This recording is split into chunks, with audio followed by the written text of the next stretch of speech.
What's up, everybody? We're back for another match here. We got an exciting one today. We got the Ravens versus the Gorillaz. Which team is going to take their first win of the season? How you feeling, Strix? I'm feeling pretty good. Like you said, this is a redemption game for both these teams. Their starts were a little bit rocky, but you know, every team gets a win or loss here and there. So I'm definitely happy to see where we're a little bit outside these teams' territory. Going right out the gate and having some struggling first matches, which is a little bit something different for these teams because they've usually come out the gate pretty good and successful win wise. And we got the rock paper scissors right off the bat, and Gorillaz win that, and we'll see if they decide to go with the first game or spin it over. By the way, I'm locked down. Join me at the table of Strix right here. Both teams are running a 5-man, which I don't know if I expected today or not. I think it makes sense. I feel like the Gorillaz are going to run 5 most of the season just for player personnel reasons. Okay. But the Ravens, I feel like with their first match struggles, I think going 5 is a way for them to like, hey, let's solidify a base for the team and then branch off from there. And the first game is Guilty Gear. I think they will definitely play this. I think this is a game Gorillaz have the edge in. It's hard for me to say. I think that's the funny part is I'm looking at both of these teams. I think want to play this because it being a fighting game, we're looking both at that matchup between Global, Herb. Which one's going to be able to take it? Okay, so they are going to be playing it. Let's go. So here's the interesting thing though. So right out the gate, right, we got Guilty Gear, 2 5-man lineups. If we get a 2v2 fighter after, whoever chooses the wrong rotation could be screwed here, or both sides could be screwed here. Yeah. Now, obviously, if you get a game like Mortal Kombat, I know Kenny's good at Mortal Kombat, so I don't know about Kevin though. I believe that's one of those things. Both, when people are family, you got at least some skills. You know, you sit next to the person enough and play a few games, so it should be. I know like a Stars is pretty decent in some fighters.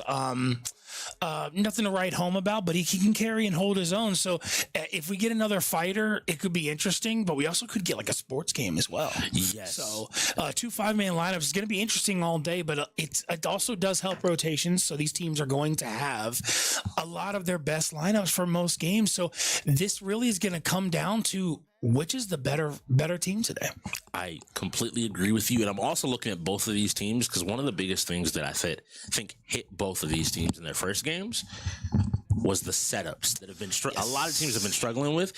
So hopefully we're able to get into these games really quickly. Everybody's prepared. I'm looking at the Ravens. Their first game, it was Wanku and Watt with basically 5 new players, newish players. You know, some were sophomores. And no Herb. Yes. And I think having kind of bring that in, him has always come out and performed. We've seen Kevin consistently also perform, and Genghis is their only rookie today really coming out and playing. I'm excited to see what kind of player he is too. Yes, because that's one thing about these rookies is, you know, when you get the draft, everybody signs up, fills out there like, I play these games, but the reality is everybody says they play so many games, but you don't know their skill level because there's so many people that are like, oh yeah, I play Mortal Kombat, and you're like, oh really, how do you play? Oh yeah, well, like I played it like years ago, I played it a couple times. Like it's like, okay, 10-20 hours of playtime, that's not playing the game on a league category. You know what I mean? Like on a league, what's the word I'm looking for? On the league standard. Level, yeah. Yes. So it's like you don't really know what their skill level is based off of what they say until they actually perform. And funnily enough, the opposite can also be true. I'm looking at one of your players, one of my former teammates. Havoc Tearface hadn't touched fighting games, not a single one, and came in and with some just willingness to study, to learn, play different players. It's gotten to the point where like, if you're not a fighting game player, you go in and you have problems. So I'm interested to see maybe some of these teams I'm looking at the 2 rookies here. So Vape, who the Gorillaz took in the first round, as well as Genghis on the Ravens side. And I'm like, maybe they have a few talents they didn't realize until they were set down in front of some of these games. I'm like, okay, we'll see. So the one thing that concerns me, I would say, is if I had to pick on somebody right off the bat. Yeah. Hold on real quick. Let's go ahead and see. So we got Stars, Carnage, and Global going in. And for the Ravens, we got him, Herb, and Genghis. So we get to see a little bit of Genghis right off the back. I feel like he's going to go in first. Usually when a rookie's in a lineup and goes in for a fighter, they usually send him first, unless it's like a DBZ or something where they want to just send their best to 3-sweep, which will probably happen today. If Herb's in for a DBZ, he'll probably just go straight in himself. Although he's going to have a tough competition with Global today. Yes. In DBZ. But I would imagine we'll probably see Genghis first. If I had to pick on somebody, I think the difference maker today is going to be Kevin. Kevin? Ooh, okay. And here we go. Game start. I'm going to take Gorillaz is player 1, Elfelt. And it looks like it's Stars playing Elfelt. And then we have Herb playing Kai Kisk.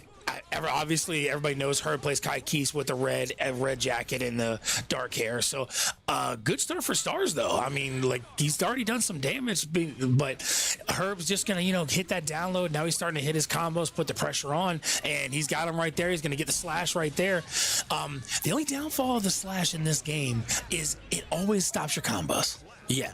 That's the one downfall of Guilty Gear. And so you have to be smart how you do that. But the first round goes to Herb pretty aggressively. I think most people kind of expected that turnout, but let's see if Stars can try to do some damage, at least maybe take a round off of Herb here. So this is the big thing. Elfelt being the newest character that came out, she's really strong. She's really able to kind of mix people up and kind of confuse you really quickly. But unfortunately, when you run into a player like Herb, who's one of the top players in fighting games, not one, but fighting games here in the league, he's put in the time, put in the practice to kind of control the pace of the game and never let Stars even get started. Absolutely. The first time I really saw Elfelt was with TLG versus Mr. Fear, and so that's a newer character, has some range. So you see Herb takes the first set right there. Next game is going to be King of Fighters, and just like I thought, you got fighters back to back. The one good thing is rotation is going to reset for that third player, so Herb will be available again. And I'm looking also at the Gorillaz. I think in this lineup, we don't see Gat again today, but they did pick up Global off of that trade towards the end of last season. And so in this mode, I'm looking at it, we're probably going to see that Global Herb matchup one more time after this. Absolutely. And so that's one thing too I would have to say, like, when it comes down to the lineups, not seeing Gat again really is something that really worries me for the Gorillaz. It's because I know Global's a great fighter, but let's be real. Gat is their main fighter. I think their best fighter on the team, in my opinion. However, Global has more coverage. I agree, and I also just think that regardless of how good anybody is, even somebody like Herb on the other side, that is an amazing, amazing talent. Being one person in the fighting games here in this league is still a difficult and always a tall task to say, all right, cool, beat 3 people, beat 5 people. And knowing that you don't have a whole lot supporting him. Now I want to highlight, because I just did think about this, him is in the back for the Ravens behind Herb. And we've seen him in Street Fighter and a few different games. He always comes out and he has his fundamentals down really well and is able to help. So I think that will ultimately be the edge, even if you manage to take out Herb here. And we see the chip. Okay, so we got Carnage in using chip. Let's see if Carnage is going to be able to. Oh, we got an in-game graphics up there, the top left, the top right. Oh, the stream is upgrading, people. I love it. Looks good. All right, let's see. We got some back and forth right there, but mostly Herb is doing what he does, putting the pressure on, taking him out quickly. And we're about to get one more hit. He's going to get the finish it off. And he catches him with the 6P, making sure that he anti-airs when he jumps in. Once again, Chip is a very good character. He had some good challenges, but I think that he is still a little bit nervous, maybe warming up. Not exactly sure where he can always press a button, which is leading to him having to face Chip's biggest downside, which is a small health pool. He gets blown up when he is touched, and so you don't have very many mistakes. And you look at her immediately back in, going to hit him again and again on the wall. This should be a kill, and he even lets him fall off to clean it up. And that is one thing. That is one thing about with Chip too. Is Chip is a very he's a movement character. He has a lot of movement. He has his substitute and all that kind of stuff because he's a ninja character. And so when you see a character like that has a lot of movement and a lot of stuff like that, you have to keep the pressure. And Herb knows that. He knows the matchup, so he puts the pressure aggressively and pushes him against the wall to try to keep him from being able to take advantage of the movement. And like you said, Carnage is not a bad fighter. He's somebody that he kind of knows his role, kind of like how him is. You know what I mean? Like you have different levels of fighters. You have the best fighters, you have good fighters, you have bad fighters, and then you have skill fighters who they learn a combo. They learn how to at least do one thing or a cheese, something to make it valuable for their team, because not everybody has the mind to play fighters. Right? Yes, it does take a different mindset, and I think we're going to see a different LFL now that Global is sitting on the platform. He's definitely one of those fighters that loves the lab to figure stuff out. I'm guessing that he's going to have a little bit more understanding, immediately launches into the combo, switching sides, putting Herb back in the corner, and now it's his turn to play. Uses the Wild Assault, which we really haven't seen used yet, into RC, nice RC. Onto the wall, breaks the wall. Good start by Global here. He's still going to have two others if he manages to get past Herb, which could be interesting. But if anybody could do it, Global could be the one to do it. Yes, he could. A nice dust into RC. Herb maybe drops the combo there. It's really difficult for me to tell, but this is setting up an initiative. He forces Global's burst out, immediately putting him to the wall, though. Plants him, isn't able to kill here. This guess is going to be the big thing. A nice RC just to get some space, but is caught first round by the projectile coming out from Herb. Really good job to recover and show a chance for him to recover the matchup. He's still now doing his best to defend, forces Herb's burst out early, and is still willing to check again. Unfortunately, misses, times the Oki hit. Has to block this. Nice job using Deflectual to create some more space. Global is using some of those newer mechanics from the season where it shows me that he hasn't stopped playing Guilty Gear. He's been playing since the new season started. These new mechanics that are meant to just create more opportunities for you offensively and defensively. He blocks this, he's up in the air, blocks the dust, nice transition there. He's holding his space, but now he's challenging out. But we saw this last round, Herb was able to come back in. A nice RC, he goes for the dust, gets beaten out, and now has to block this out. Changes side, I don't think he thought he was gonna go that far. Creates more space. I'm loving the use of RC from both players. Global's trying to look to get started. He manages to force out Herb's burst. Can we see it? He's just trying to stay and avoid these projectiles. Nice block. He has to FD, and he manages we got a round for Global. A round. I think we talk about the importance of download rounds or warm-up rounds. Herb is at forward, basically. Whereas Global at least needed that first one to kind of, I think, get a little bit comfortable on the game. And now they're trading back, but Herb seems to have kind of started to figure out exactly what Global wants to do. Nice deflection to create space again. Trading on the buttons. Global's and some really of that also space. could be that Herb has played consistently the same character in Guilty Gear. He has not changed it up. And sometimes when you have that knowledge and you stick with that character for so long and learn all the matchups, it gives you a slight edge. Whereas Global is an amazing Guilty Gear player, but he recently switched to the new character, which sometimes can be a negative. Yes. And I want to also shout out Herb's 6P usage. Global was very willing to jump in to try to and a 50-50. Even y'all in the chat didn't know who was gonna win that one. Yeah, I think that makes sense. And when you see a new character as well, not everybody knows the matchup right away. So when you bring in a new character, sometimes you can take advantage of that with a new character, new matchup. It is also something for newer players to the league and newer to fighters. If you're trying to pick up something, I mean, just a little insider knowledge. If you're trying to pick up a fighter quickly, learn those newer characters. Learn the character. Learn some cheese with the newer characters to try to take advantage of some of the inexperienced fighters in the league to try to be more of a value to your team. I will agree with you wholeheartedly. If you're out there, the term you sometimes can look for in fighting games is called knowledge checks. And these are things that are really simple but really strong because they test how much do you either understand the game or how much have you played it to be able to come up with answers on your own. And we saw that Elpha's a great character like that in Guilty Gear, where she has the ability to flip, to shoot projectiles, to do a lot of different things on screen. And if you don't know how to deal with it, you can kind of get a win.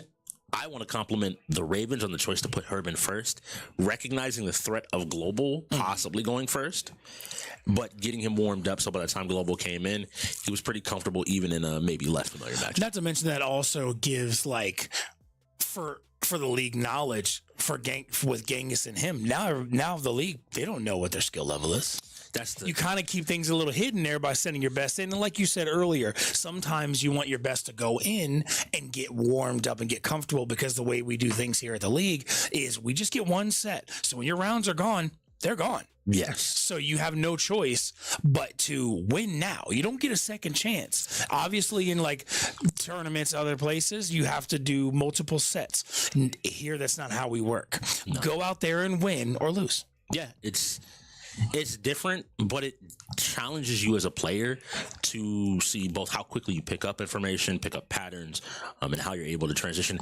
And we can always say Herb is one of the best in the league at that. There's a reason why he's consistently on top of any fighter that comes into the league. He's always a threat to anybody. So here's where the Gorillaz have to think here. If they're not confident in KOF, you do not go global as your third, because then if another fighter happens to roll, it's almost a guaranteed win. But they go with global.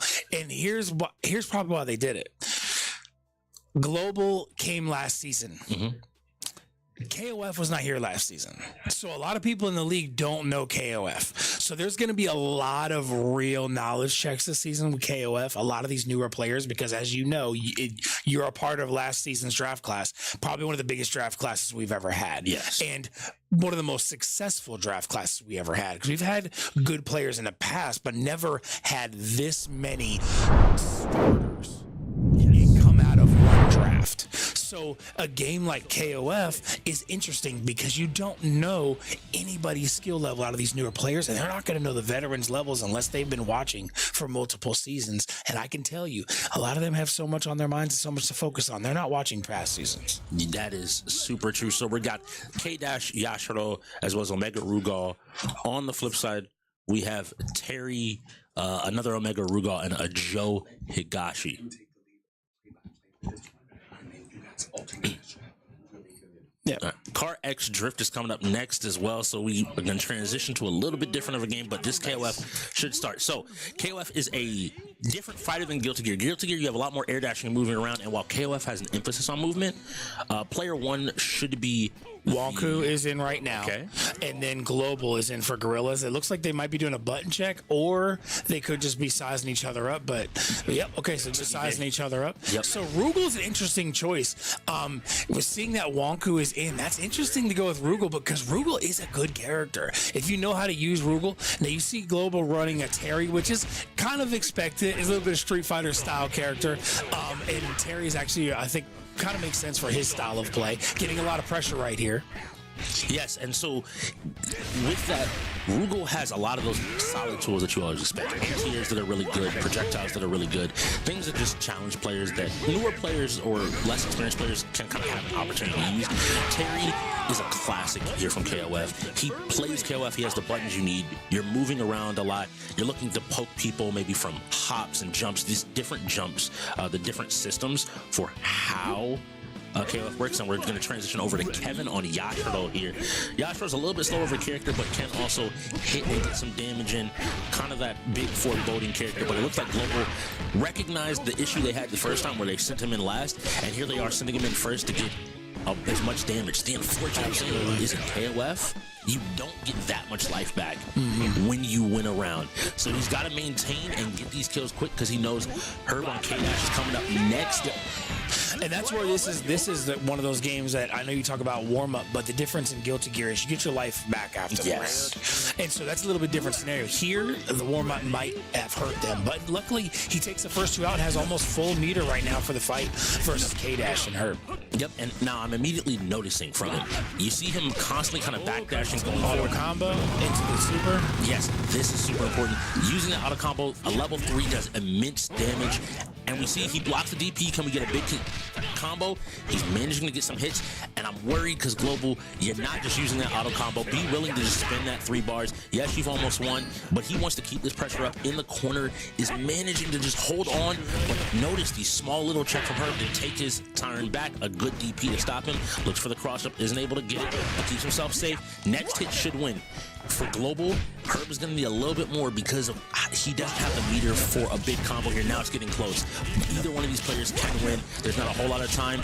Global, you got to make a move. Good jump over.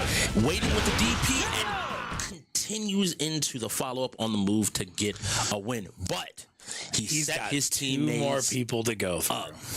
This is one of those situations where your starter, and you see Global right there next to Mers, is going to be, hey, do this. And if Herb manages to get through Mers, next is Vape. And I don't know if Vape has any fighter knowledge. So this could be, even with that low life, if Herb can take him out without taking any damage, get more life. There we go. And the auto combo is going to win it. Mers gets the finish. Understand. Utilize the auto combo. Herb's willingness as a fighting game player. You feel confident. You feel good to pressure. And what a player that's less experienced is willing to do is just sometimes take a risk you wouldn't. And using the auto combo is just I don't need to be complicated. Don't need to be fancy. Absolutely. I just need to win. A great job coming out from the Gorillaz to tie this game back up.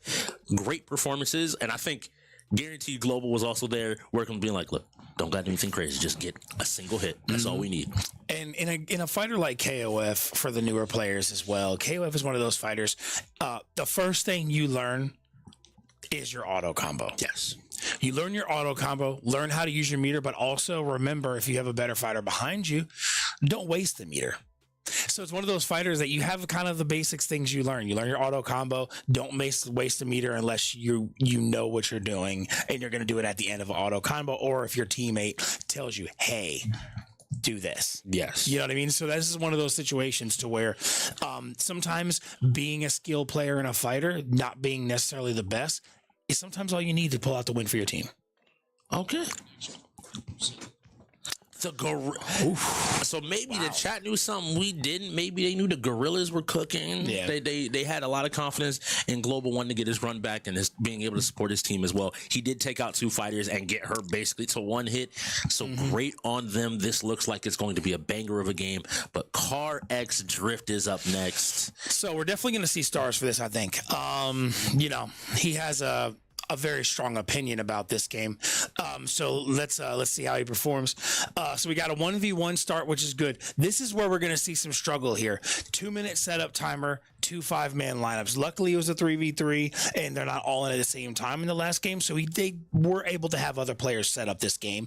But this is where we're going to start seeing the setup timers come into play. Who is going to be fast and efficient and be able to get their setups done quickly? Because in this matchup today, it could very well be the case of the best setup team wins. Could very possibly be the case. If you look at their previous matchup from last week, both of these teams had struggled. We talked about it with setup, and I agree. I think it's going to be a big call. And you highlighted stars, and I'm going to have to go to the Ravens. One of my teammates, the Bubbles, is a brother to him. Is over on the Ravens, and I can tell you, driving's in the family. Driving is in the family. So I'm looking to see him, who is also in for the Ravens. It's him and Wanku versus Stars and Carnage.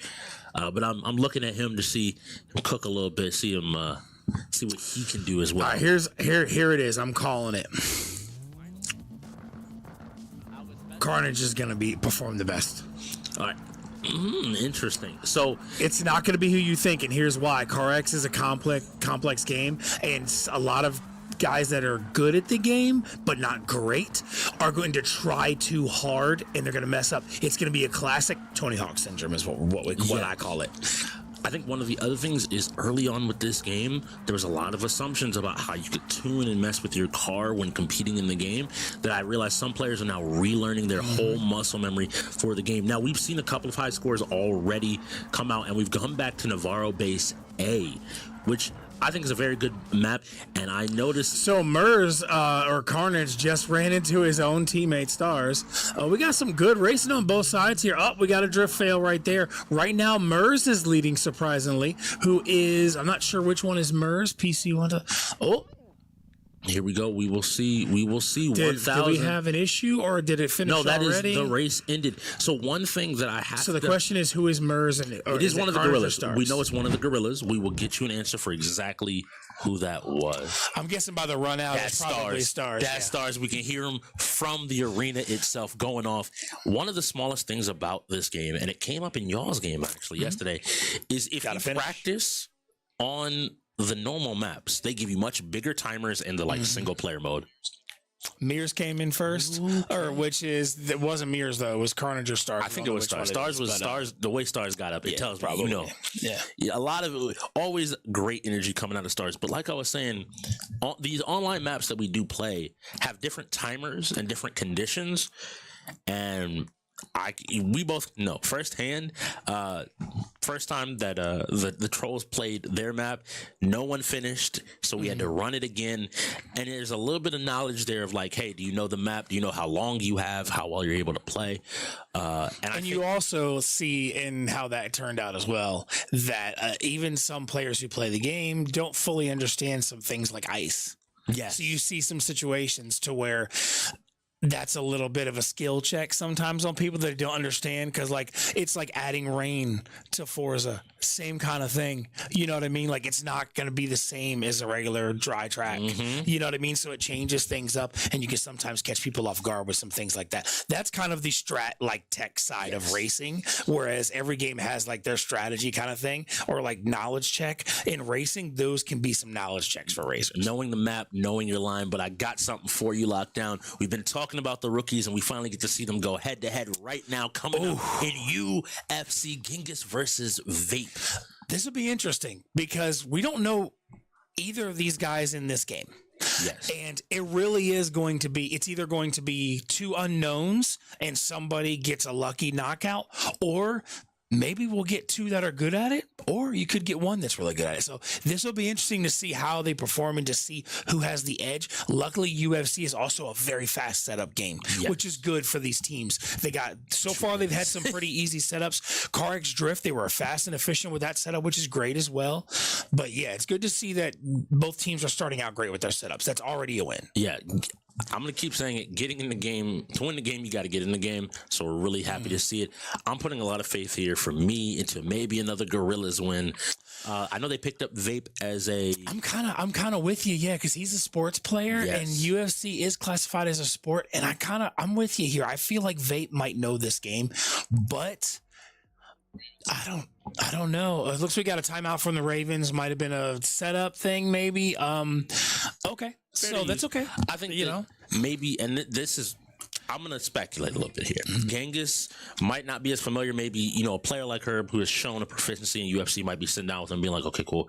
Here's some buttons. Here's some ideas to play with. If he's not familiar, or just some, last minute strategy. We both know you do set up, and then you might sit there and say that a weight class you're not used to comes up. And now you're like, okay, wait. Well, this is what I like to do. How do I want to play and approach this? Absolutely. Using your timeouts. So often we see timeouts used for setup purposes. At least right now, we'll say early in the season. But I love when teams are able to use their setups to instead, discuss strategy. What are we doing going into a game? Make sure you start off on the right foot. Yes.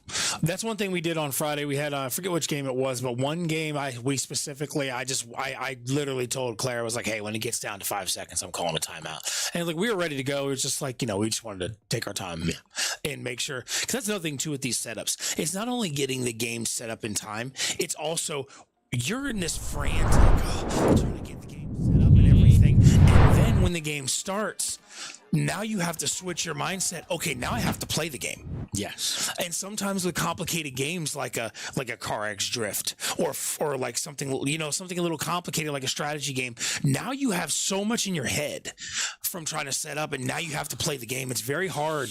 That's why it's also important to have people who aren't in the game help with setups. Yes. So the person that's in the game can take the time and focus and kind of like find their zone, just find their moment, and just be like, cool, I'm gonna sit down and play. Now I'm gonna look at you because I know you are more of the sports aficionado. Looking at something like UFC, what do you look for in a good UFC player? So there's a couple of key factors that take place in a good UFC player. One, do they know their blocks? Okay. It's similar to a fighter. High block, low block, and you very quickly see people get knowledge checked on that. The second thing is ground game. If anybody knows ground game, it's almost an auto win versus a non-UFC player. So if you're going against somebody who doesn't know how to play, and we have a setup issue. Yeah, because lately we haven't seen the bars on the screen. We will get you an update as to what happened and what's going on here. But you see the stamina already. One player is getting annihilated. I hope that player who's winning is not the one who did the setup, because if that is the case, that's going to be unfortunate. But we clearly see the red side, who is Genghis, I believe, is putting some real pressure on Vape. So if that is the case, and player one red side is Genghis, he is really showing that he has some skills. See right there, that's one negative you're seeing right there. You see him doing a lot of duck and weave with the right stick, but that burns so much stamina, you're basically setting yourself up to be knocked out. Look at that stamina burn. If he keeps moving like that, all it's going to take is one hit and he's getting KO'd. I also say, like, we're playing some bigger fighters here. You don't see, like, some of the smaller dudes. And so all of that movement, like you said, you see that bar at the top immediately draining. There it is. And so we're about to see a KO here in probably about 5 seconds. 5, 4, 3, 2, 1. Almost. He didn't go for another big shot, to be fair. I tried calling it. I was trying to pull a jinxie. It didn't work. Here we go. Oh, there it is. KO. Told you. You can't burn your stamina in UFC. You can't do it, baby. Good job by Genghis. Rookie going in. First time get to see the rookie play. I don't know if he played last week. Did he play last week? He played last week. First time today. We didn't get a chance to see him in. And of the two, he definitely looked like he had an understanding of USC, the game, at the very least. He was a lot more conservative. He kind of was feeling out. And then once he realized, like, oh, you're doing a lot of moves, he would even a couple times be like, and see if Vape would flinch, and Vape would go lose some stamina. And then once he found that he was like, I'm confident here, you saw him just start taking those shots. Yeah, so it felt to me like maybe on Vape's side, it looked like he had touched the game maybe. He either touched the game but didn't have enough, or didn't have anybody to teach him how the game works. Yeah. He just touched the game and tried it on his own. Or he had somebody in his ear telling him what to do, and he didn't know. Yeah, and like about stamina burn and things like that. Obviously, like you said too, using a heavier class and then doing a lot of movement. I mean, you're killing your stamina instantly by doing all that movement. And UFC is one of those games. UFC is definitely one of those games that also, I look at it as someone telling you if I'm something. Hey, lockdown. Press X. Hey, lock down. Hold on, right trigger. Hey, and you're sitting up here, you're like, I'm trying to literally not get punched in the face, and you're trying to tell me how to play the game. It doesn't really work. Yeah. So up next, right here, we got Pokemon, and so this will be interesting. I know the Ravens have had some Pokemon experience in the past when Rex was all part of the Ravens, and then he went to the Bandits. So I know they have some experience with this. I saw Gorillaz setting up, and so I definitely saw Gorillaz setting up and Ravens setting up their Pokemon teams today. So I imagine both sides will be ready. For clarification for everybody, the reason the point is not going up is because as we saw, the meters were up. And so I believe the Game Master is going through and probably making a ruling, and the ruling has gone to the Ravens. So the Ravens did get the win for that 4-minute setup timer. So because of the delay, they just started the setup now. Also, that is a lucky break for both teams because Pokemon it's not the slowest, but it can be a complicated setup because each team has their own switch. They have to go in separate areas. They have to link online. Like it's not the easiest setup. It's not the hardest, but it's the most different setup out of all the other games on the wheel. Yes, it's also one of, I think, 2 Switch games on the entire wheel, and so you're also picking up a whole new console and getting into it. I'm super excited for Pokemon. As someone that kind of got back into the competitive side because of the league now recently, it's really fun seeing how different people approach this. I'm a strategy player. It's always, it's kind of like you get to look at somebody and figure out as a sports player, like, oh, do you like to go fat? Are you a speed type person? Are you a power?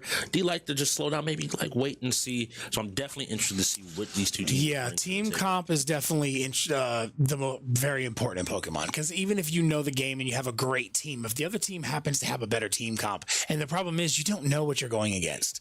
So if you're a team that only has one team in your bag and you play and use it, now everybody in the league knows your team. Exactly. So team comp can become, you can sometimes win in Pokemon just for a stroke of bad luck because you happen to have a bad team comp versus them, because a lot of elements and stuff come into play in Pokemon. I've played Pokemon my entire life. I'm very efficient, not efficient, Slightly more complicated. I'm very knowledgeable in Pokemon. I don't do a lot of competitive battling online or anything like that. I was never into that. I more just enjoyed the actual playing of the game.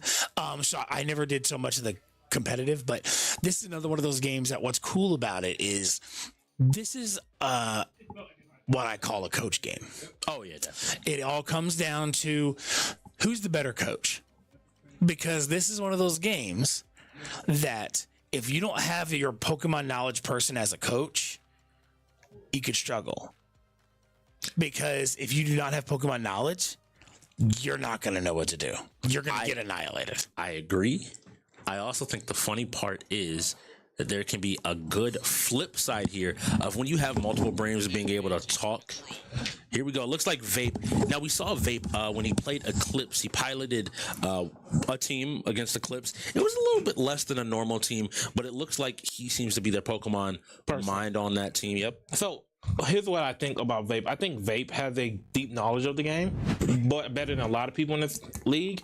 I think he's at that point where he's trying to start doing things out of the ordinary. Yes. And I don't think he's there yet. Because like in any game, right? Like fighting game, any game that you can really think of, is there's a point where like the people that that have success with the off-brand, off-meta stuff, they usually can run like regular teams as well. Like they have that knowledge, right? I think that you and I can speak to this because we literally played earlier this week to where even after the game I was telling you, I was like, yeah, I think we kind of, I just didn't know what you were going to run. And I just like, let me just pick a generally good team, see what you're going to do. And I think Vape should just opt to run that, because if you look at it, like it's not to that point right now where an off-brand team you need to run, right? Like just be better, right? Yes. Like, and if you're at the level that you say you are, just be better. That's all you have to do. You don't have to do anything too crazy. We are starting to get the team. I'm already looking. So I'm not going to say it. I'm not going to say anything. There's going to be a very interesting interaction between this one and this one. Yes, we are going to see both. We're seeing. So me and Rex will get into this a little bit heavier in game, but we're seeing already some Pokemon that are have interesting interactions. Interesting interactions, and I'll say more conventional. Yeah, like play. Last time we saw a few Pokemon, especially from the Gorillaz, that, like you said, they were like fringe cases. We don't always see them. If you don't know, here in the league, we play 6v6 Pokemon doubles with the VGC. I bet you it's League of Legends. Oh yeah, I forget. Every time you come in, we immediately get League. So I know this setup because I've messed with this setup and StarCraft. Also, so here's an interesting thing. So if you look at the turns that the abilities and everything activated, that'll give you an idea what the speed is. Why that matters now is because Rillaboom and Indeedee both have these abilities where when they go on the field, they activate different terrains. Why does that matter? Because in this instance, Rillaboom was the first. Was the fastest one, and then Indeedee's overrides it. Why does that matter now? Because you have two fake out users. So on Indeedee's terrain, you priority does not hit Pokemon that. Okay, so let's talk about it. Do you know the Iron Crown Indeedee side spam? Yes, side spam. Yeah. You just generally want to use Expanding Force. You get Psionic Charge. The thing that I'm immediately seeing is fake out. Yep. So it's not going to work on either side. Both sides went for something. So we'll see some damage here go into Rillaboom, which is a chunk of damage. Which is a good Dazzling Gleam. Did you double up? I kind of think that you only have Dazzling Gleam. Don't necessarily agree with the moveset right now on the Indeedee. I think Dazzling Gleam is fine. But just maybe helping handing to get that kill on the Rillaboom, knowing you're not going to do anything to the Incineroar, I think would have been helpful. All right, now a second one picks up the kill. Interesting that they didn't. And that was honestly a very good lead, because not neither team, but he didn't know about the fake out not working on that. So it's going to be going to that. That's going to kill. Yes, which is I think that's a fair trade off. Yes, that's a more than optimal trade off. Now The downside is they have priority now in terms of like not being able to use those fake outs, and it should last another probably 3 turns at this point. But that's where you see a little bit of the speed matters. So it's Urshifu, so it depends on what the other side leaves off with. Urshifu. Okay, so what you do here is, if you follow me, I think. Yeah. So that's really interesting here that he didn't go for follow me. I'm assuming you swap out Urshifu, or not Urshifu. Incineroar. But if do you have a good switch out?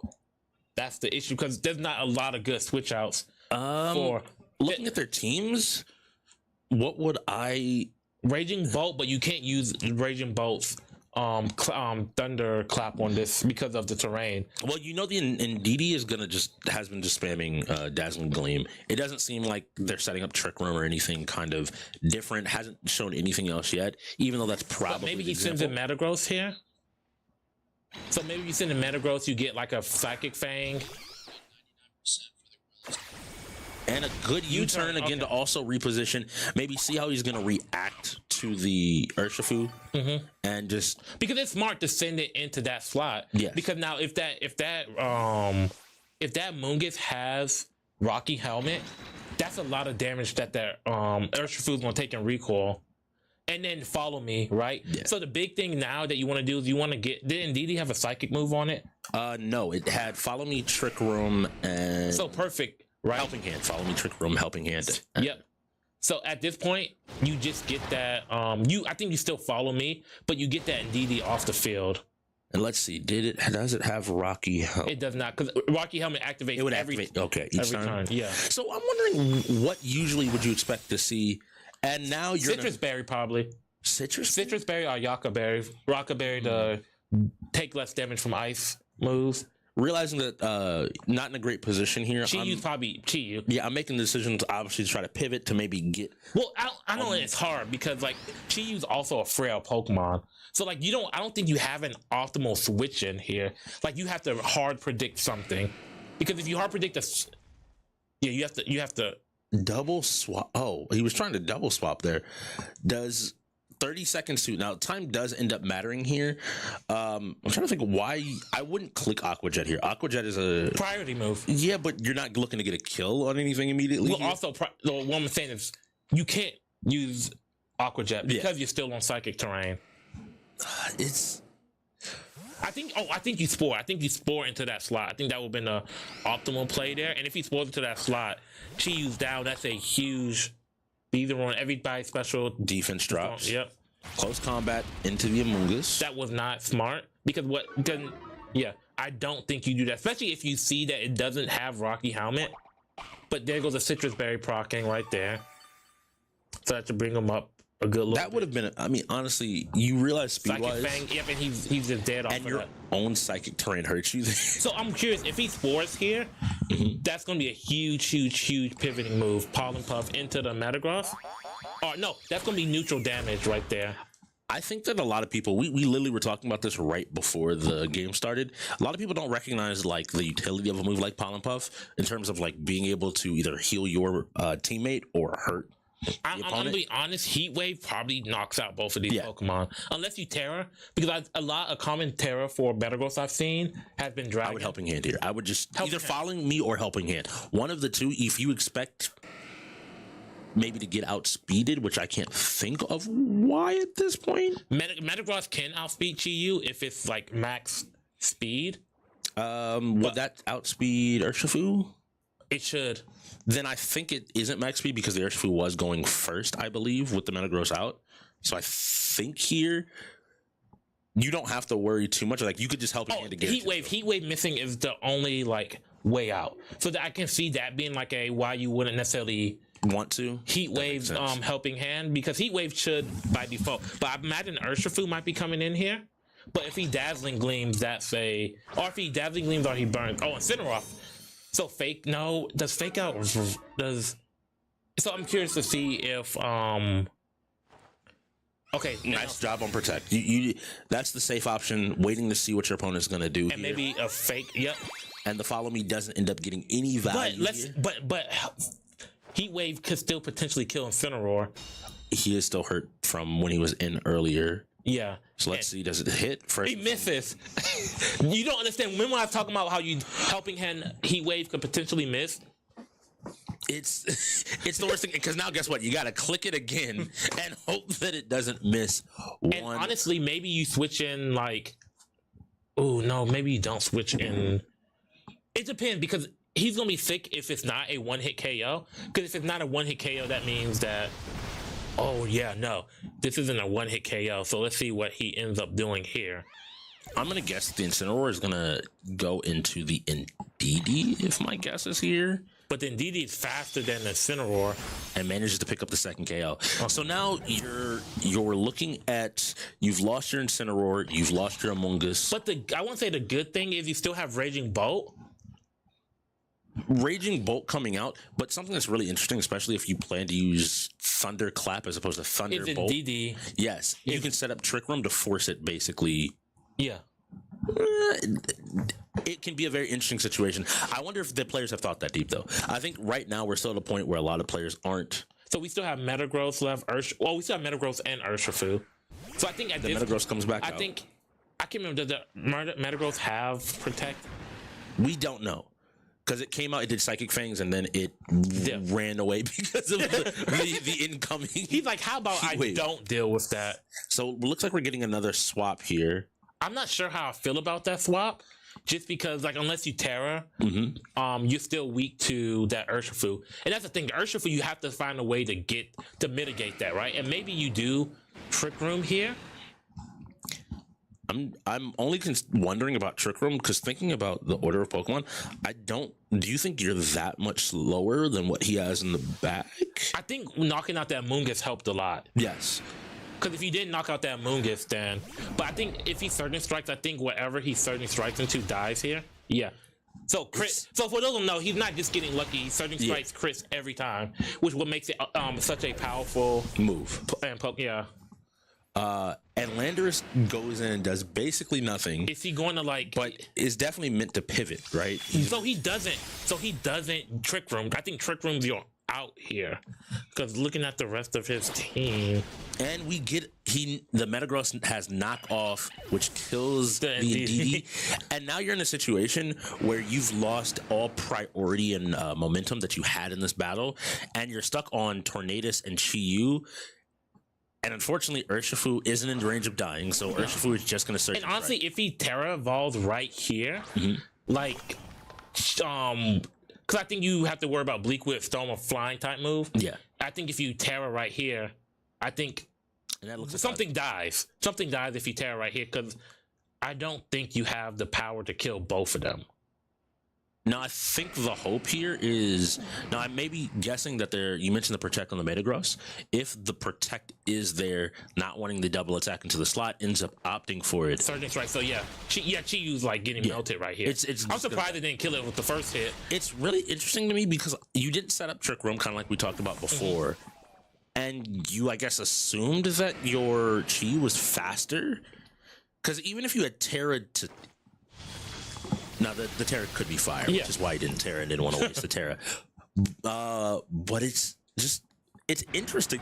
That was the option. You basically knew it was going to die and maybe realizing that... And honestly, you're in the same position that Billy was in yesterday, where you have a Covert Cloak. Not that matters, but you're in the same position that Billy was yesterday, where you have... Your last Pokemon doesn't really put out a lot of offensive pressure. And then if you want to throw an offensive move out, you're going to get blown up. Has the Bleak Wind Storm as its only attacking move. This is pretty much done. Unfortunately, I think priority ended up kind of getting out of the hands of the Gorillaz. And I want to say a lot of this was good switching out, pivoting by the Ravens. A good job for getting rid of that Mungus, but you didn't capitalize on getting rid of the Mungus. So we get a Terra. We at least get to see what the Terra here is on the Metagross. It's water?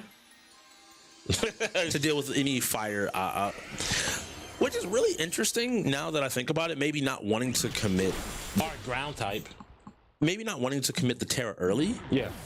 But like when that situation that was kind of scary where the Chi was there, you have that water terror sitting In the there. back. Yeah. And then the fact that you switched out earlier, kind of like he doesn't have anything to do Oh with yeah, like I can't deal with anything. It's a nice mental game to be like, oh, I got this. Cool. If I just hit this. Because in normal competitive rule set, it's open sheet. So you can see what terror they have. How we have it here, like, you don't fully know.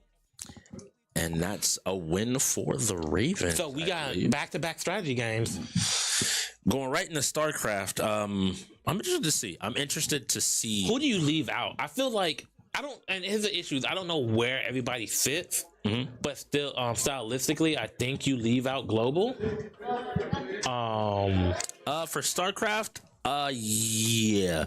My entire thought here looking at StarCraft, I know Stars has touched it. Carnage plays some. Again, between Vape and Global, I don't know which one has more experience. But I thought at this point, if they're comparable in experience, I think you leave Global out. Fighting games and strategy, or sports. Global has some sports experience, and is just like a more veteran player in the league. That makes a lot of sense. Looking across the aisle, we know Herb plays. Wonku has some experience. But do you put Herb in for this? Because I feel like Herb is your best player. Herb is undoubtedly the best player on your team, and he's the best player here today. StarCraft is one of the few games in the league with how it's set up that I personally think the skill difference is so great that like a singular player can completely shift the momentum of the game totally and wholly. And joining you back here on the desk is Lockdown. Good to see you. You enjoy that, Pokemon? So yeah, I did. So interesting. Point went to Ravens, but it looked like it said, am I wrong? I thought the Gorillaz won, but I guess Ravens won that? We were watching the Gorillaz, yeah. So the Ravens managed to go ahead and take it with some good, as Rex pointed out, some good pivoting of the Mons to go around. And we're going directly into some StarCraft. I'm so excited. I love some StarCraft. I'm excited to see what kind of strats we go with here today. I also am excited for it because here's one thing. If they play it, I see a wheel spin. Hopefully they didn't forfeit it. They forfeited. Oh, man. I wanted to see StarCraft. I thought it would be a pretty even matchup because I didn't think either side really stepped ahead of the other. And Forza coming up next. It's okay. It is what it is. Now we're going to Forza. Forza is another racing game. Both sides have some racers, one or two racers, I think. But Forza is a little bit different. Yeah. So a lot of teams have more racers than you expect in Forza because it's another big racer game. It's a 5v5. And I mean, when you're talking to racers, like 5v5 is tough. Everybody has to know how to play that game. Yes. And I think one of the small things is the rules with Forza where not finishing brings down your team's average so hugely. Really does require people to have as many good racers as possible consistently playing the game. I'm sad on StarCraft, you know that. Yeah, because I was gonna say up till this point on. I wanted to commentate StarCraft with you, man, because we both know the game. And I was excited about it. It would have been super fun. I'm gonna take a wild guess. Herb knows that he plays it, but Rex was saying about not putting Herb in. So I understand why you might not want to avoid it. Kind of like. There are situations where you played StarCraft, I think, yesterday. And I know your team. I like how you were paying attention. Yeah, I was playing it yesterday. People don't understand. I'm always watching. But I'll say 2 days ago. Yeah, I had to refresh my memory, because it's been a while since I played. So I had to refresh, and we got, some strat things. And so I was like, let me refresh and then test out the strat. And so, in the case of a couple days ago in your game against the Bucks, if y'all had not had, and again, please don't reveal any strategy, obviously. But if, like, say, for example, Havoc was not available and we know at the very least Carnage and Stars, and I believe Murs have all touched the game. If you recognize you were going into, I can't say the bots because anybody going into the bots knows, hey, if you got to be prepared. But if you're going into another StarCraft, strong StarCraft team, do you recognize we don't have our best player? Maybe it's not in our interest to play this. So here's the thing with StarCraft. In my opinion as a coach, StarCraft is... my decision will always be made based on skill versus time. Okay. Honestly, same with Pokemon. They're both games that if you don't have your preferred people or preferred coach or whatever in, then it is a hard game to win, and also can be long games. Yeah. You know what I mean? Same with League.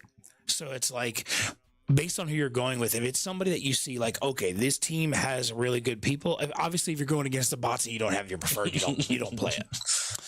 But if you have your preferred, I mean, I can tell you we're playing it. We're playing it most season against almost every team, unless time dictates that I should. Okay.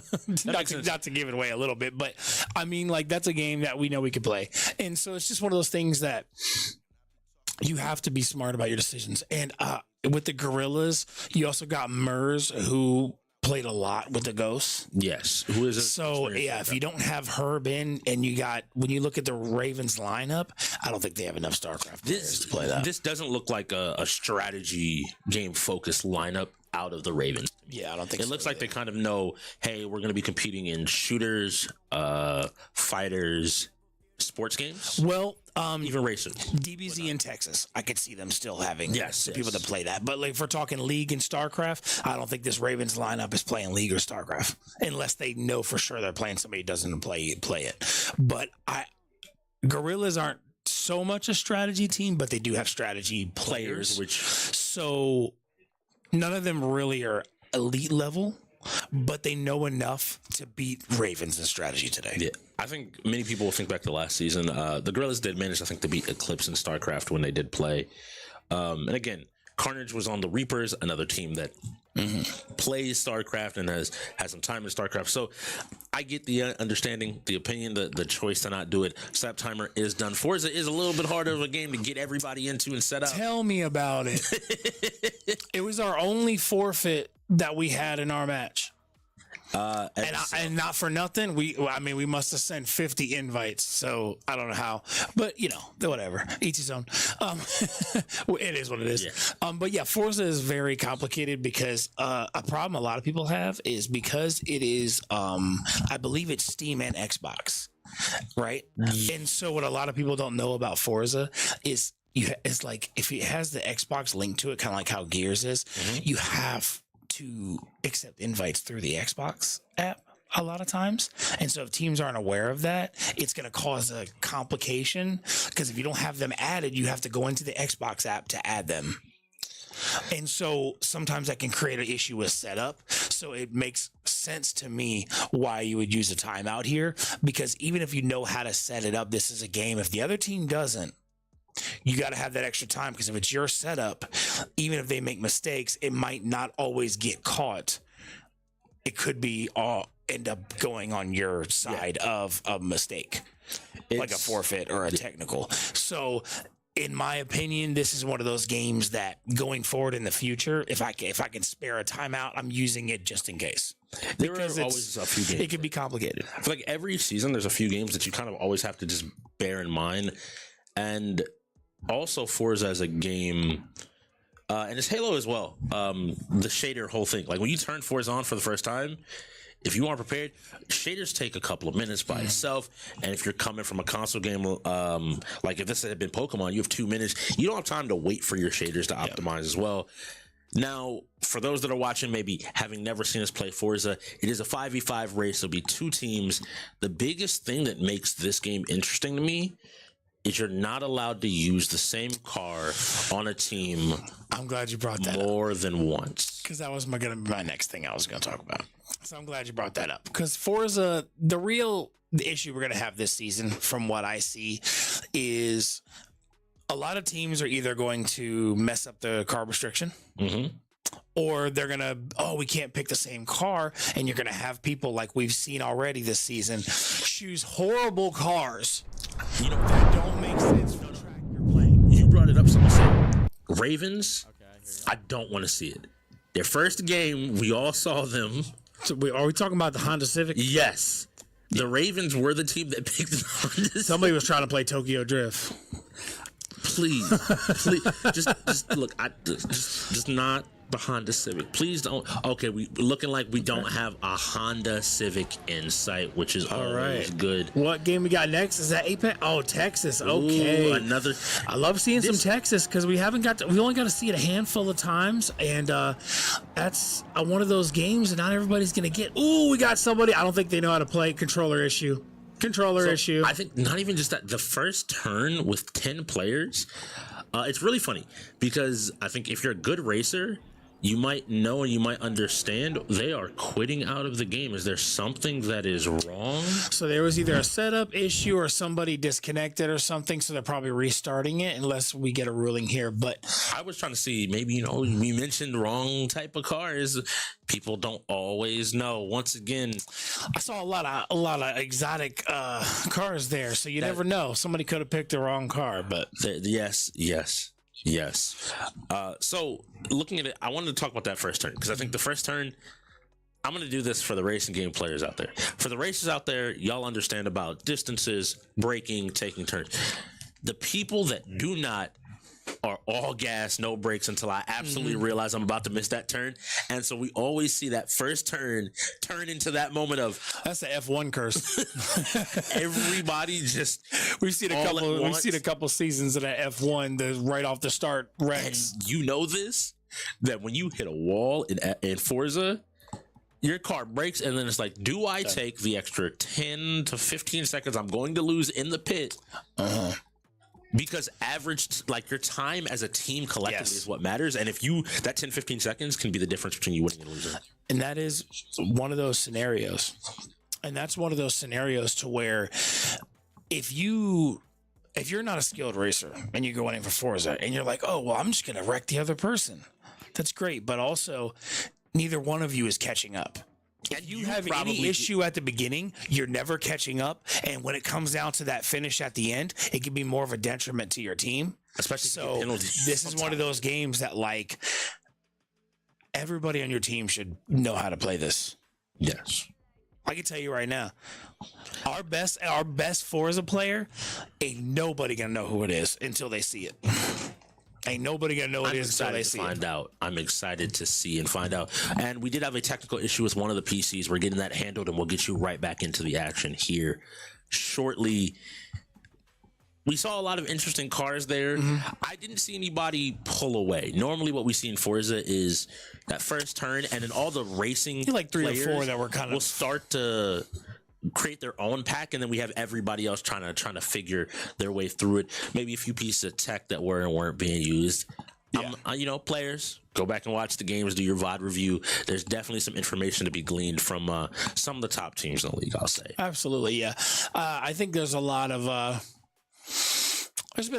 ups and downs in what I've seen in the league so far. I think this wheel is a lot tougher for a lot of teams than last season's wheel, because we see a lot of teams that with all the new games are having some struggles learning so many games, but you see some veteran players who played these games at previous seasons coming out the gate comfortable.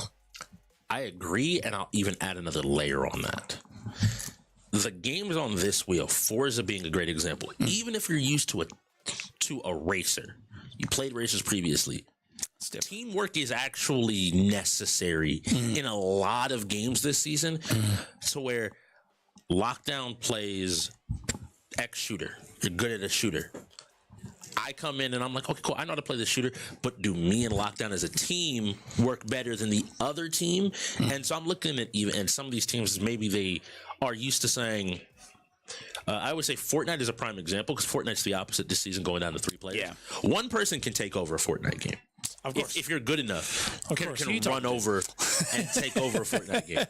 But some of these games, the gap has to be so massive. Yeah, there's you don't get away with. Like in Forza, you have to basically be driving perfect lines the entire time for you to be like, cool. Whatever you do, I don't care. I will finish this a minute faster than everyone else and just win for my team. Yeah. And like, that's a good point you make right there, because it is so many games in this wheel. It's too hard to stand out over everybody else, which is also why I love how this season we have the box scores. And we have the stats a little bit more efficient. Thank you, Jesse. Yes. Look, little shout out from my boy.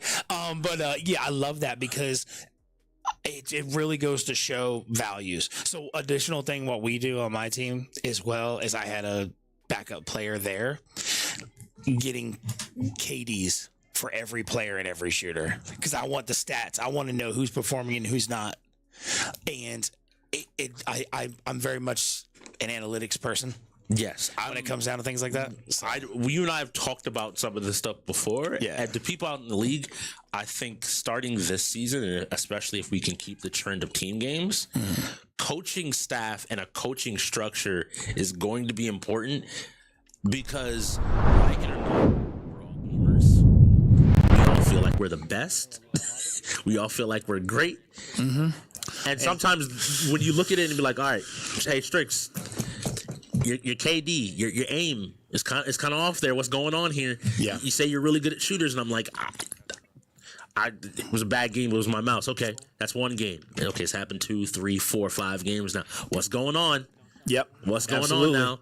And there we go. Shout out to the Radical. That's because some players need to be put in their place sometimes. So here we go. We're watching. It looks like Vape on the Radical. I think a safe choice that we will consistently see in the league is going to be able to we got Vape starting on pole position basically in the race. Okay, decent, a little bit off too there. Fast. He's got a pretty fast car, and some of his control is going to be a little tough. Okay, we got same car there, but I believe they're different team. But we got the same car right there, back and forth. It's probably different team. We got somebody already off the track, but we got 3. So immediately, and this is the thing. There it goes. Once you start losing control, it's so hard to recover in Forza.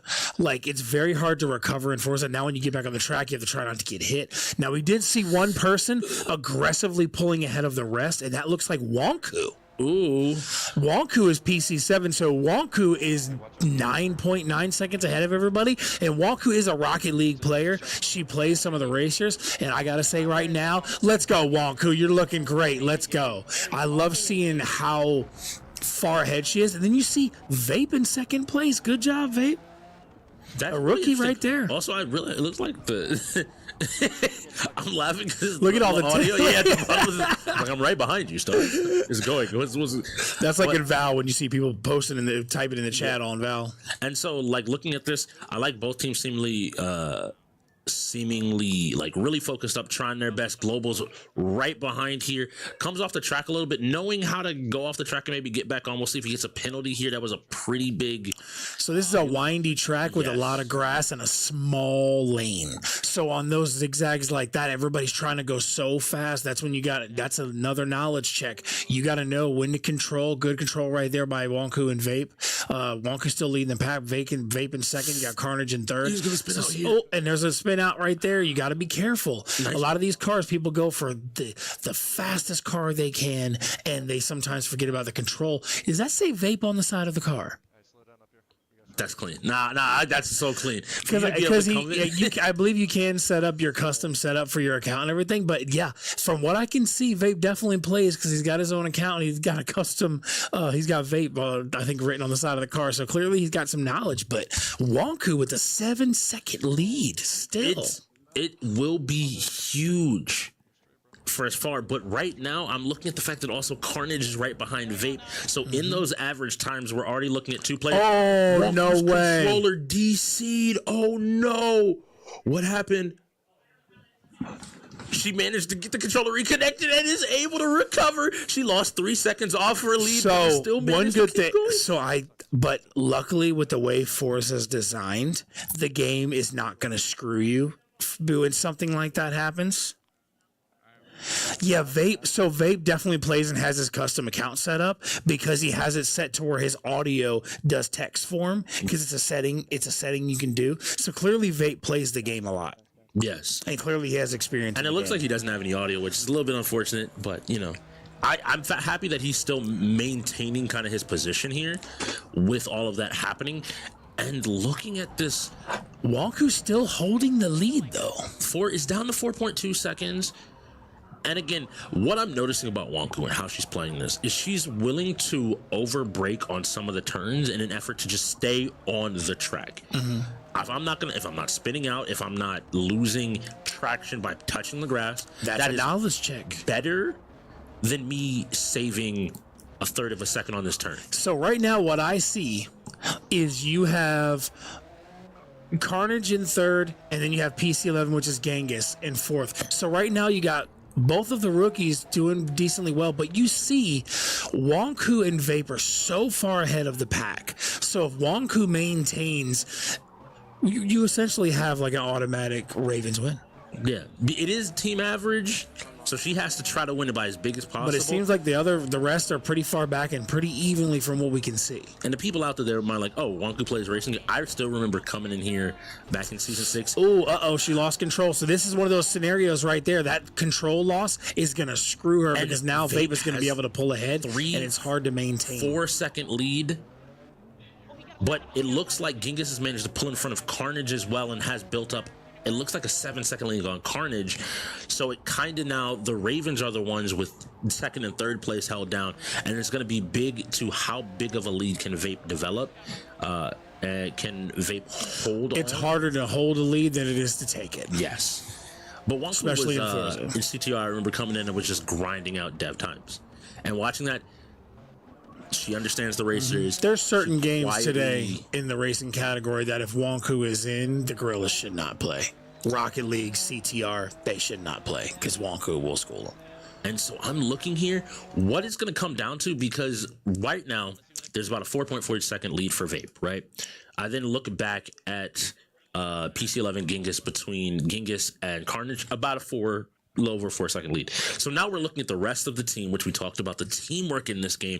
Who is able to, again, I don't care if you can take someone else out of the race if you can't finish it yourself. Exactly, because it's going to be that team score. So that's why it's so important that is like you got to have your team knowing how to play this game. You got to have multiple, at least 3 that are very efficient at the game that can get high scores. And my question is, what happened possibly to Wonku? Because that gap is now up to 14 seconds. She must have had another spin out or something. And here we have Global pulling up in 8th. Tell me I do not see a KSI account. And Vape has fallen off the track. This is going to cut into his lead.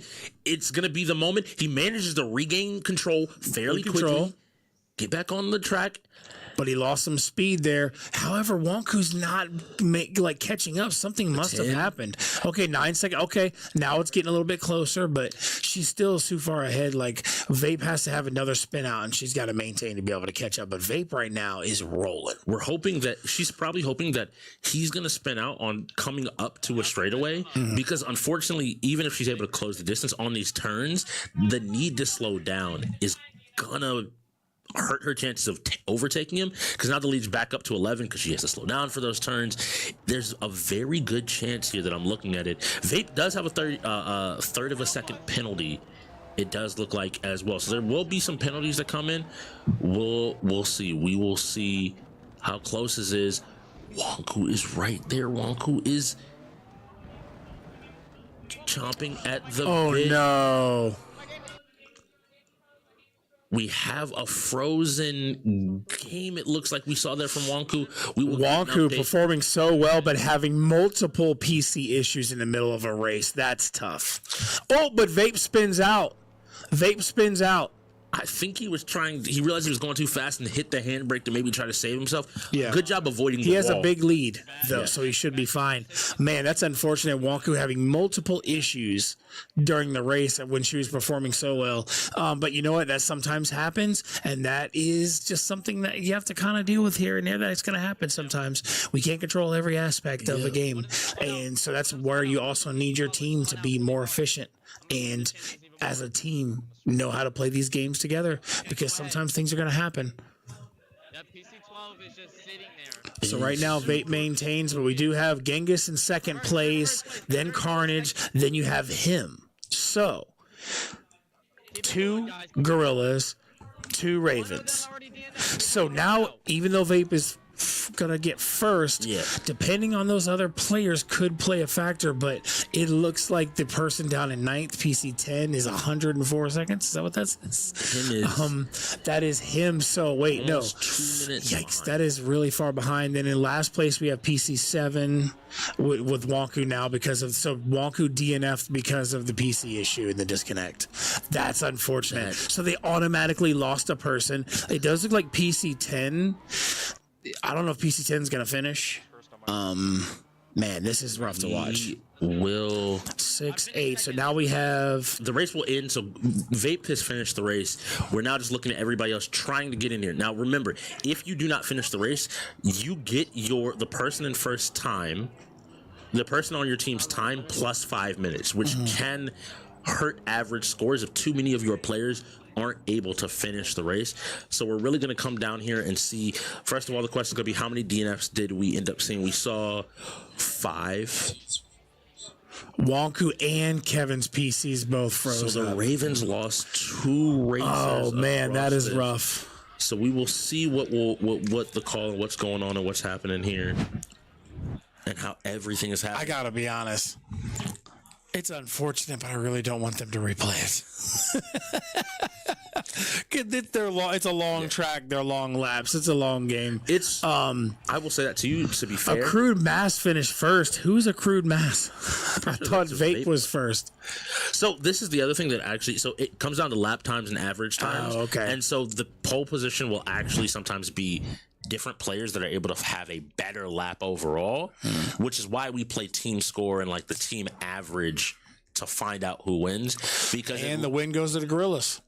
Looks like the win goes to the Gorillaz. So we had some PC crashes for the Ravens, which is very unfortunate. I'm also going to say this, to your point about replaying it. Do you want to burn another maybe 15 minutes on rerunning that game? I know, but they're neck and neck. So if you could replay it, wouldn't you? It's early. I'm saying it's the worst thing because at the end of the game, you'll look back and say, we should have fought to replay the game. And if you win and there's never a problem, you're like, we didn't even need it. The PC's messed up.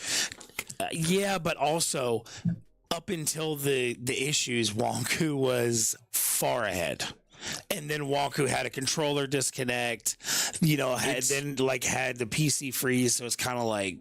And we saw Vape spin out there towards the end. Yeah. Like, I feel like Wonku had a chance to win that. It becomes a very big what if situation of like, if in a world where none of that happens, what happened?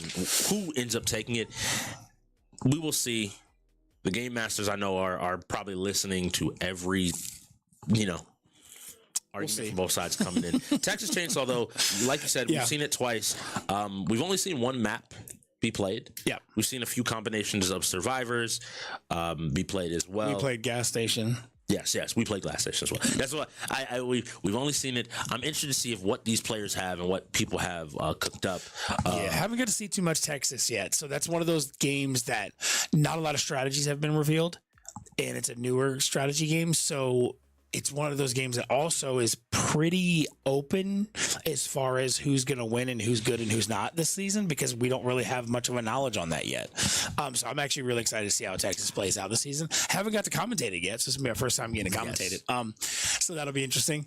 As far as the technical issues stuff that's going on, I can tell you from my standpoint as a coach is I tell my players, if something doesn't go our way, move on. Move on, because here's what I think it comes down to for me. Move on. Okay, we had a technical issue or we got a forfeit, blah, blah, blah. Move on. We're better. Yeah. Move to the next game and win because you're better. You know what I mean? You can't put too much time into like mistakes and issues. You have to move on. You have to refocus. You have a quick setup timer. You can't go out there and argue for 3 minutes about an issue. You have to set up the next game and get rolling and get to that next game, or else you're going to end up hurting yourself even more by losing the next game due to setup in time. As somebody that was in a greater coaching position last time, I remember telling my players, like, if there's a problem, tell me. I, as the coach, will try to handle it best I can. I hear some clapping out there. Do we have a forfeit on a game, or was a ruling change made due to issues? It was probably a forfeit on a game. It has to be a forfeit on a game because we hadn't played 8 games. And so my question here then is... Gorillaz forfeit Texas. Okay, so my guess... Wow. So both teams put in a forfeit, but Gorillaz put theirs in first. Yo, see, that's another thing. So that's another thing, right? Pokemon. We weren't going to play Pokemon in our match, not because we don't know how to play it. We know how to play it, but we weren't going to play it. But I took my time to put that forfeit in because I was like, there's a chance they might forfeit. I don't know if Havoc ever told you our very first game when we played. Same thing happened. He went JoJo's Road. That was the only person that touched JoJo's. Yeah. And literally he was like, so what do? Do we forfeit? And I went, go sit down and start plugging your controller. And we just waited, and then the other team forfeited, and we all looked at each other like, yes. So, Smash coming up next. This is a game that I see Herb on the Ravens side, but then I see multiple on the Gorilla side that might know Smash. This will be interesting. This is one of the fighters on the wheel with these two lineups that I don't think there's a clear-cut winner. Yeah. I think this could be interesting. Global did really well in their last game. I will give him credit. No Wonku. And the Ravens played the bots, and we didn't really get a chance to see because the 3-man went dummy, and Paku on the Pac-Man was dominating. But we will see what's changed. Obviously, it's been a week. These teams have to have been practicing. And Paku is nowhere near their best Smash player. I also want to highlight to you, by the way. Yeah. There's no better feeling than to have that unfortunate situation happen in Forza and then get that forfeit out of the forfeit one. And that's an immediate thing where you're like, cool. Luckily the Ravens can just like, yes, okay, let's move on. Cool. Like, it's back to 4-4. It's an even game. Doesn't even matter. Whatever, let's go into Smash and have some fun. Smash is expected to be a fast setup, though. Mm-hmm. Luckily, the FF, for those that don't know, if you FF a game, you do get the full 4-minute timer. So helps a little bit. You don't have 2 minutes to set up Smash. Yeah. But even still, both of these lineups will be going completely into for Smash. I'm expecting, I don't know who to actually root for here. Because, Smash is that fighting game that any and everybody plays. So this match is pretty much going how I think a lot of people expected it, pretty even, back and forth with 5-man versus 5-man. I'm really happy the Ravens went with 5 because I feel like if the Ravens went with 7, the Gorillaz would have a better chance to win. Yeah. So I feel like going with 5 for the Ravens was a smart call. I don't know about the 5 because I don't know much about Genghis. Kevin's been in the league, but he hasn't played a lot of games. So like, I think it's interesting. I can see, like, when I look at this lineup right now, Herb obviously for fighters, but I also see Herb going in for a lot of sports games today. And Herb being not their only fighter, but he's essentially their only fighter today. If you like, minus a couple of games that you got some coverage with him, maybe Kevin. That's what I was gonna say. But I think what's gonna hurt their team comp today is if they get a sports game and then a MK right after a sports game, lineup wise could hurt them. You know what I mean? So I think that could be interesting. Whereas the Gorillaz have basically 4 players that can play sports games. I also am looking across at, and I mentioned this during y'all's game, and I want to kind of put it back out there. Do you think the Ravens have a duo to match whether you want to say the duo prowess, trio prowess of Stars, Carnage, and Murs and shooters? Because the three of them can play shooters. Depends on the shooter. Fortnite, I don't think it's going to be close. I can put that out there right now.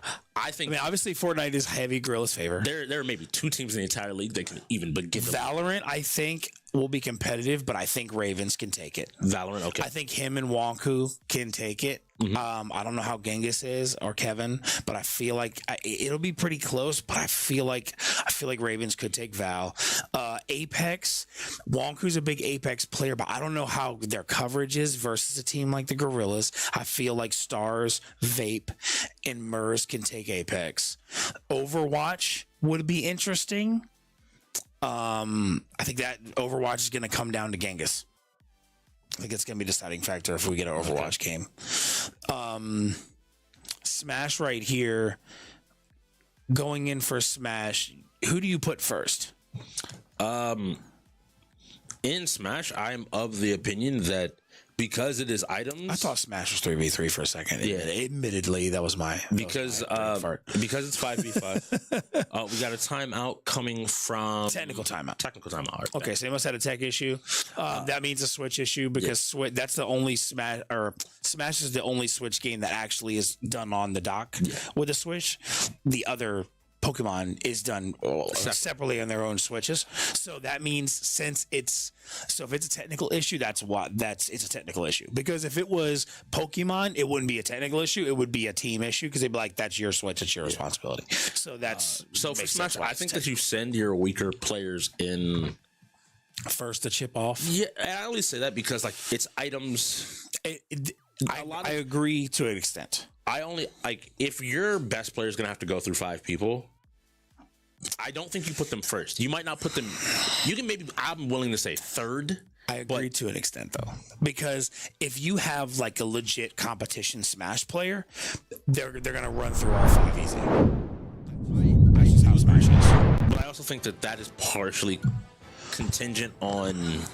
Okay, on having Booty Freak and Cinematic. So Cinematic is Wonku. Booty Freak is. I'm gonna guess. Sounds like this Stars. is global. I'm pretty sure this is. I don't know. I think Global plays Terry in both KOF and this. Oh, okay, yeah. I think if I remember correctly. Okay. Because I think that when the Ravens or when the Gorillaz played Eclipse, he was kind of going a little bit crazy. Wreckfest. Okay, pretty even matchup game coming up next to keep this competitive. So here's the thing. This is another fighter in his Global versus Wonku. However, I feel like Wonku still has a chance in this one because Wonku can play some Smash, and Smash is a fighter. Yeah, but then items. Item. But that's the problem. How much does she experience with items? That could be the difference here. But running a Sora, so seeing like the way that items run in Smash can make a huge difference for this because in the past in the league we didn't have item usage. So Wonku mostly played Smash league-wise, not Smash. And it looks like Global is continuing that dominance he had in KOF, bringing Terry into Smash, getting the first win. We saw a little bit of that final Smash coming out. He managed to get the Smash belt and take Wonku and Sora out. Friendship couldn't save him, but now Dark Pit's coming. So it looks like we got Kevin in now, but it looks like he was already kind of leaning to Herb, asking Herb something, which kind of makes me concerned. He's running a Dark Pit, who is an interesting character. I'm not the most proficient at Smash, but luckily the map choice right here, you don't have a ring out, so that's good. It's just straight up battle because you got one straight platform here. So this will be interesting if you get far enough to that edge. But that also means you're limited movement wise, which could be a struggle, whereas actually Dark Pit could have an edge in this one.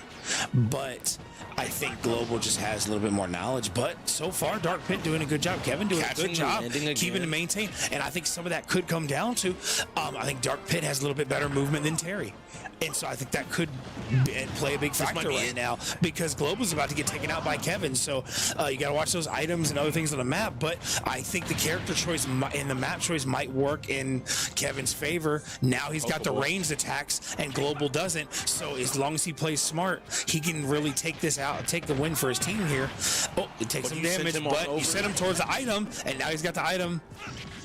Nice job, knocks him back, hits the item. All right, now you just have to dodge final smash. We got the power up. Smash. We see Rex there looking on like a proud father at all the Smash players here in the venue.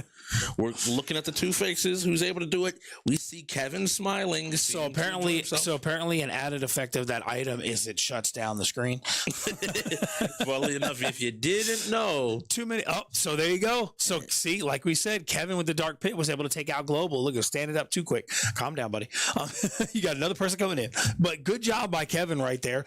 I think, like I said, I think the character choice kind of gave him a little bit of edge there versus Terry, because Terry is you have to get it. He's a close range character, and so Pit has range and movement edge over Terry. Obviously, I'm not an expert Smash player, but I am a person who knows the reality. Gun beats knife. Yeah, it's exactly like it's like so. It's like it's more like sword versus fist. Yeah, I mean, so either like you and bow. You know what I mean? Like, so it's one of those situations. I think character choice makes a huge impact on that. Having global out already could really be a detriment for the Gorillaz, right? And here we go. We come back in, and this is a tough map right here, but we got a Mario pick for Stars. Stars got a little bit of damage and a nice toss to get the win. Good job by Stars. He only took 12% damage, which he'll heal up off of for going into the next round. Yeah. And immediately kind of manages to neutralize that loss and keep the advantage for the Gorillaz. So good job, Genghis. I'm looking at you. You also got the Mario. We got the flag on one side, and we got bog standard Mario on the other. We'll see who's able to take it. Stars and him have a little bit of a joke, seeing who's able to play. They're going back and forth. Both are trying to get a hit in here. Let's see who's able to do it. Okay, Genghis getting some hits right here. Oh, taking some damage. Okay, good job from Stars consistently being able to get a hit, a little bit of damage here and there. I see Carnage saying, you're just talking to Stars, trying his best, like, hey, okay, cool. Got pressure. Keep going. Genghis seems locked in, though. I don't know who's going to be able to take this. I think whoever takes this puts their team in a great position by just once again giving them their other man lead. So we got Wreckfest coming up after this, which is a pretty good setup game because there's not a lot of rules you really got to do. You just got to get all the PCs in the game. So right here, still pretty back and forth right now, but it looks like Stars does have the edge damage-wise over Genghis. So this is Genghis is... Yeah, so Stars does have the damage edge over Genghis. Stars winning right now. You got to watch those items, though. They really can sway, and 40% is not too much of a difference. We got a little bit of a healing on the damage right there because of the item. There's a Pokeball right there. Grab them Pokeballs. Okay. So right here, you see Genghis is not going to the items well enough, or I don't know if Genghis knows how to use the items. It is a little because he was going over them and not grabbing them. That top platform. And he wasn't able to stay on the platform. Drops off to the bottom blast zone. It looks like Genghis, a little bit of a not enough knowledge on the game, didn't know how to use the items, and Stars were able to take advantage of that. Now we got him coming in. Let's see what him's got. I haven't seen him play Smash. He also went down a little bit too quick. Him is really fun to watch for me because him is the type of person to quietly come in and he'll be like, hey, you see what I did? You see me? You know what he reminds me of? His personality is very much like Billy. He's got that very calm personality, and then he'll do something and beat you and just do a little smirk. Hey, he reminds me of Billy personality-wise like that. That is the biggest compliment. So you got the Kirby choice, which is a great recovery character. Kirby's got some great movement. You can stay in the air as long as you want, basically. This is a good map choice for a Kirby because you can maintain. So he's already got a little bit of a character edge right there as far as recovery goes. He also knows how to use items. He's got a little Obama Snow out there. You also got I forget the Curly Bear's name. It's like something with a U or something. He was frozen for a second. Can Stars manage to capitalize? He has lost a lot of damage. Stars playing around the Obama Snow really well. But here we go. Both players are going to go for this Stars gets it first. There's two smash balls. Two of them. Wow. Who's going to get it? Mario with it. Can Stars hit it? However, Kirby was able to get another character, but swap planes. That's where that Kirby movement comes into play. He needs to go get the Smash Ball. Oh, is he going to be able to get it? Get the Smash Ball. Fake one. It was a fake smash. Luckily the assist is the one that caught the fake smash ball instead of the Kirby. So that is a good situation for him. And him's got the edge right now. Stars is really low. He's almost about to get taken out. He's taking a lot of damage. One more good hit could smash and launch him out. But Stars does have an assist right now. But Kirby with the recovery, he's just got to be careful. He's giving him a chance. Oh, and Stars managed to take him out with the aerial kick. Stars is now taking out two people, giving the other three players on his team a comfortable lead, and we're looking at Herb here, looking to see if he's able to Herb looks a little concerned. But guess what? A little worried. They added a second character to Smash. He's been doing this is not a great map, though. But in the close range battle, he could definitely take it. Stars is taking so much damage. He did get a little bit of recovery after that. Good hit. But all Herb's got to do is like one smash. That's going to take him out. The bullet bill was not the item. Oh, my gosh. He could go out here. He must have recovered. He did a great. one of the smaller planes. He was able to maintain land a small plane. There's the kick. He's gonna go. He said, "I play Tekken in Smash." What are you talking about, bro? And he takes and goes ahead and launches Stars out. Stars is still talking though. And here we go. Who got? Is Carnage going in next? Look, he's trying to get to half double. Rex is like, nah. You see what I did? Yeah, it looks like Carnage. He was able to take out 3 people, so that's good. Yeah, I think he got basically the other 3 people on his team. If you could each get 60%, because you heal off 30%, get a little bit. Yeah, Herb is no slouch in Smash, even though it's not his best fighter. However, I will say, seeing the Kazuya makes me concerned for Herb going through that many people. And you see right there, I believe Carnage is in, and Carnage running the Cloud. Cloud, I actually know how to play Cloud. That's a character that I learned how to play. Cloud has some great ranged attacks that he can use effectively against Kazuya. And so this actually, I got a feeling Gorillaz are going to take this one. Yeah, look like it. I always look at movement in Smash. The same thing for like some fighting games. You're gonna look at small things to tell you how good somebody is. And I'm watching. Ooh, Herb's got an Abra on the field. Oh, can he dodge? A nice movement from Carnage to dodge the snipe. Blocks the move. Is he able to punish? Nice. Got a smash. Get the aerial right there. The up B, I think it is. Okay, good launch right there by Carnage. So if Carnage can effectively play the edge here, he can definitely win this, because going against Kazuya is going to really struggle being able to land an attack but coming off. See, all Carnage has got to do is maintain that edge. He managed to get the grab. No, and Herb takes out Carnage, but he's taking so much damage. He's already over 100. All right, next up we have Mers looking ready to go. It looks like they're holding Vape as their last player. So here we go. Mers plays Link. Was on the Ghost with LJ Skater Girl, another Link. Plays Link like one of his former teammates. We'll see the level of proficiency. Maybe they both talked a little bit. Always trading tech between players. Kirby's at 115% already. He can't take too many hits. He's trying to get, I think, an opportunity. He has that rage like we normally see in Tekken games to give him a little bit of a bump, a little bit of a boost. He has a jetpack now. So in this scenario here, I love the Link choice. However, with this map, this is more in favor of Kazuya right now, because Link is very limited as far as he can go on the map. He's got to do a lot more jump arounds to get up top. Electrode, and they're fighting on fighting on that lower part of the map is really going to hurt the Link, which is giving Herb the edge. Now he finally goes up top, which is what he should have done for the start. But however, he's not using his bow. He's not using his bombs. Mers is doing attacks, but he's not using his ranged attacks by Link, and Herb's able to take advantage and take him out. Clearly, there was a little bit of a knowledge right there issue, because Link has so many tech moves and distance moves, and he didn't use none of them. I'm gonna go on a limit. Don't play neutral with her. Just in any fighting game. Don't play. Find the most dishonest thing you can do and just do it. Do not try to be like, yeah, I'm gonna. Oh, and we got the Super Mario map. Oh no, that's Duck Hunt. Okay, that's Duck Hunt. Can He's got using a Kirby, which is good for movement, but not for this map. I think Herb's gonna be able to solidify and maybe lock this in. Looks like Vape knows a little bit, and now he's Kazuya. You see, he's got the hair on. There it is. Herb about to put in work. Oh, he hits him with the laser, but a good box right there by Vape. Vape getting away.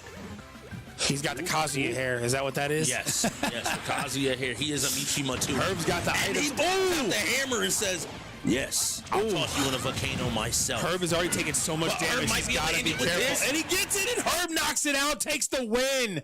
Herb with a is that a 3 sweep from Herb right there, or was it a 4 sweep? I think that's a 3. He managed to shut. I'm a little behind on my stuff here. So after StarCraft, we had some Forza, which is taken by Gorillaz. And then we had the Texas FF, which did end up going on over to the Ravens, and the Ravens managed to take the lead back with a W in Smash off of some amazing play from Herb. And I know they're looking. So you mentioned the Kazuya. One of the big things Kazuya can do is if he hits some of those electrics in Smash, he gets a similar crumple state that you might see in other fighting games. And some of those moves where he just decides to, in this case, grab Kirby and say, "Hey, let me introduce you to the ground." And Kirby went flying, ended the game. Herb knew exactly what his win condition was, and was able to play around with the maps as well as they were changing to just always find an opportunity. And you see how those grabs would do the launch. Yeah, which is something that I don't understand Smash the best. but I have noticed that there's certain moves that will do the launch and some that won't. And so the grab, the smash move, the AB, I believe is another one. Right. There's a few different, like, Kazuya as a character is really interesting because they wanted to maintain a lot of what he does in Tekken. And so when he gets the opportunity, he can't just send you flying. Like, as we saw multiple times where he just found his opportunity. And that's Herb more than anybody else. Herb, there's some players in this league that I will say can have very high highs and have like super big peaks. Yeah. Herb is a player that, like, you just have to beat on every category and be solid. You can't just be good. You Yes. need to be above average and just beat. And that's with Herb. It really comes. It's one of those things that even his worst game, you can't be a slouch. Yes. Against him, and I'm talking worst category too. So right here, we got the bus pile. So if history plays effect in this, Gorillaz usually win this historically. However, we got some different teams now. So the question is, can the Ravens pull this one out over the Gorillaz? Because historically, the Gorillaz have won this matchup in Wreckfest many times. Here we see Stars right behind the leader of the pack. It's neck and neck. Looks like one of his teammates. He's right behind Herb. Never mind. One of his teammates said, "Hey, Stars, go on ahead. I got this. You keep on driving. No problem." So Next game, do we have a sports game? We got 2K. So that'll be interesting to see. I can tell you right now, if Herb is able to go in for 2K, they need Herb and him for 2K. That's what they need. Or actually, Herb and Wonku, because Wonku is well trained in 2K. By Black Diamond, so I think that could be interesting. It really depends on what each team has. they're gonna have to fully send it. 2v2. They're gonna have to fully send it because one way or another, looking at lineups, they're gonna have to deal with the likes of Vape, Carnage, and Global. We got a reset right there. Oh, look, one of the Ravens is that young Wonk has a lot around her. Can Wonku escape with the? Wonku managed to escape the damage. That's surprising. She literally had to like stop moving and turn around to escape the damage because there was so many gorilla buses around her. It looks like we already lost one person out. Points wise, the gorillas are up by 2. Oh, Wonku takes a hit, but The that other person's about to die. take himself out by hitting just Wonku. back All into Wonku's got to do is catch off the reset, and that bus is out. All right, going the other way, coming back around. Again, we see this map used pretty consistently for buses because you have to interact. Oh, with the so buses. somebody else DNF'd right there. That looks like Because it's Carnage. Wonku went up to 7th place as last. So right now we lost 2 gorillas and 1 Raven. Good start for Ravens. Oh, able to right miss right Back of the there. bus there. Nice try by Vape. Someone get Kenny. Yo, someone get Kevin. I can hear Stars all the way in this room. Stars, you can tell he's trying to create a moment. Maybe he sees an opportunity. His team seems to be. This is up a in rough points. map to escape with buses. There's no escape on this map for running buses. But right here you see a clash right here. But his teammate, I think, took more damage in the back. The second blue bus did. Half HP. Now the thing is, are you going to go for the wreck out here, or are you going to keep racing? Stars is racing the bus right now. He looks like he's in the front, and I think that this is pretty smart from Stars. Like, if you have first place, you should be trying to race unless you are on the end of your. Well, the problem with this track is it's so simple, so they're going to have plenty of opportunities to wreck you. But once the numbers dwindle down, they can win it. I see 2 gorillas. I see 1 Raven. Is it 2? No, but there's more than that.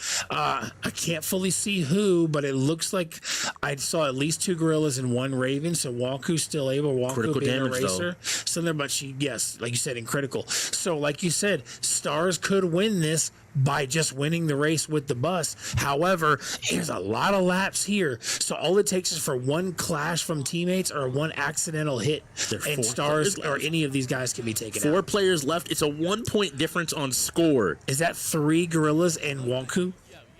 Wonku, I think Wonku Nope, managed to take another the lead. gorilla's out. It's 2 gorillas and Wonku left. Wonku is already pretty low, and the only one left here. Now Stars is coming flying up on Wonku, but he could screw himself. Is he going to be able to do some damage? He doesn't hit yet. Does he know how to hit? Does he know how to get the hit here? He bumps and does little damage, but Wonku just still stops. maintains. I'm not fighting you. Like, I don't have a reason to fight you. He's got to be careful watching behind him, because if he watches behind and then runs into his own teammate, he could be in trouble. Yes. The But front it's of, 2-on-1. we can see his hood's already damaged. The bus's weak point is its However, engine. it's 2-on-1. But look at the points. That's what I'm saying. Ravens still are maintaining in points right now. They're slowly creeping up more and more. Reset right there. He's gonna go through. Hits Wonku. Ooh, and Wonku's out. Gorillaz win. That was a great call by Stars to just recognize I have enough health that if I get a square hit here, even if I go out, my teammate should be able to make it. No, it's 1-1 now. There was another Raven. Him is still alive. And him is maintaining. Him has taken the point lead. All he's got to do is finish and not get damage from Stars. And the Ravens could win it. Oh, no, Gorillaz are up top and now. Gorillaz are up top. So, however, I think him's vehicle's damage, he can't speed up anymore. But Stars might not be able to either unless they're just being very careful. We see the critical damage here. Stars is on the final lap, but him has 2 more laps. This could be one on points. This isn't just over. But the Gorillaz are leading with points and about to get first place. So I think this is probably still going to go to the Gorillaz unless Star messes up and gets KO'd somehow. His front, the front of his bus is gone. So if he takes one hit in the front, he could be taken out. He takes a turn too fast. He runs into his own teammate or a dead bus. Or a dead bus like right here. Yep. And is he gonna make it through? He squeaks through. He had to hit that Franklin GTA button so he can get that slow motion going in between the cars. I'm not sure though.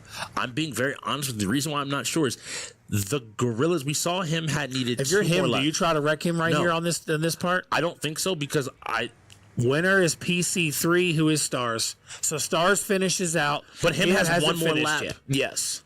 Him has one more lap, and this could swing it enough if he's able to finish it because it's been going like a 1 to 2. But how do the points go in this game, though? That's what I don't know. Between first and second, it's going to come down. Because there's nobody to hit to get points. So the only thing I can think you can do to get points is just naturally finishing with points. Yes. Or finishing the race. But I don't know. He has how the 30 seconds, though, to finish this lap. He won't get any more points, I don't believe, if he doesn't finish in time. So he has to do a whole nother lap in the next 20 seconds and hope that he scores enough points for his team.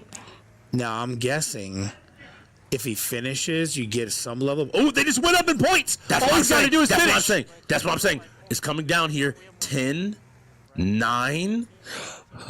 Is he going to be able to get around here? He doesn't have enough. It's going to be super close. We're going to have to see what the final point is. Okay, hold on. Finished. Okay, finished. What are the final points? He got second. He finished second. 122 to 122. It's a tie. Oh my gosh. Oh my gosh. No way. Now, is the tiebreaker run again or does it go by placement? Because if two finished and oh my gosh. What a play. What an outcome for Wreckfest. This is awesome. It was one of those small things that I noticed where I was like, every time you finish the lap, it's like it gives you 10 points or something. And I was like, wait. And it's so unfortunate that his bus was so damaged, he couldn't finish that last lap. They are running it back. More Wreckfest action. I know. I'm telling you right now, they're all coming in this one. We're wrecking and ending it quick. Yeah. I feel like everybody's going to come in ready to swing. The good thing is there should be no setup time. It should literally be just start again. Unless somebody decides to change, but you do not want to change in this scenario. They should immediately just press start again and start again. Yes. However, for all we know, one of them could have got up and went to the bathroom. One of them could have got up and thought it was over. We wouldn't have to play again. Coach, we won, right? Like I'm going to go to Wawa. Nah, see. Yo, I'm not gonna lie. TLG did that in halftime in our match. And the game was coming up and I was like, I swear if you're not back, TLG, I'm gonna tear you up, bro.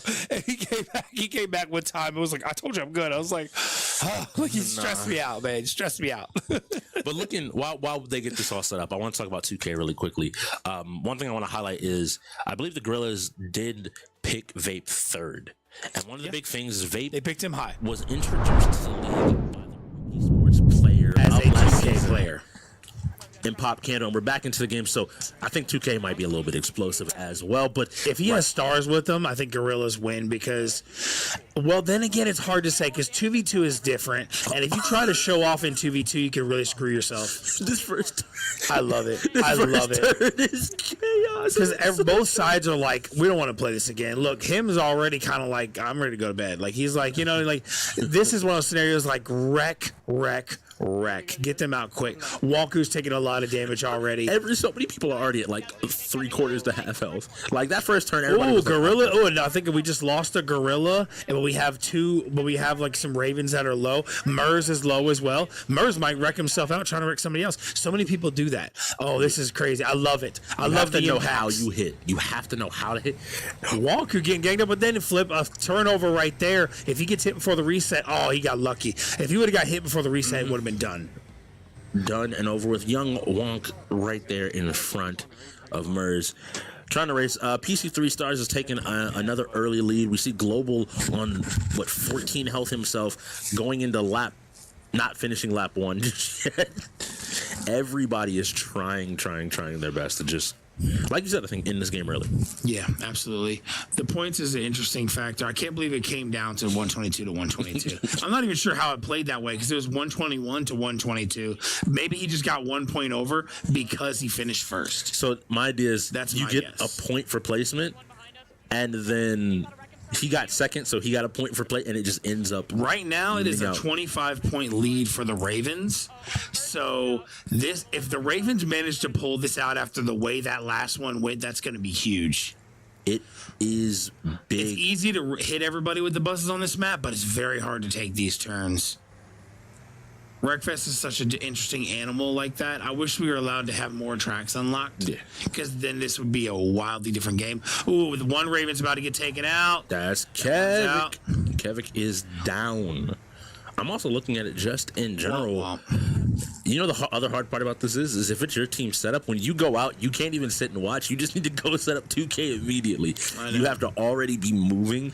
Oh yeah. So I hope they were setting up 2K while that person was out of the game in the last time, because otherwise it's going to be a long setup. Oh, managed to squeak by.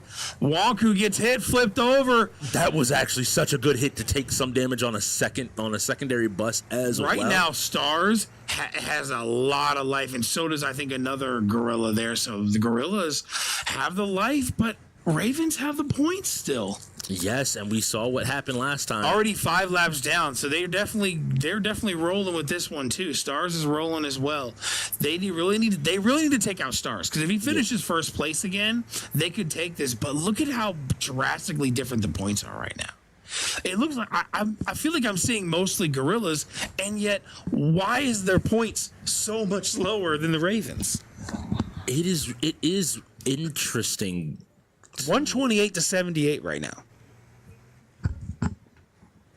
I feel like if this is me, I'm finding Stars, and I'm targeting him right now. I think there are only 4 racers I'm swinging left. my tail right into Stars. I think there are 4 racers left as well. Like, this is another one of those things where you're just willing to. We see Genghis kind of just going around. Almost, I'm guessing that the Ravens said, hey, we might have tried to wreck last time and we lost. We almost won by just racing. Just do your best to stay alive and let them try to wreck you out. But, drive, and we'll probably win. They can't beat us on a race. And I think we see that. Genghis is up, still driving around the map, doing his best to just stopping full and be like, all right, where do I need to go from here? So I think it might be 2v2 right now. Yeah, there's 1 through 4. So I think it's 2v2 right now. I believe it's him and Genghis, I think, versus Stars and somebody else. So the big thing here is going to be if people start falling. Like, if I'm the Gorillas here, I'm looking at the points, and it is not looking good. Stars is rolling. He's not worried about turns. He's rolling. But here's the thing. Both of the Gorillas that are still in have high life bars over the Ravens. But if they can't catch the Ravens to damage them, the Ravens are clearly going to win this. Look, Stars is clashing with his own teammate right now. So right now, look at the point difference for the Ravens. If they're about to finish this race, and Ravens are going to take it. They're up 170 to 105 right now. So Stars managed to finish the game, I think, getting up to maybe start heading over to make sure. So you know what I think happened? The reason the points are so high, the Gorillas' other 3 must have been taken out super early and got like no points. Is probably why it's such a drastic lead for the Ravens. All they got to do is finish the lap, and it's a Ravens win. They got 3. There's 3. So So it looks like So is Stars and 3 Ravens left. Yeah, the Ravens are definitely winning. All they have to do is finish. But even if they wreck out right now, I think points wise, it's an automatic win for the Ravens.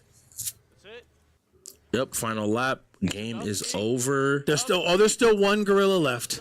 Right. There's one gorilla left. We got a wreck, DNF. So let's see final point total. Is it over now? There is one person that's still technically going, but I think the points is heavily in one side. It's not going to matter. Yeah, PC 3, 2, 1, 0. No, there is still a question. Victory for the Ravens. I think they have to count points up because I'm looking and I see PC 3 and PC 10 are both blue. Yeah, Which so that means 2 different teams. So that means red has even more points. But what I'm saying, somebody was on the wrong team. True, but they don't care. They add the points up. And so all that means is the Ravens won by 100 points. The point's been given. I'm not going to worry about it. It's above my pay grade. Above my pay grade.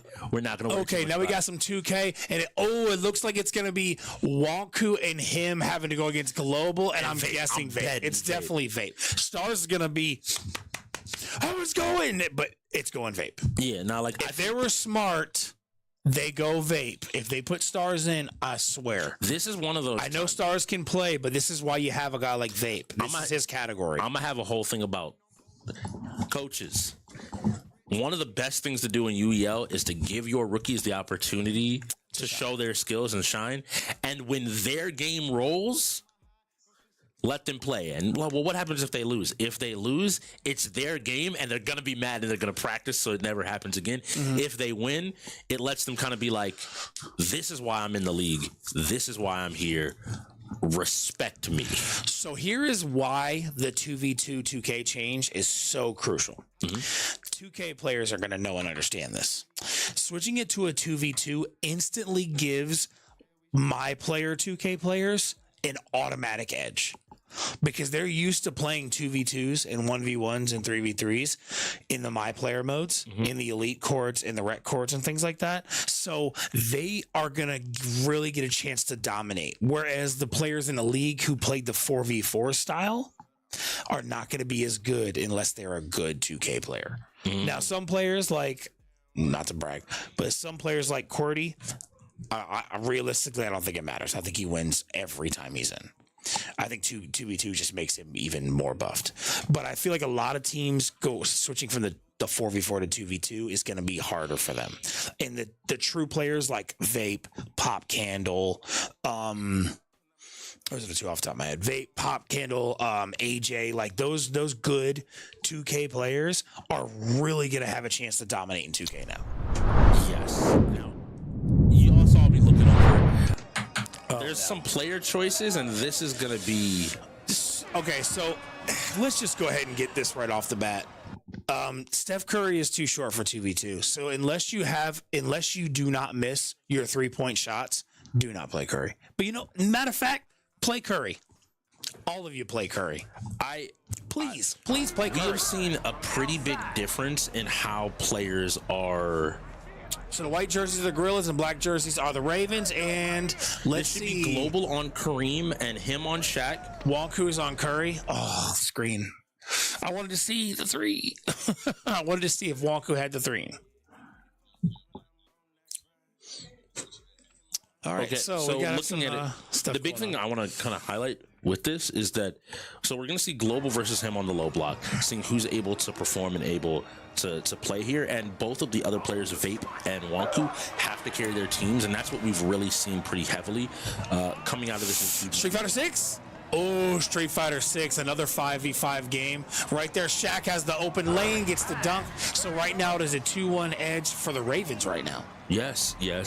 And once again, having Kyrie Irving into Steph Curry, we've seen less, like you mentioned with the 4v4 and the change.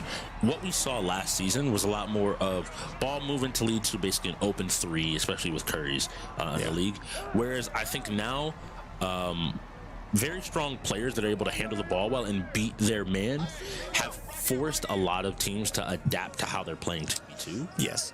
Curry's obviously one of the best 3-point shooters in the league. That's not.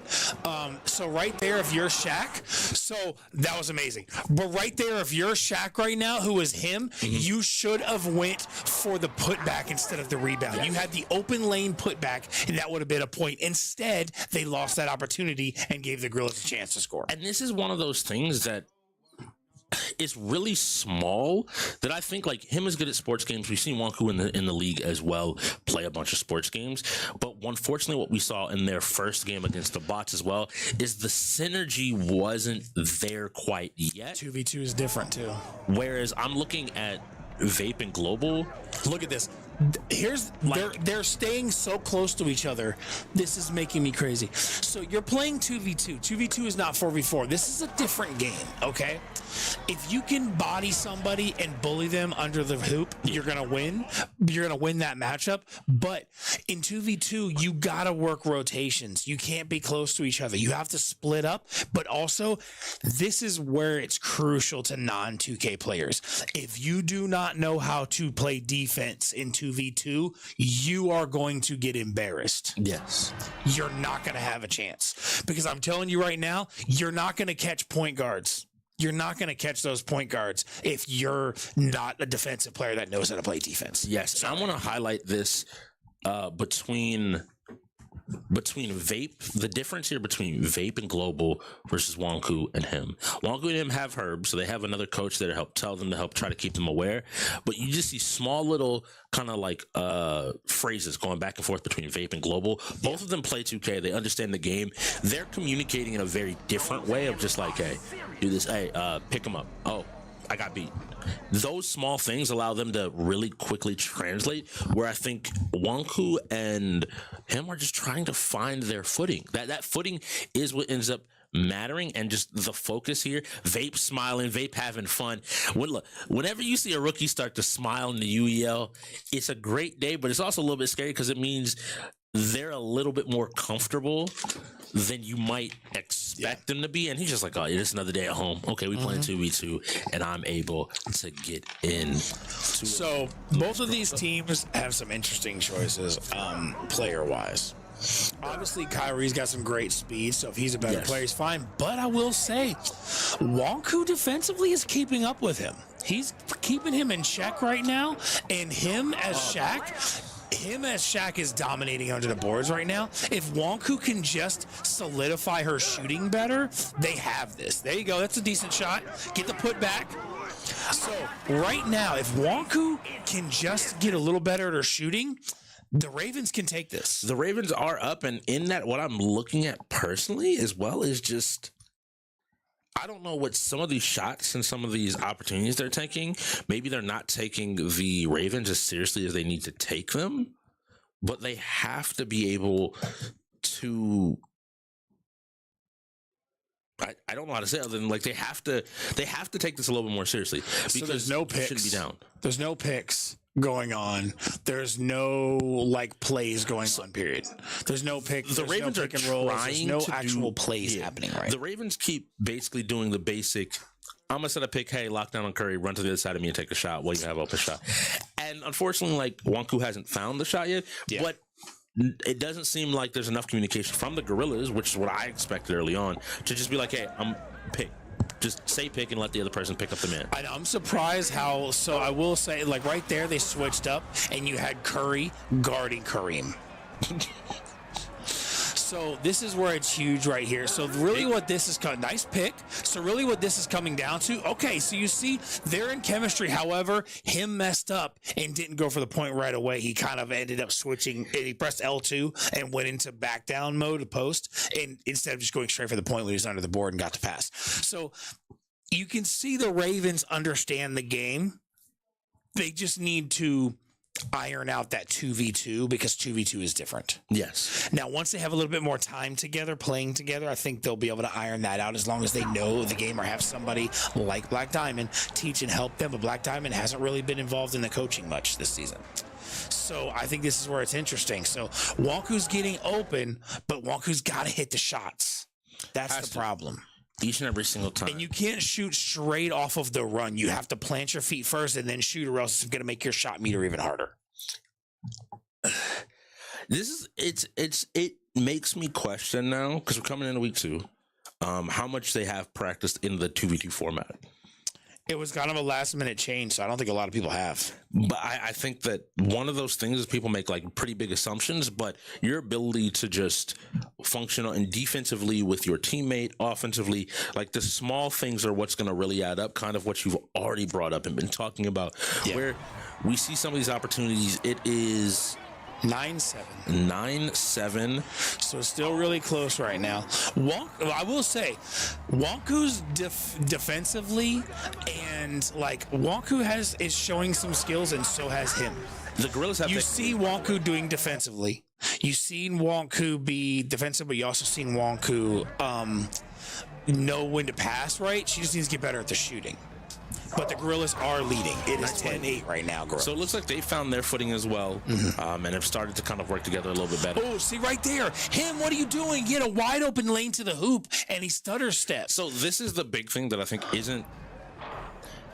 Get the putback. Situational awareness in terms of just 2K in a lot of sports games, they don't have the time for you to communicate those small things. Okay, somebody teach him how to press square. It is that simple, but at the same time, I think. So this comes back to teaching people the game. There are times where I don't think people are teaching people how to assess a situation, right? Yeah. So right there. Okay, good job by Kareem Global following that up, because right there, Vape went in and defensively was shut down by him. But luckily, Global was there to lock it in. Good rebound. It's Shaq, man. You get the points. It's Shaq. It goes back to what you said. It's Shaq.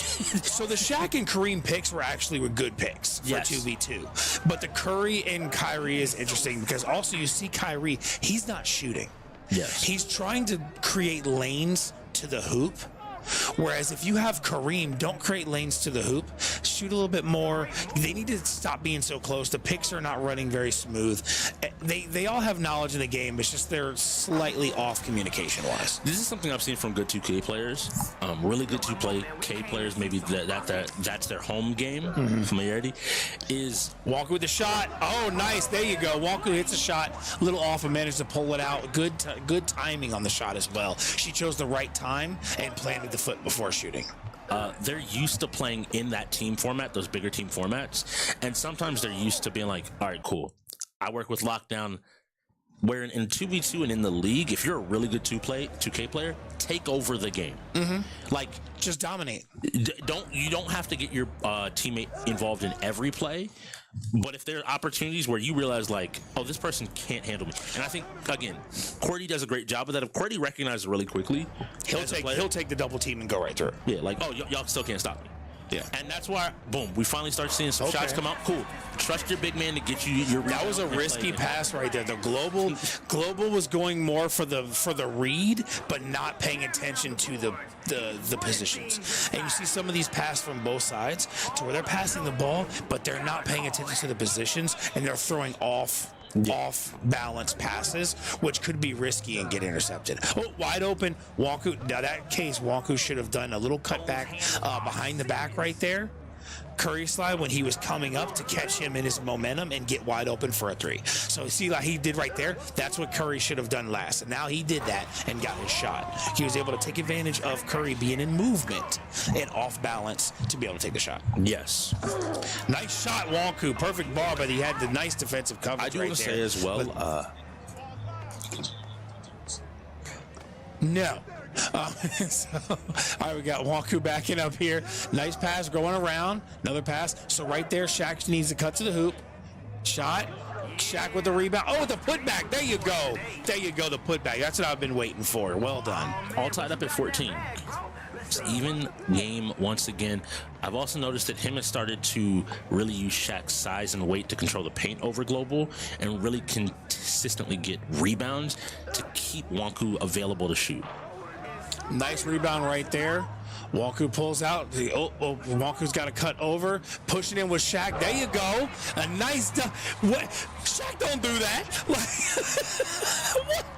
Shaq don't do that, bro. I had to make sure we were playing 2K. Shaq around the back. Come on now.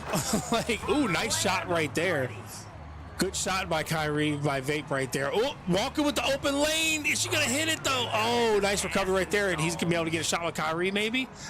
Behind the back. Oh, nice step back. Passes over to Kareem. Kareem pushes in. Pass out. And here comes the potential pick. Gonna run past the pick, gets the open lane, but hesitates, does it back again, goes for the move, but hits it. Nice. I think Vape's finally found his footing and starting to feel a little more comfortable. A couple of green shots back to back. He has his space. Just gotta be careful. If you bounce towards a direction, that's gonna mess up. Oh, shot, that should be hit. Curry, if you're close, he hits it. I'm just gonna trade shots back and back. Wonku, I'll tell you what, defensively though, Wonku has done a decent job going against the point guard and a 2K player. So I'm very impressed with how they're performing this. I just think Vape is kind of locked in, and as long as he stays locked in and Global keeps running the picks like that, they should be able to take this and finish it out. Wide open shot, there it is. Vape ball immediately boxes out, but doesn't get the rebound. Well done by him. Now Wonku's gonna try to do it right back. Hits the shot. Okay, we got a game here, folks. 19-18. Who's going to be able to score the final points to lock it in? Pass right there. Kareem cuts to the hoop. Doesn't have the lane, though. Good movement by Vape. Wonku staying tight on the coverage, though. He hesitated. Good thing he hesitated. If he would have shot that, the coverage would have stopped it. Nice tight by Wonku. However, they got to try more for more steals. Wonku could have stole right there when he was crossing the body. There you go. Okay, she attempted. Good. You definitely got to make those attempts. It's blacktop. Yes. You're not going to get fouled out of the game. You got to make those attempts. You don't want to get repetitive fouls because you could get a problem, but you got to go more for the steals. When that ball goes outside of the body, you need to be reaching in for that steal. There's a shot for Vape, and he hits it. He knocks those down. If you give him the space, he's going to solidify and lock it in. They only need one, but they need 2 points. I think it's win by 2. Up. And he's in the lane. That's not good. And there he is. Don't let him score. Don't let him score. Keep it simple. You don't got to be crazy or do anything. You just need 1 point to end this game. Go for the steal. Do not let him shoot. Go for the steal. Oh, no, with the move. Wonku, get it. No. Oh, and there it is. And he get it. Oh, the rebound. Passing out to Wonku. Oh, nice. Nice foul. See, there's the steal. You got to go for the steal. You got to go for the steal. If you feel like they're going to get an open lane, steal and foul. Reset. Try again. Nice moves right there by Shaq, backing down. Good coverage by Kareem. Kareem rolls around, gets the open lane, passes it out, though. Now Shaq's going to go in. You need to back him down. Curry out there. Good coverage by Kyrie right there, but Curry gets open a little bit. Missed the opportunity. Oh, a steal by Vape. Right. Vape with the steal, and now he's got the lane. Oh, he goes for the shot. Kareem going up. And there's good points. Lock it in, and that's a win for the Gorillaz. Vape and Global pulling out the win. They finally got in sync with the chemistry. Were able to pull it out, but a close game. Well done by both teams. Oh, they stress me out, man. I know, it was stressful. Every time I was watching, even at the very end there, we went back and forth on turnovers, and my thought was, it's hard when you're a 2K player to watch. But they pulled it out. Both sides did pretty good. You see the talent's definitely there. Yes. And they did pretty good, kept it close. Both sides really had a chance. Look at the Ravens. I will say the chemistry between Wonku and him looked a lot better. Both of them showed some good skills. Again, not the ideal lineup you might want for 2K. Yeah. But going up against, what I think the 3rd overall pick in Vape, who is drafted a lot for his sports level, as well as Global, who I think lost 1 sports game last season. Like, these are good sports players that are expected to be competing with the top in the league, and the fact that you were able to push them to the edge, I think speaks really well for what can happen going forward. Yeah, and I haven't got to see too much of Wonku play 2K, and she performed very well. I was impressed. Yeah. She defensively was pretty tight on the coverage. Needs to work on the shooting a little bit. You saw Vape and Global. Clearly, they had a little bit of edge in the skill. However, like you said, Wonku and him had a pretty good chemistry that was able to keep them in the game the whole time. Also, him was being pretty dominant under the boards. Only adjustment I would say is he needs to go for the putback a little bit more than the rebound. And for Global and Vape's side, I just see that they just need to. They had a lot of missed opportunities under the board and for shots to where they hesitated. And I think that's something they could improve on a little bit. And some of that comes with time and chemistry together. Yeah. You got to get that chemistry. But right now we're going into Street Fighter 6. What are you thinking? I am super happy because I think we have a lot of, I'm going to say, unknowns that we can hopefully get to see here shortly. So let's start with the first one. Global figure. Once again, he is the lifeline in terms of fighting games so far today for the Gorillaz. He's going to have to come out and perform. I'm interested to see what character he decides to bring. He played one character when the game started, has since been, if you've been following social media, been showing off a little bit of time on one of the newer DLC characters in Street Fighter 6. Yeah. On the other side, we have Herb, which you always got to know. Herb is prepared for a fighting game, Street Fighter being one of his stronger games, maybe only topped by a game like Tekken in terms of his preparation and how well he understands. And backing him up is you saw later in the season how well him picked up Street Fighter. I, in fact, as a newer fighter player, picked up pretty well. I, in fact, played him in a set. Like 5 or 6? 6. Okay. I've played him in both, but 6 more recently, because he just wanted to play me, and especially for my opinion, newer fighting game players, people getting in. I'm always down to work play. Yourself up the ladder. I'm always willing to play anytime. One, like similar to what he was able to do with Ed, he has a game plan with his character. I think he's had someone else that plays the character very proficiently help him along the way.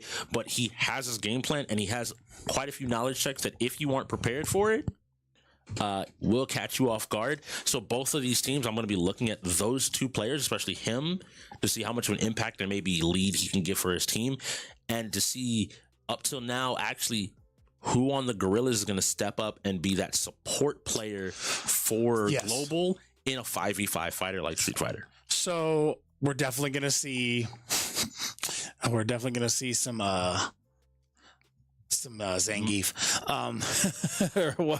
some grabs. Let's just be real. You're gonna see a lot of grabs in Street Fighter 6 this season. I know Wonku's gonna play my favorite, Jury. That Wonku's definitely gonna play Jury, Foot Queen. Anyway, you're definitely gonna see that. I don't know about Genghis and Kevin, so that'll be interesting. Carnage and Stars, I think, are gonna be decent. We've seen them play Street Fighter last season, and they're pretty good. However, this is Street Fighter 6, is slightly different, so you never know. Sometimes with these new games, when you add in modern controls and things like that, sometimes players you never expect end up being pretty good. Yes. And so that will be interesting to see. I think this will more be a level on who's put more time in the game. Yes, I can. I'm also gonna look at that modern classic split. I'm gonna be real. I'm not even gonna say nothing. Go ahead, make the mistake. Make the mistake, guys. Go ahead. As the person that loves teaching people fighting games, I'm just gonna. If you won't say, I will just phrase to people, hey, put your pride to the side if you think there's a problem using modern controls. As you can see, the floor is a little bit dark right now. We have a few technical difficulties, but we gonna get this Street Fighter up and running for you. But as I was saying, please don't have so much pride that you think that using modern controllers says something about you as a player. I can phrase it to people in the simplest way of, guess what? Some of the top players in the world are actively modern players. Yep. And you have to be willing to understand the strengths and weaknesses of it. It's another tool in your toolbox. Use it. And for experienced fighting game players on the flip side, learn the limitations of modern, and that will help you deal with modern players.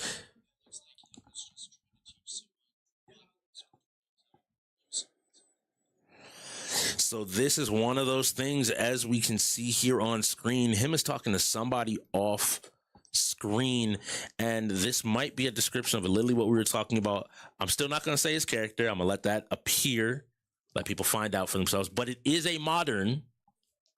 He is playing modern. And so someone else on his team that is unfamiliar, he may be taking the time to be like, hey, this is what the buttons do. This is how modern works, how it's probably different. Genghis. And helping that person be ready when they go in. I think that it's super important. So looks like we're going to have him and Stars starting it off. This is interesting. If Stars isn't careful, he could have trouble here against him. However, we've seen in the past, Stars puts a lot of practice and a lot of time in these games. And he has improved in fighters from the day he came in a lot. He still has a long way to go. but he's put the effort in. He's gotten better. My question is he using a stick or a controller? That's what I want to know. I'm gonna guess he's using a stick. One thing that I don't think so. He started with the stick, and I think he kind of realized that it's a little harder than expected. I think he's switched up to a controller. I think that's the play. I've tried to convince a lot of people and tell a lot of people that don't just switch to stick, to hitbox, to controller, whatever, because you think it's going to make you better. Same as you play shooters a lot, Sauce. Same as shooters out there that turn their keyboard sideways or maybe use their mouse with more of their wrist or their hand. It is about comfort and what makes the most sense for you. The controller type is never going to just make you better immediately. What it is going to take is the time, energy, and practice to do so. But here's why I think it's also important to learn controller first, because with these games, not everybody's sticks and hitboxes are going to work. Case in point, we had that issue with Flame. His box would not work. His stick would not work. There's a timing, and so that's one of the issues with now playing on the PS5 versions of games is a lot of those fighters aren't going to let you unless you have a converter. And guess what? Not all converters work. Yeah, so it's going to be tough for that, and that's why I think you got to learn at least base controller first, and then if you want to go stick. I mean, that's my opinion, but everybody has their own opinion when it comes to fighters. Yeah, my I'm gonna say, because I've been in that position before. Hey, guess what, fighting game players? Even if you're not on your normal thing, no excuse. I don't care if you know the game better than the person sitting across from you. If you have 3 buttons, I expect you as a fighting game player to be able to beat the non-fighting game players sitting across from you with 20 buttons, because it's about how you use them, not necessarily just what's going on. And yeah, this is just as much of a thing to test your equipment. Yeah. I know speaking before your game about it, just like it literally comes down to was your thing built around or before the PS5 was a thing? If so, it might have a board that doesn't support the new hardware. They better not skip this. I want to see. I want to see Street Fighter. I want to see. I want to see this matchups, man. I want to see Global. I want to see Herb. I want to see him. I want to see Stars. I want to see these matchups. I don't know who Herb plays, but he strikes me kind of as a Ken player. So with Street Fighter 6, Ken is pretty heavily used. I've noticed. Top player. Also, so is it Marissa? Marissa, not a top character, but top damage. Yeah. You see a lot of Marissa players now. You see a lot of Kens. You see a lot of in the league. You're going to see some Zangiefs, but you don't see a lot of that online. You see a lot of Kimberly's. You see a lot of what's her name, Lily or whatever. The faster characters that you're going to see with more pressure are usually who you see. DJ. You see a lot of DJs. DJ. You're going to see DJs, Kens. Primarily, I think is like just very good default options. Cammy's another fast character that you'll see a decent bit. There's some more like weird picks that I also think we'll see a little bit more of as the league goes on. Yeah. We saw Magnuson pull out the JP actually in the Bandits game. I'm not gonna say anything, but I have no qualms telling people that like that, so. You should be prepared to play any character in the game. Mm-hmm. It's more of, to me, I think it's more of you should be prepared. Yeah, you got to know the matchups of every character. Yeah, because there's a lot of people that come in, they learn their character and they learn their combos, which is great. But then they go in here and somebody picks a character, they don't know the matchup and they're screwed. It's like, you know your combos, but do you know the matchup? Do you know when to block? Do you know when to block low, mid, high? Like, you got to learn the matchups. It's not just learning your combos. It's about learning the whole aspect of the game. You need to be smart. Like what he's talking about is all the stuff I love about fighting games. I love the mental game of fighting games more than anything else. I suck at fighters, but I know I like the best way is, this is why I'm a coach. I suck at fighters, but I understand how it goes and how they work. Yes. You got to learn neutral first. Correct. I in my opinion, learn neutral, learn your combos, learn your matchups. I think it should go in that order, in my opinion. Now, sometimes I think maybe you want to learn the matchups earlier, but I feel like... Okay, so the game is going on. We're just having some issues. We're not seeing it right now, but we do know that Stars is in and Herb is in, not him. It says Herb is in. If that's the case, we're getting another roll here. So. But if I'm there you go. Here we go. And so we got Ken versus Cammy. Player 1 is Ravens. Yep. So Cammy is Wait. A great response here coming out of a Modern Wait a player. minute. Are you telling me that Stars just beat Herb? So let's have a very quick conversation about why I say Modern is very good. Modern, one, first of all, you don't miss your DP. See the classic. See the classic. Yes. Classic loss to Modern. So I'm sorry. Did Herb lost to Stars? Now, I'm just going to phrase this. Stars will never let him forget that for the rest of his life. You know that, right? I just want to highlight to most people, and a big But this jump is over. this is Wonku, I think, playing. Yes. Wait, Wonku playing Ken? Okay. So right now, that Wonku just took out Stars. Interesting. That is not how I expected this start to go. You know what? I'll say to people out there when it comes to, I use anti-airs with Modern as the best example of it. On Modern, anti-airs are a button like in a direction, right? And everyone's like, well, you get less damage on Modern. You get 80% instead of 100% damage. Are we sure that wasn't him? Because him's already sitting down and Stars No. just shook him's hand. So are we sure that wasn't him that was in first? Him does not play Ken unless he swapped characters. Okay, interesting. I will say that. Unless Kim specifically swapped characters, him did not go in. That much I can say. Yeah, I can tell you just as someone that's played him, I know exactly which character him should be on. And once again, Modern Rashid, interesting. The Modern Rashid, And this is coming out Wonku versus Vape? Carnage. Carnage. Okay, Wonku versus Carnage. So yeah, sitting up here, and we can start to pull the veil back a little bit. Okay, good blocking Good blocking by Wonku, being real patient and not taking any damage. I'm real impressed with Wonku's play right now. Once again, Oh, great job, nice drive. Drive impact into combo, puts him in the corner, tries to use the fireball, doesn't connect, but clearly has like a combo and a string that she's looking for. And we see Carnage kind of slowing down a little bit, but is still getting punished each and every single time he's going in here. He needs to be a little bit more patient. Wonku's just willing to block it out, knowing that he's eventually going to whip something and is ready to punish and get some more damage in here.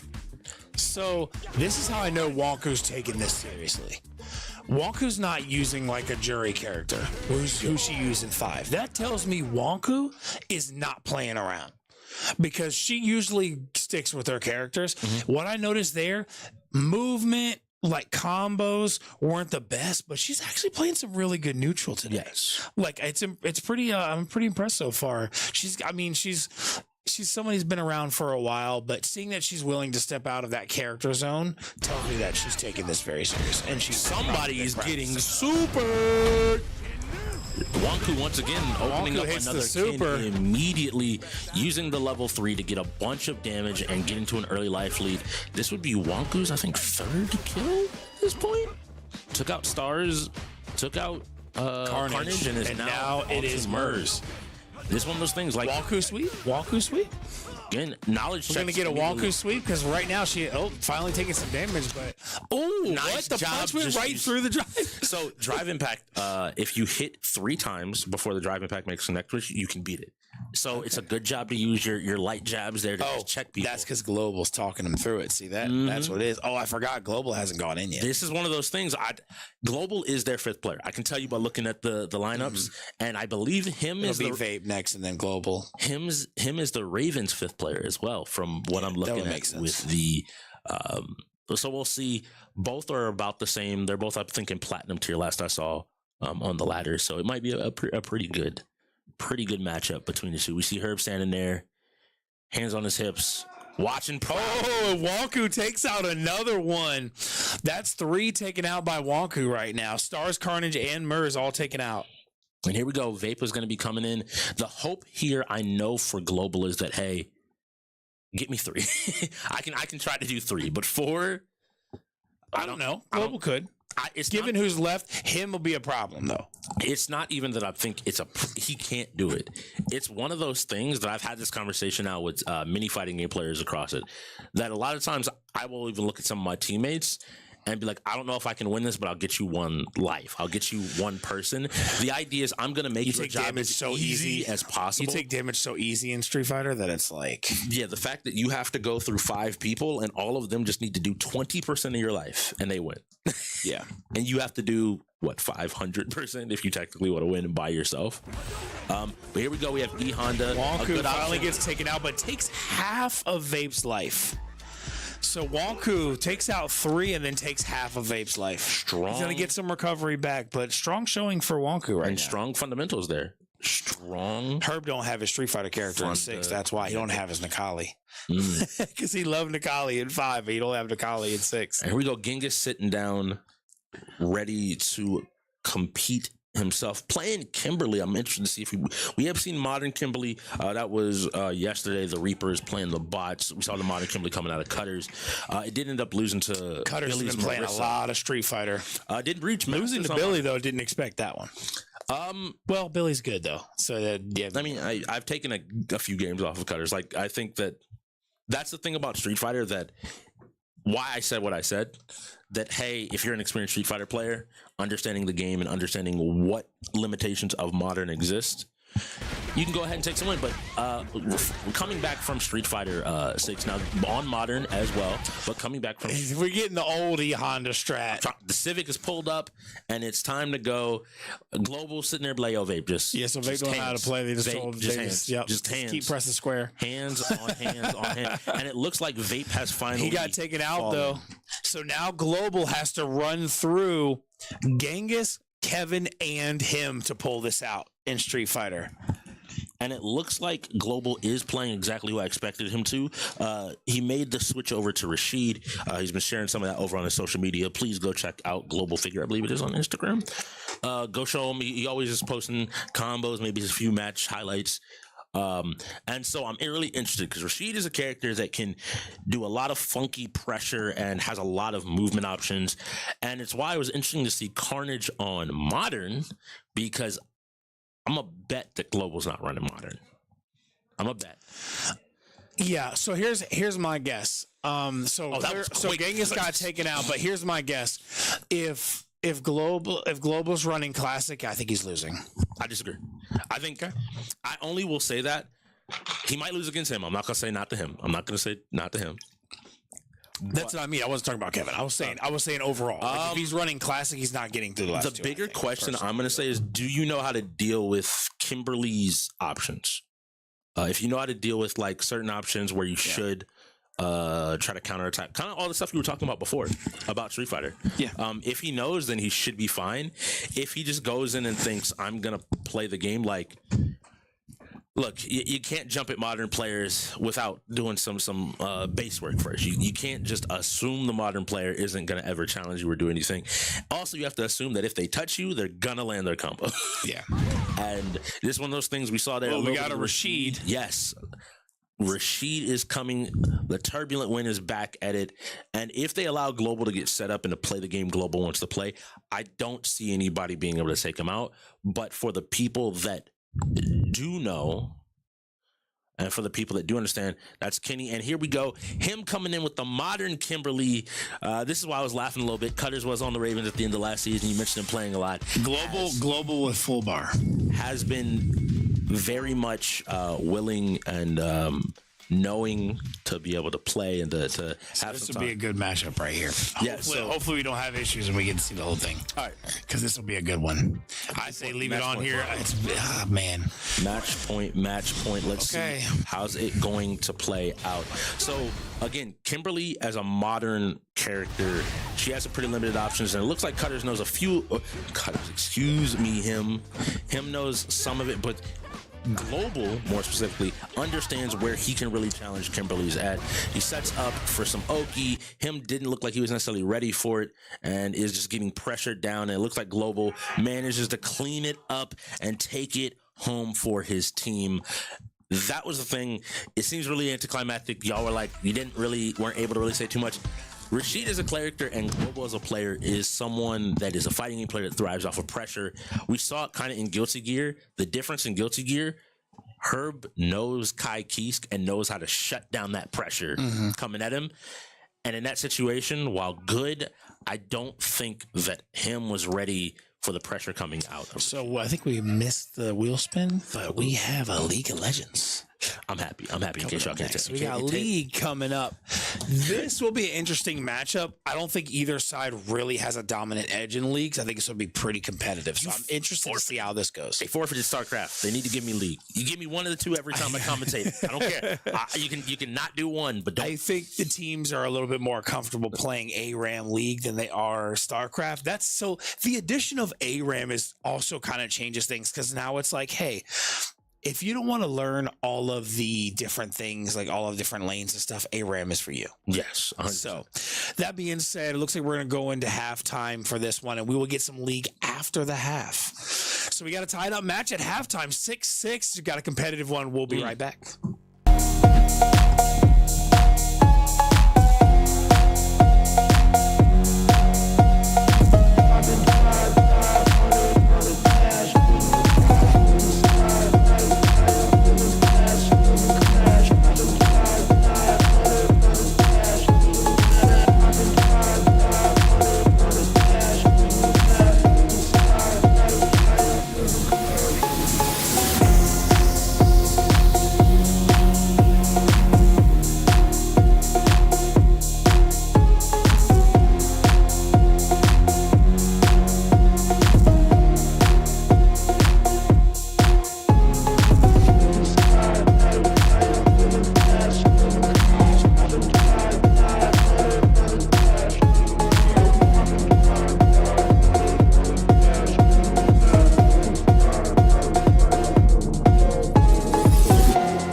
squadron, ballin', dodging. These moves they hit, we got 'em.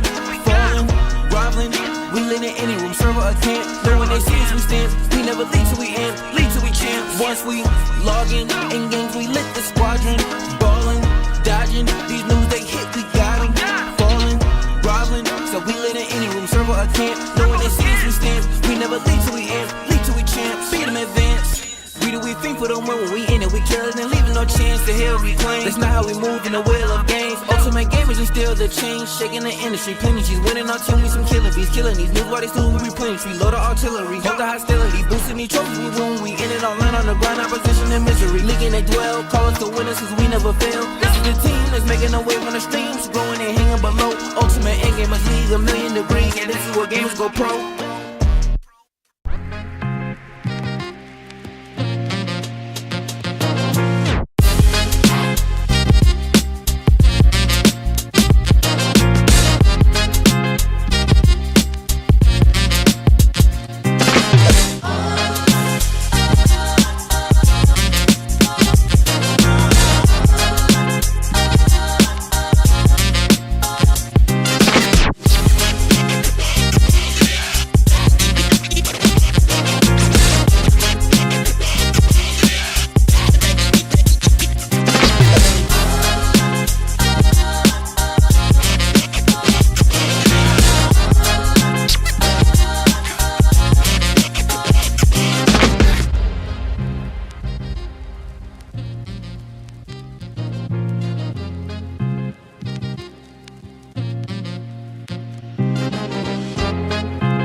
Said that you were there for me, whoa, where you at now? Spin it till I'm dizzy, I get busy till I black out. You throwing stones from a glass house, never feared a thing, I'm a king, I don't back down.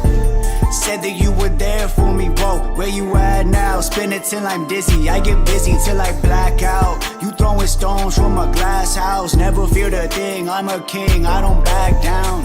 Fuck the ruckus, I get buckets with the knees. Better duck, I tap the budget for a fee. No questions when I step into the lead. Man of the hour, power forward like Embiid. I lost a couple homies, had to take some time to grieve. Now I'm straight, gotta get it out the gate. Go ahead and fill my plate up. Cleaning makeup off the other pillow when I wake up. Her glasses down to tell her she don't see it when you shade her. When you hear him talking down, does it faze ya? Spend my time inside a booth going crazy. Like, have you heard the latest? Shattering the earth, groundbreaking while I'm faded. Said that you were there for me, bro, where you at now? Spinning till I'm dizzy, I get busy till I black out. You throwing stones from my glass house, never feel the thing, I'm the king, I don't back down. Said that you were there for me, whoa, where you at now? Spin it till I'm dizzy, I get busy till I black out. You throwing stones from a glass house, never feared a thing, I'm a king, I don't back down. Said that you were there for me, whoa, where you at now? Spin it till I'm dizzy, I get busy till I black out. You throwing stones from a glass house, never feared a thing, I'm a king, I don't back down. I don't back down, Mac back now. I got got 2 hoes looking for me. Where I'm at now, I'm on a whole nother level. Wanna get a brand new bezel. I got 20,000 on me, trying to get another 20 for me. For my bitch, for a brand new flick. Ain't no skits, I just keep my shit 100, no bullshit. I got money on my mind, I don't never switch. Since I was a little jit, I'll slap the shit out of a bitch. Don't get disrespectful with me, I be checking homies. I got too much money that's reflecting off me. So let's reflect, and I be talking to myself. Niggas, time to get this money, time to strap around that belt. Wanna run your mouth and I take that off and I whip your ass myself. I ain't playing around with no game system, I take it, put it on the shelf. I'm on high levels, elevated, pretty bitches think I made it. Now that don't get shit confused, it's me and money, we related. Said that you were there for me, whoa, where you at now? Spin it till I'm dizzy, I get busy till I black out. You throwing stones from a glass house, never feared a thing, I'm a king, I don't back down. Said that you were there for me, whoa, where you at now? Spin it till I'm dizzy, I get busy till I black out. You throwing stones from a glass house, never feared a thing, I'm a king, I don't back down.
Is allergic to this great gameplay. Welcome back, everybody, to the second half of the video. I'm joined by the illustrious. Yo, I'm about to die. Well, you got some League of Legends coming in to save you. Jumping into the second half. We will get into this really soon. League of Legends, they brought you onto the desk, so I know you are one of the top tier League of Legends players here in the UK. Really? You think that? I legitimately think that you're of the people that the fact that I know that you started playing League like maybe close to a year ago at this point. January. You've gotten really good really fast. I'm already like level 160. That's all I really play a lot of League. Yeah. But I'm excited because I'm trying to see some Teemo. I don't know if we're gonna see Teemo today. I expect it. I think the best person in the game currently is Teemo. I was gonna say player wise. Oh, Herb. Merz. Start. I'd probably say Herb or Stars. Okay. For Merz, I've only seen him play Warwick, and they already have the Warwick ban out actually. So I'm not as familiar with this game for ARAM and other characters. So I'd be interested to see that. Mm-hmm. So you got the Ravens winning this then, I'm assuming? No. So because I don't think anybody else on that team outside of Herb plays League of Legends, and they banned the Darius off. Of course. Herb. Oh no, you have to do this. Like if I'm playing Hollywood, you got Teemo ain't making the through. What are you talking about? I don't even play Teemo anymore, really. I just I play Vi lately. for such a long time. Like the past 2 months, that's how I've gotten my rank ups. But So you're a jungler now? yes, but Vi is very very tough in ARAM because if I queue in there, I'm getting hit by 5 people and I'm dead. Oh yeah, you just have to kind of know your limitations. And with the new items, something that's really small that just came in right before the league started. Yeah, that's tough. I played 2 online games with Vi. Have no idea what I'm doing. U.GG is not updated yet. Oh yeah, so you're like, cool. I need to. That's not in the game anymore. Yeah. Okay. Do they have Eclipse? I don't remember if they. Eclipse was a different type of item though. Like so much stuff has shifted around. I know Eclipse Vi was still an option. So we have a Fiddlesticks and a Morgana. It looks like on each side so far. Fiddlesticks is actually going to be the first time we see him played this season, I think. I think it's a good option for. Yep. Especially if your opponents don't know what to do. I love the Renekton pick in ARAMs. If you know what you're doing on Renekton, you can. Oh my gosh, let's go. Blitzcrank. Blitz and a Mordekaiser. Both teams, nothing egregious. Like there are a few times we've seen some where nobody banned to brand. So there's the brand pick. So I 100% know Carnage is Ezreal, Global is Blitzcrank. Mord, who is that? Stars, I think, and then that's on. Oh yeah, Stars, and then I think Mers is playing the Fiddlesticks currently. Yeah, he is. So this will be Vape's pick here that we'll see at the bottom. And something very interesting with him is he's on an endgamer account, so I don't even know if he has anybody unlocked. So he about to be blind picking basically. Let's see, who do you grab? I know if he's asking somebody trying to be like, oh, okay, who do I pick? Hey, pick whoever's available. Yeah, whoever you see, just pick somebody. Oh my God! He understood. He understood Hollywood was on the desk and had to bring it. He understood the assignment. But Mordekaiser, I feel like, yes, he was amazing last season. I think he was a great AP bruiser, but especially with this new season, with the new abilities, like with Riftmaker, which he already brings. Usually that was his mythic last season. You would run most of the time. That is huge for him. Like another buff. I think Mordekaiser just got more buffed than he was last season. So I'm excited to see. I definitely agree, and I think the ARAM helps him out because one of the big things, like I know we played a lot early, was that like I would just like if you pick Mord, I'm just not gonna fight you straight up ever, and you can't avoid that in ARAM. Like at some point you're gonna have to get close to him, you're gonna have to fight him, and he can start to kind of take over the game. Yep, and especially with him having that like his W with the slow heal, I guess, kind of where you can turn the shield into heals. Yeah. Another good sustain for him. And on the Raven side, they did pick some sustain in the Nami. Nami and Renekton, I guess, has some healing at the very least. Yeah. All right, so who's on Teemo with Dark Harvest? I hate that. Morgana's X-Ray, Diglett, that'd be Herb, is on Renekton. Wonku's playing Misfortune. Him is on Brand. And Genghis is on the Nami. And we got Apex coming up next. Apex Legends. That's going to be interesting to see because I know Herb and Wonku, they talk very highly about their Apex. And then also with the Gorillaz playing Apex last week and taking that from Eclipse as one of their 4 games I think they won. Okay. Yeah, well, with them being able to take that off Eclipse, I think this is going to be a great match of Apex next. Yeah, it really was kind of one of those surprise things. Anytime, I guess, especially with a team like Apex, a team is able to take a shooter, or a team like Eclipse is able to take a shooter, people kind of look at your team a little bit differently, especially in the category again. Stars and Carnage have been talking about how much better the Gorillaz are in shooters this season. Yeah. Especially since the two of them started to work together. So I want to, hopefully they get to show it off. Yeah, well, especially Fortnite. I mean, we already know how that's going to go. So you load into this game right now. Yeah. Which team you got to win? Who's the team with Teemo? That would be the Gorillaz. Yeah, give me the Gorillaz. Okay, you got the Gorillaz. I also just like the Gorillaz because I feel like, and this is something I talk to people, like, ARAM, you also have to be kind of confident. Because if there's like a Blitzcrank and you're playing scared, you're going to get cooked eventually. You can't avoid it. You have to just be willing to be like, cool, I'm going to dodge the hook and I'm going to hit him if you want to win. I love Blitzcrank actually in ARAM because, and we haven't seen any Blitzcrank Nautilus or Thresh really in ARAM this season in UEL? One team. Somebody did. I think, what was it, Thrush? It was one team ran Blitz Thresh. Oh, Texas. Just as their front line and 3 damage dealers from range. It was week 1. And I was like, I get what you're trying to do. Yeah. And it's annoying. By the way, like, I think the Thresh didn't build items. It was somebody that did not know what they were doing. Yeah, no. But I agree. I think hooks are really strong overall in league. Especially Blitz because, well, yeah, I like Blitz more in ARAM than Nautilus because I'm not meeting halfway in the middle. You're coming fully to me.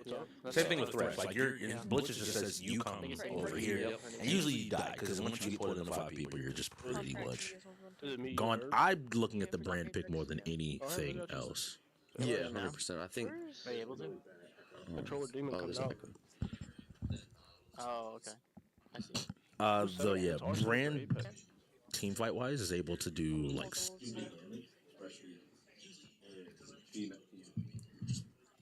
brand is able to do stupid damage in a fight.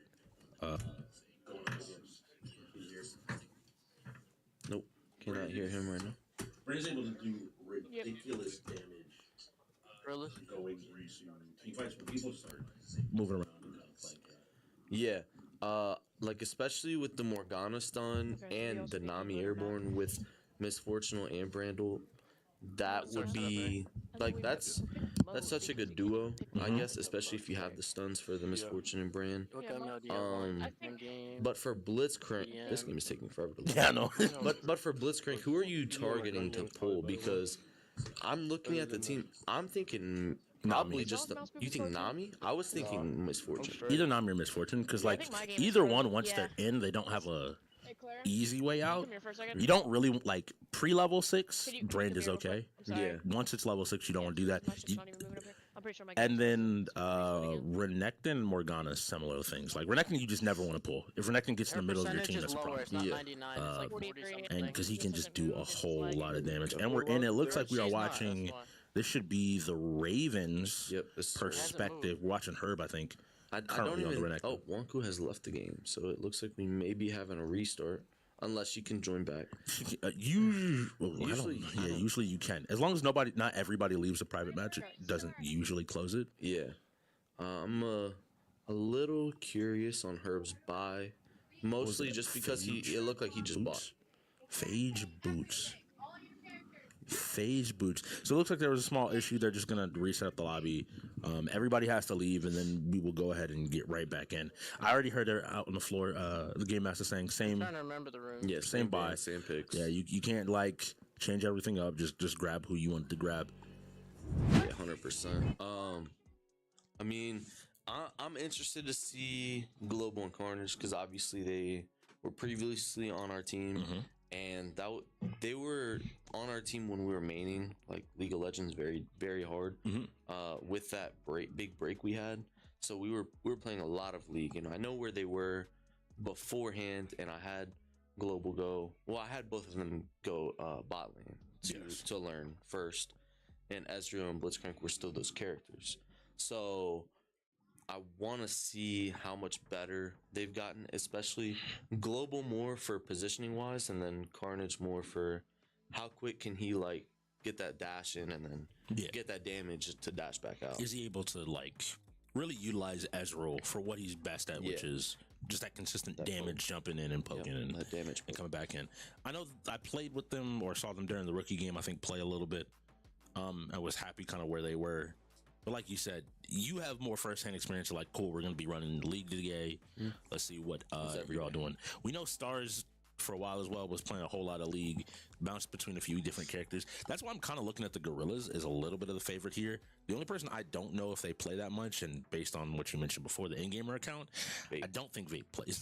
Yeah, I doubt it. But with Timo, I'm excited to see what he builds, because that's who I've been... I probably played 5 games so far this season, and 3 of them are Timo and 2 are Vi.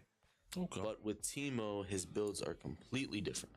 So I've been seeing people like what was it? I was watching online, and someone was still trying to build the old build for him, which just doesn't work anymore because I've been watching a lot of like on hit builds and then also. I don't want to even think about. I am excited. It is something that was really small that I didn't even think about the fact that we're coming into a new season of UEL with a new season of League. Yeah. And so, like, all of those new items, I think I went on and played some the other night, and my brain went, oh yeah, yes, like, I had to restart my PC. people were asking, like, oh, well, what do I build? I'm like, you can either look at stuff or just try stuff right now. Yeah. That was the best time to just fully experiment. That hard drive is full, by the way. 100%. But it looks like we're getting back in the league. That probably was a little bit of the slowdown we're watching. Oh I my still gosh, think. was that a Meowric? Yeah, you Bruh. Oh, that was a because there's Meowkai and Meowric tier league. And they have the Rengar cat skin now too. I don't know if you've seen that. I don't even know what it's called. Rengar's, yeah. I like all the little pajama skins where they're jumping out and Yeah, I think Urgot has one too. But Meowric is my least favorite character in the game. Not even just Yorick, Meowric. Why specifically him? Because every time when I main top lane, when it's a Yorick, it's always the same damn Meowric. All the time. And Teemo has such a hard matchup from him because I'm just getting poked the whole time. And then as soon as I get stuck in that little, I call it the kiddie pool. Yeah. As soon as I get stuck in the kiddie pool, it's GG's for me. So that was, at first, when I first started playing the game set, I banned every time. I never played against a set. Why? For like months. Why don't you like set? Nah, I'm good on that. And then wait, didn't Cat play? So you Cat played Yorick in y'all's game?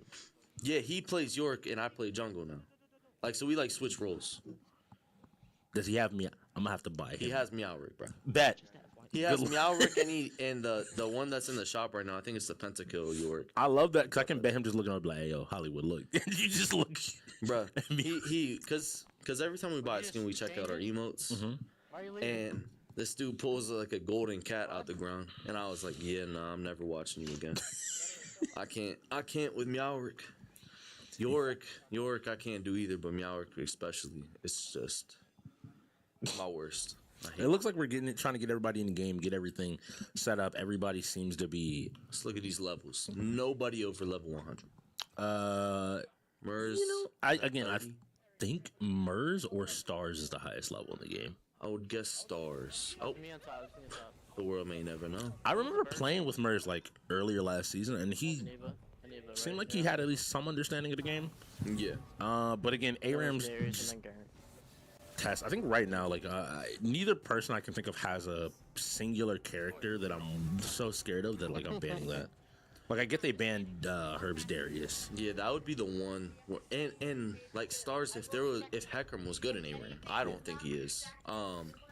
Because one, you have to like get in. You have to like basically your whole team has to play around you. Yeah, It should be the same. It should and be the same. that's pretty tough to do. But so I'm not banning Hecarim because I actually want him to jump on us. Yeah. And then, but with Darius, I'm not getting pulled into instant death. I'm good on that. I'm banning that too. This is All right. This is what We're still watching. I want to see where these builds go. I want to see how much people have experimented, how much they've worked with just in general. Because like if somebody right now is the time that you find like that broken item that no one else knows about really, and you're like, why am I dying in like 2 seconds? And it's like, oh yeah, like don't you know that Brand now has like super explosions that blow you up at half health? Brand there is one item that I know is really good, but it's definitely more, I guess, Teemo, because that's just all I've been watching lately. But there is one where I'm pretty sure, and it's good for like Teemo and Hwei. There's an item passive that with your ult, it also brings something up through the ground and starts to burn you. I know what you. Yeah. So it's the new item called Link as a Swain player. That's it, yeah. As a Swain player, I also love that item because I just pop my ult and I'm like, yeah, cool. I'm touching you, bird forever. It looks really fun. That's the best part actually of the new season is if you play. Because I know you mentioned Teemo, but if you play those mages like Hwei, they got so many new items that compared to every other class. Like, I know Gargoyles is gone, so, like, tanks build differently as well. Yeah, well, Heartsteel got that buff with 900 instead of 800 Can now. they stop buffing Heartsteel? I'm tired of seeing this item. Hey, Heartsteel Teemo. That's what you're about to see. bringing it up. Vape just locked in, ready to go. Heart Steel Teemo. 100%. Yeah, But yeah, I no, hate agree. I just don't know Dark if TDM is Harvest the on team. fastest. I absolutely hate that. TDM is Bet. the fastest, probably. Wow. It is. It's Well, just, yeah. just not a good Teemo rune, I guess. Last season I prefer press the attack if I'm going more like damage instead of tank, which I did because tank mode was bad. But this season lethal tempo kind of got a little buff. Okay. A little bit. Hollywood cooking. Y'all should be paying attention. 100%. All right, so we're watching Wanku on the Misfortune running around. Both sides just kind of playing the early part, the middle ground. Somebody's trying to see if they can get an advantage, maybe get a kill. The one thing that I'm noticing out of the Ravens is not enough fear for a blitzcrank hook to come out of the bush and That's what I'm saying. snatch. I'm waiting for it because if I'm global, hey. I'm right on the edge of that let's bush. start walking up. I'll start walking up. I'm right here. Don't worry. No, he's not. Wait until. Yep. Like, Oh yeah, there he is. like right there when Wanku stepped forward to pop, I just Yeah. get over here, just immediately. Yeah, I gotta buy global skin. I'm tired of seeing that rusty old. The basic blitzcrank. Yeah, we need. Herb jumps in. We need definitely not blitzcrank. We need that skin. So both teams, I think both honestly goes back to not having super experienced league players. I think it was different when y'all played the bots. I think both of y'all were experienced enough to know when to kind of try to take fights and when not to. Yeah. Whereas this just seems like both guys are kind of scared to be the first person to swing. Yeah, like you have to know your team early game, like especially for the Gorillaz, like they need to be playing more aggressive. Oh, that's a blitzcrank. good hit. And Mers is just Never mind. dead. Yeah, he was definitely playing too aggressive. You need blitzcrank up there. Global is playing way too passive in the back line, where right now he's pulling minions. And I thought that was another. Yeah, it was like we had to replay of the we had quick to replay of Mers just getting blown up. Yeah, Global, he is playing the back line, which is just not it. We need some communication. Oh, and Vape goes down, the first Teemo death of the season. The Teemo, what is he building? Does he know to build Hearthstone. items? That's the first other thing I learned playing with people that don't play League. Yeah. They just don't buy items. No, they have no They just have no clue that items are something that you want to build. Oh, He was a little bit He would have been off. One thing that I will say, like immediately if Global's watching this back, to your point, Hollywood, you have to be more willing to be aggressive. You're gonna miss hooks, Yeah, but you just got to keep throwing them and keep trying and just keep kind of the fear there of them. Knock him up, and Herb should die here. Nice Morgana shield to actually get him back out. You have a heal? No. Is he able? And he walks away from. That's crazy. I don't even. I think with the Morgana, I don't even think she didn't drop the AOE. What is that? Her E. Yeah, her E. Yeah, she didn't drop her E. Yeah, the big thing there as well is like that only beats spell damage. Pretty much, the Morgana shield is meant to stop spells and like other enemies' abilities. I meant her E. AOE. Yeah, her little AOE. Yeah, but her her thing only blocks magic. So AP and just stuns keep and stuff. like Ezreal can just keep shooting Renekton and kill him for Yeah. basically for like I'm looking at Carnage like you need to step forward here. It does look like again still neither side has a huge lead. There are 2 kills on the Gorillaz side. Mordekaiser. I don't even think I've seen him. Stars has kind of been in the bush just pressing Q, trying to get an E off. pressing Q, pressing E, and just hoping that he gets a hit here. Another hook, but this time lands on Herb, and Herb instantly gets blown up. And that's a Fiddlesticks kill, which I think is who I would want to get the most fed in. Oh, yeah. On the Gorillaz here. The moment that he hits 6, Yeah, he hits 6, and if he has a few kill advantage, he's gonna be dead. but he gets hooked here. They could probably kill him if they're just willing to commit and all in there. Late there from Genghis. We are watching his perspective. He was a little bit late on his bubble. He does. Like, I'm looking at his movement, and it seems like he has at least some familiarity with League. Like, it's not completely foreign to him. He doesn't know what to do. And now I noticed a lot of the Gorillaz are kind of playing towards that bush, so I'm happy that the Ravens aren't just like, oh, where did they go? Let me walk into the bush and see what's going on. He just upgraded his Q instead of getting his R. Never mind, I take back exactly what I said. Disregard what we just said. JK. Herb jumps in, looks to make a play. 2 kills, it looks like, goes over to the Ravens, and this should give them some time on the tower. Go ahead, get some more damage. We see past the Herbs, we're watching the screen, smiling into the camera. You should be Oh seeing my an enemy gosh, soon. someone take Herb off of the camera right now. Somebody change Herb off of the camera right now. I promise. He's happy. He's leading the team. You see him constantly chatting. Take him off the screen. We have another heal. I'm begging. All these I cannot wait. Yo, someone clip this. Both players, both teams are just completely locked in here, looking to win this here League of Legends. Oh my god. That was a good job also by I think the Ravens to realize they had like a quick level 6 advantage and to try to press it. Yeah. Because otherwise, Yeah. I got There's my no ult, way. by the way. Someone needs to tell Herb. I cannot wait for him to see this back. all right. Now I'm looking at the Gorillaz. Gorillaz, you have some pressure. Again, I'm looking at this Blitzcrank. You picked the Blitzcrank. Has it been like this all day with Herb? I think that they might have pulled the lights down a little bit more. So This is crazy. you know, My bad. going for a different a tone. Yeah. different emotion. Crazy. He's more milky than that. That's not even Herb no more. That's Herb's long lost cousin. Spices. That's Spices. Yeah. And so as we sit here, I'm looking at the Gorillaz like they're not really pushing their advantage. Here's in the bush again. If you're the better team, my definite thought is that like you're willing to take a little Oh bit more. yeah, someone turned the light on. Yes, sir. Turn the lights. Turn it up, and there we go. More pokes coming out of the Gorillaz. The Gorillaz got to be willing this. Yup, here we go. The lights coming on. See the players a little bit clearly. Get a chance to really take a good look at everybody. Yeah, the Gorillaz are playing a lot more scared than I expected. I don't know why. I just assumed that they kind of knew. And we get a big Fiddlesticks off. Good Mordekaiser to immediately pull him in. Herb's fighting for his life, but a big Q as Renekton. Oh my gosh, yeah, that Q is crazy. He shows off why Renekton can be so good. Nice flash. Yeah.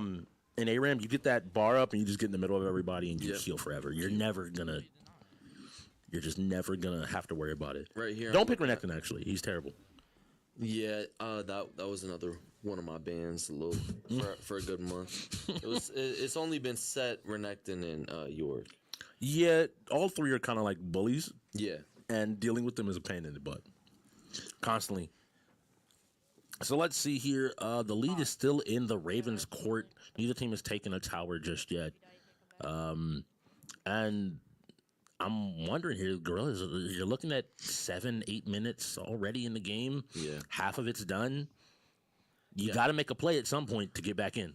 I mean, I'm really looking at Stars and Global to start an initiative for a fight. We need a grab or a pull from an E to initiate a fight here. And then Teemo, I would hope, is throwing these mushrooms everywhere.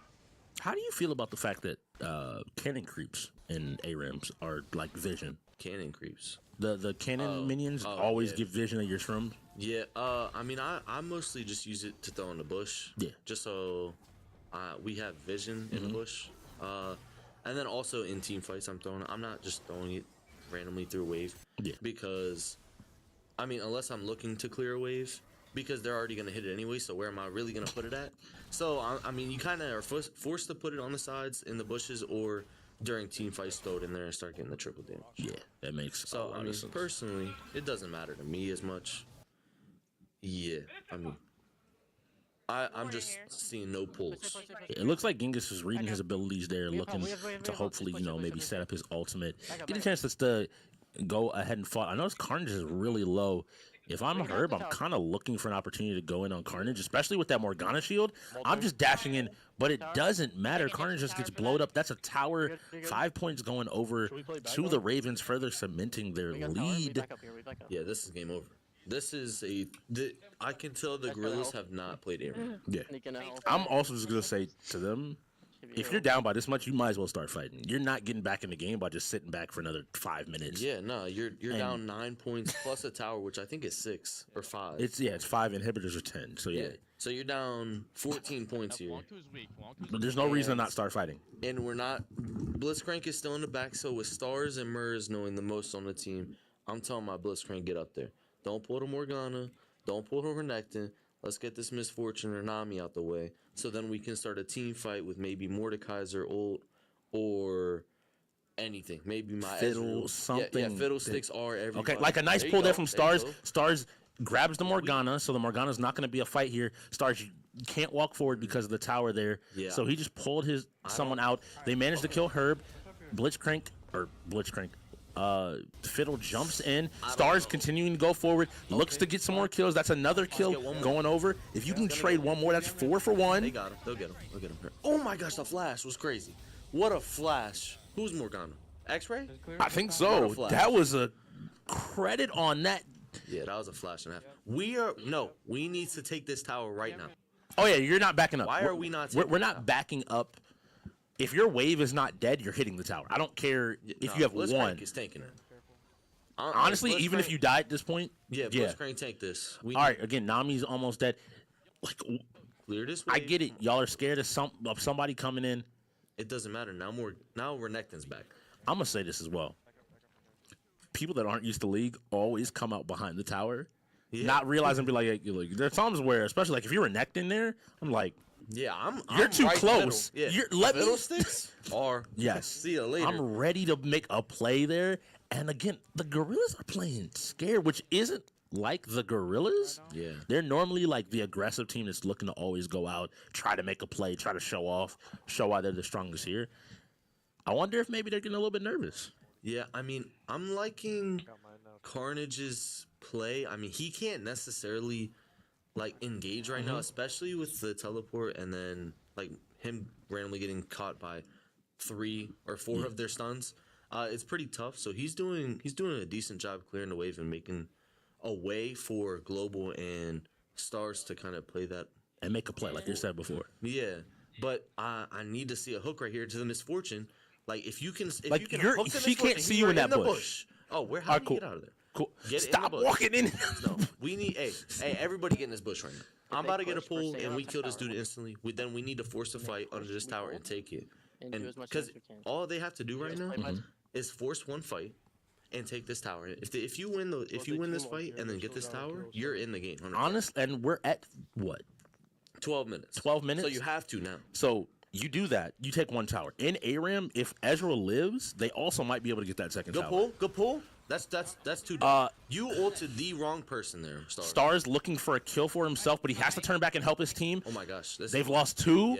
Yeah. Stars is gonna have to win this fight basically himself. Yeah, he's gonna clean it up. Ezreal, Carnage. All right, cool. They Take push this tower. wave. W. You're going for W. both towers. W. You don't Yes, care here. Yes. Just play for both towers. You need all 10 points. Screw the Nami. Look, clear this wave. Yep.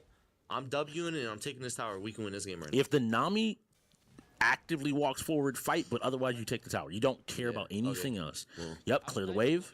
Carnage is willing to die. That's fine. I do think this is fine. That's a great execute. Right before the timer. I think he had $3,000. Yeah, you get a buy.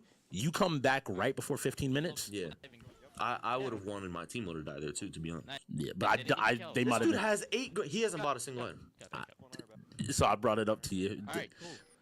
I need this. And he maxed his Q out first and not his E. Where's the coaching? They brought 5 players. It doesn't matter. You can hold tab and see he hasn't bought an item. They don't Someone have voices. is sitting there. They need to be like, yo, why do you not have an item? When you go die real quick, go back, press P, and then let's start buying just random stuff. Every player in the league, I'm just going to say this to you right now. Bare minimum, do the tutorial in every game. Yeah. That's what I'll say. Just you should know and understand how the shop works in League of Legends. They honestly might be losing because of that. Because at least just build a burn. So really, it's just Leandry's that burns right now. Just build burn, and then honestly, even if you don't even have another item after that, whatever. You at least have burn You can do for something. mushrooms and your E. Teemo right now is just tickling the enemy team whenever he hits. Yeah, he's not doing anything. He's doing no damage. All right, here we go. Mers gets hit. Good stun. But now the Ravens are nervous because of that last fight and how close the points are. Well, all they have to do is just wait it out and they win the game. Yeah. But if they initiate a team fight or the Gorillaz get this tower, they lose.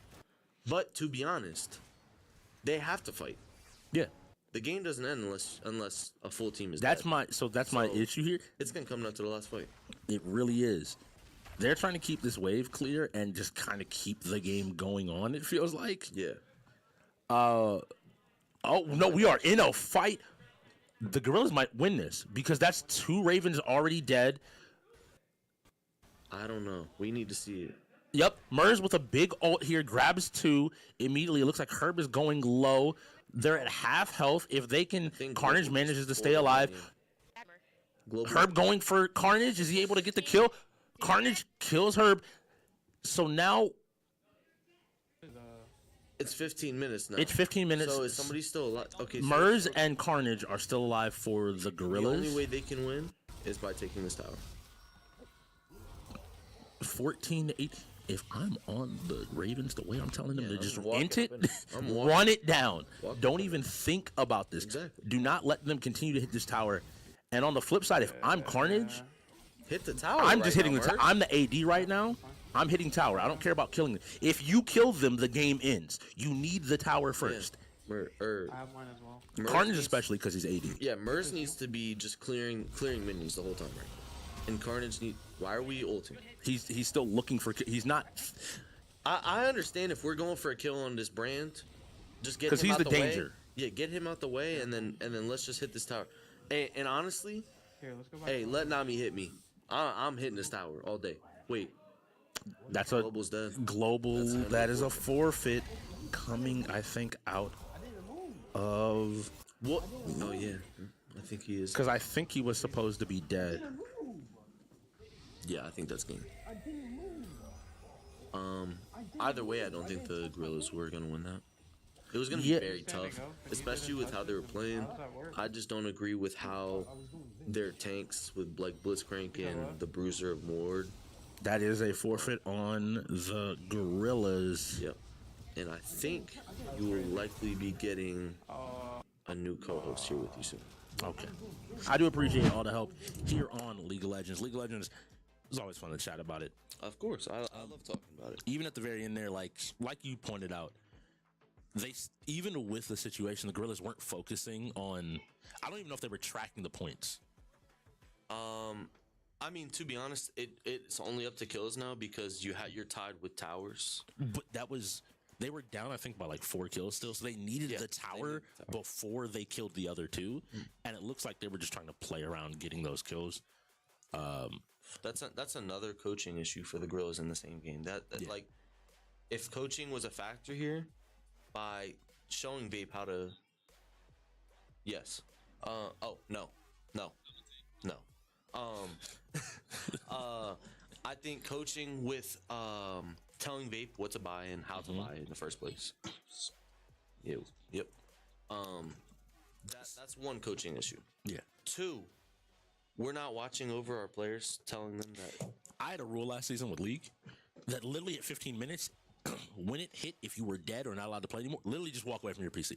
Don't even touch the mouse. There's no reason to even risk it because, again, for those that may be new, at 15 minutes, if you are dead or die, you are permanently dead. You're not allowed to move or leave spawn. In this case, Global moved out. That could have been as much as I'm not thinking. I reach over and hit my mouse and my character just starts running. Yeah. But at worst, he was definitely playing. But I think he just wasn't thinking. He needs that coach to back him up. And somebody just to remind us, hey, like, don't do anything. The best thing I can say for the Gorillaz right now is you've shown you're a strong Apex team, so just make it up. Yeah, you got to tie it up here. Like right now. Yep. I mean, half of the fighters have rolled. We have a lot of shooters. We have a lot of sports left. Strategy as a category is also strategy. Because that's what I'm seeing from the Gorillaz. We forfeit Texas Chainsaw, which I doubt the Ravens have even played. Apparently, so what we heard was apparently both teams forfeited, but the Ravens waited just long enough to catch them. So the Gorillaz sent their forfeiting first. And so that's one of those things of just Texas will be one of those games I think people just won't touch for way too long. I think it does have like a really big skill gap. Yeah. Just because of all the maps, you have to know everything, really. We were talking about that actually like the other day where it's like, yeah, you really need to know whatever is going on in that game. If you're coaching the Ravens right now, who's sending in for Apex? Are you playing Apex? Yeah, I'm sending Watt, Wonku, and him. I'm sorry, Watt. My bad. Herb. I'm sending. Actually, matter of fact, I'm sending Wonku, Kevin, and him. Wonku, Kevin, and him going up against Stars, Carnage and Murs, probably. I would actually put Global in. because Global's not bad at the shooters. There are no 1v1 fighters. A lot of the fighters have already rolled. I say Mers for the racers. I know he's a good shooter, but would you say Global for sports games? Or do you think sports or racers? What sports game is 1v1 right now? The only 1v1 game left right now is F1, and then you also have Yu-Gi-Oh and that's it. True. So if a racer rolls here, him is not a bad racer, but now we have Global, which I don't know how much he's improved on the racers in the past season. That wasn't one of his known strengths anyway. Yeah. Sky got, or Mers, however, that is one of his strengths. He's consistently performed like well. He's always done well in the races. Crashed out a few times. Genghis is actually going in, so maybe that this is one of his shooters. I'm hoping Call of Duty back during game 1 against the bots left a lot to be desired, but maybe again that's a rookie first game nerves. Yeah, you never know. And they're holding him probably for some racers, some sports games. Kevin, yeah, I don't mind holding him out now that I was looking at it. I'm wondering, like, because I always like to see who people leave out, because that tells me where your head is at in terms of what your expectations are. Yeah, they say I have to win every single game that's popping up full send. Yeah. But we're going into Apex Legends. Looks like we're going to have team deathmatch on Watson's Pylon. Seems to be becoming one of the more favorited maps here in the league. So people watching should be paying attention to see. And I am now joined by the best shooter in the league. Hey, Rex. There's a reason. There's a reason that you're Rex. Just joking. Nah, top dog Rex. Better than Cutters though. Hey, let them know. Let them know. Talk your talk. So we're going in Apex. Hollywood mentioned right before when we were in League of Legends that the Gorillaz did manage to beat Eclipse in Apex. So that should be. But held up. But I think we have to consider the circumstances, right? The Eclipse probably had their worst possible lineup in, so we can't. One doesn't translate into two. We can't just come out here and say. But that's not to say that Stars isn't a good shooter. Stars is an amazing shooter, so it's they definitely have a really good chance here of winning. Now, my other question is, did they do their due diligence and open up the roster or not? That does not look like. And then another thing is we have to consider, like, that there's a lot of rookies on the Ravens, Yeah. or people who we have not seen to play Apex. Yes. So we don't know if that guy, Genghis could be the best He's Apex played player. every season. Yeah.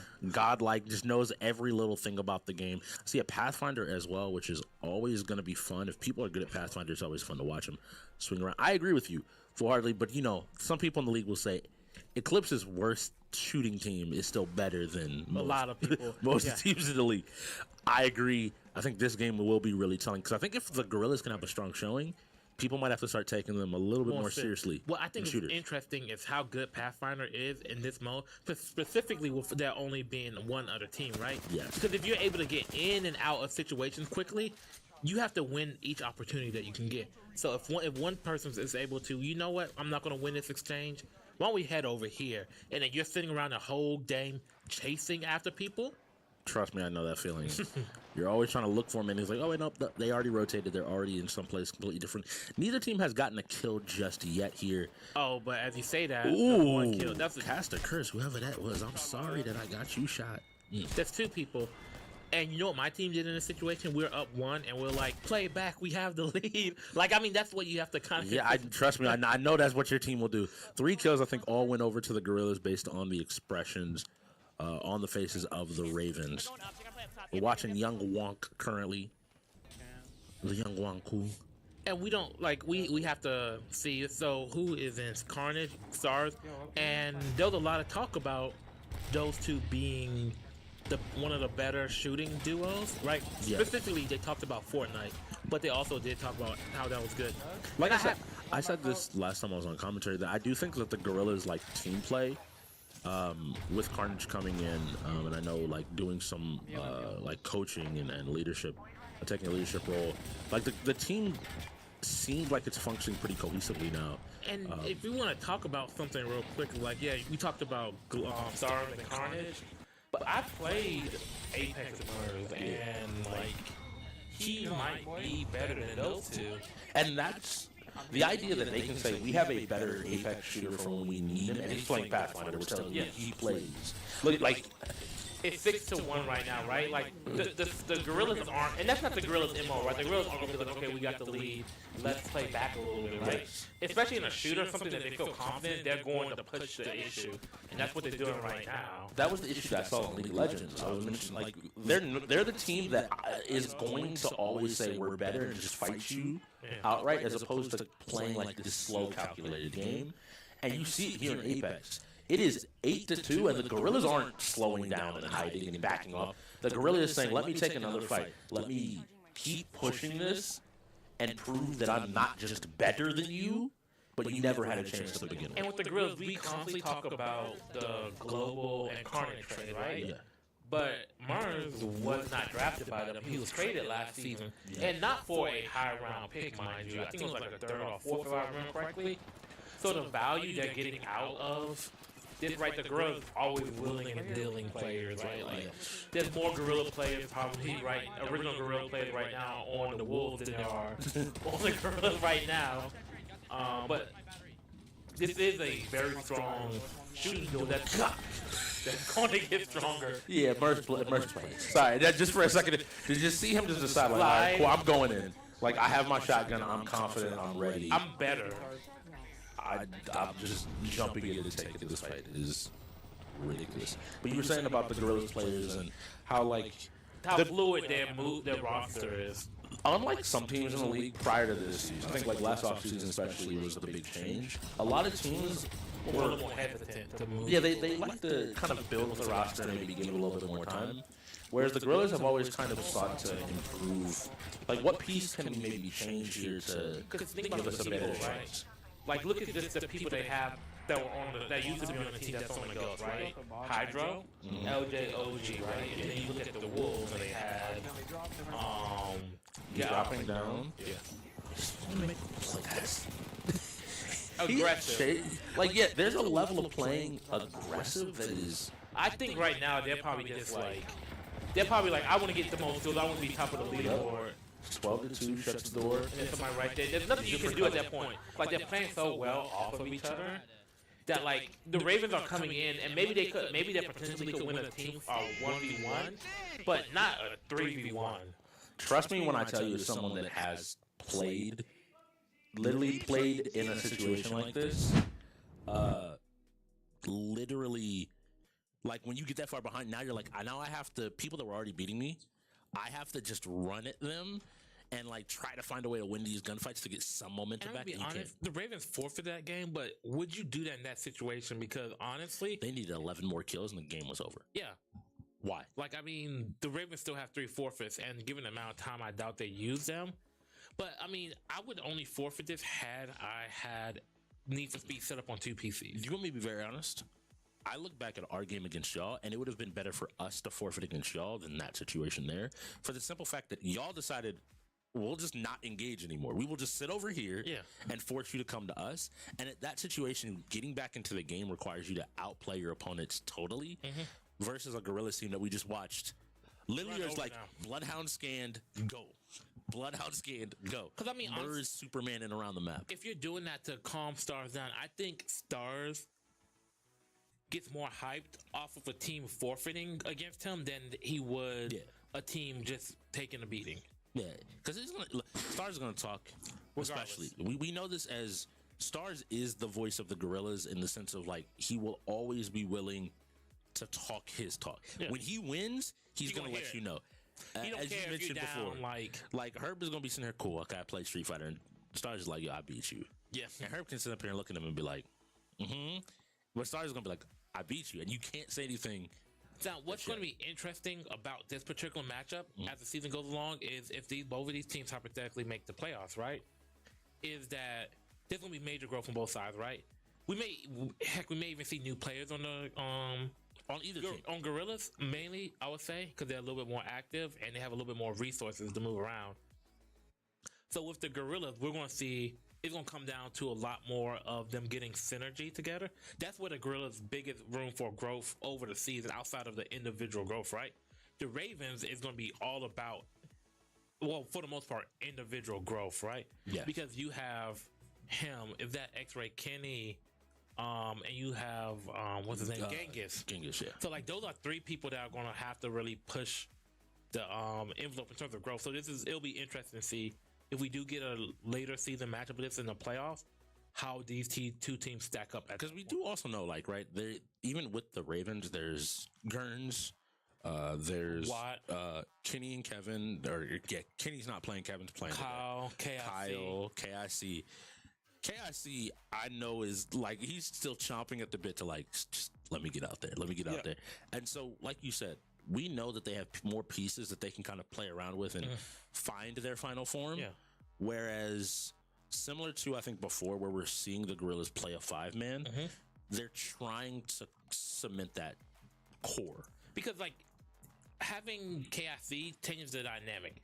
Because right now, if I'm going up against the Ravens and Herb is not in the rotation for a fighting game, that's a lot of pressure off because there's not a lot of like, okay, Street Fighter was different, right? But I feel like Herb hasn't played Street Fighter that much, and he's gonna get a lot better. It's gonna be exponential growth before the season. It's one of those things that like Herb losing today is going to be just a match that lights the fire. But you need a little bit more presence in fighting games, and that's what you're gonna get from KIC. And I imagine Herb is gonna get them right, or at least better at fighting games before the season's over. The way Wonku played again was really good. And Tekken 8's not out yet, and you know that. Like, I can't wait for that. We're one more week away. We get to see it. We have to play through one more week, and then the next week we start to get to see some Tekken gameplay. Looking at you especially, I want to see some really. Alyssa the trailer dropped the other day. How you feel about Zafina and a few of the other characters? Alyssa, I think I kind of like it, right? Because they're giving a little twist. Like fundamentally, they're still the same, but it's a little bit more right. Like Alyssa, for instance, I can speak on her because that's the character obviously I know the best.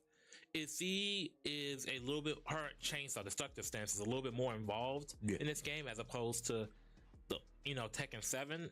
So it'll be interesting to see because there's gonna be people like Herb who they have such a strong foundation in Tekken that like any little bit of changes, that's all they have to learn, right? Is those little bit of changes.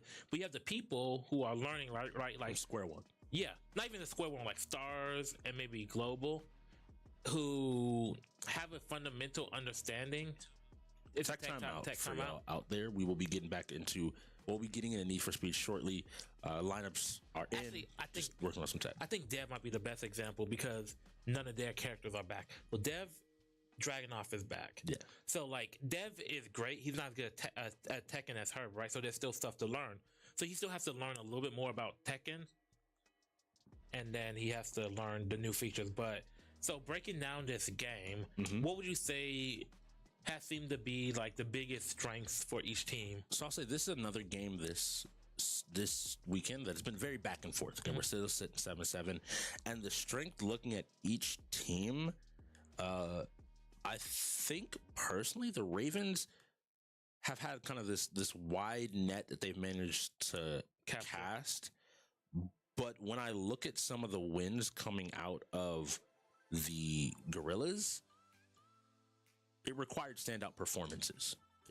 So Guilty Gear, we saw Herb basically stop Global from being able to reverse sweep and to take out the team, but Global immediately answered back and KO. And that's the thing, we've seen two fighters who you would maybe assume would go over to the Ravens, go over to the Gorillaz with King of Fighters and Street Fighter 6, right?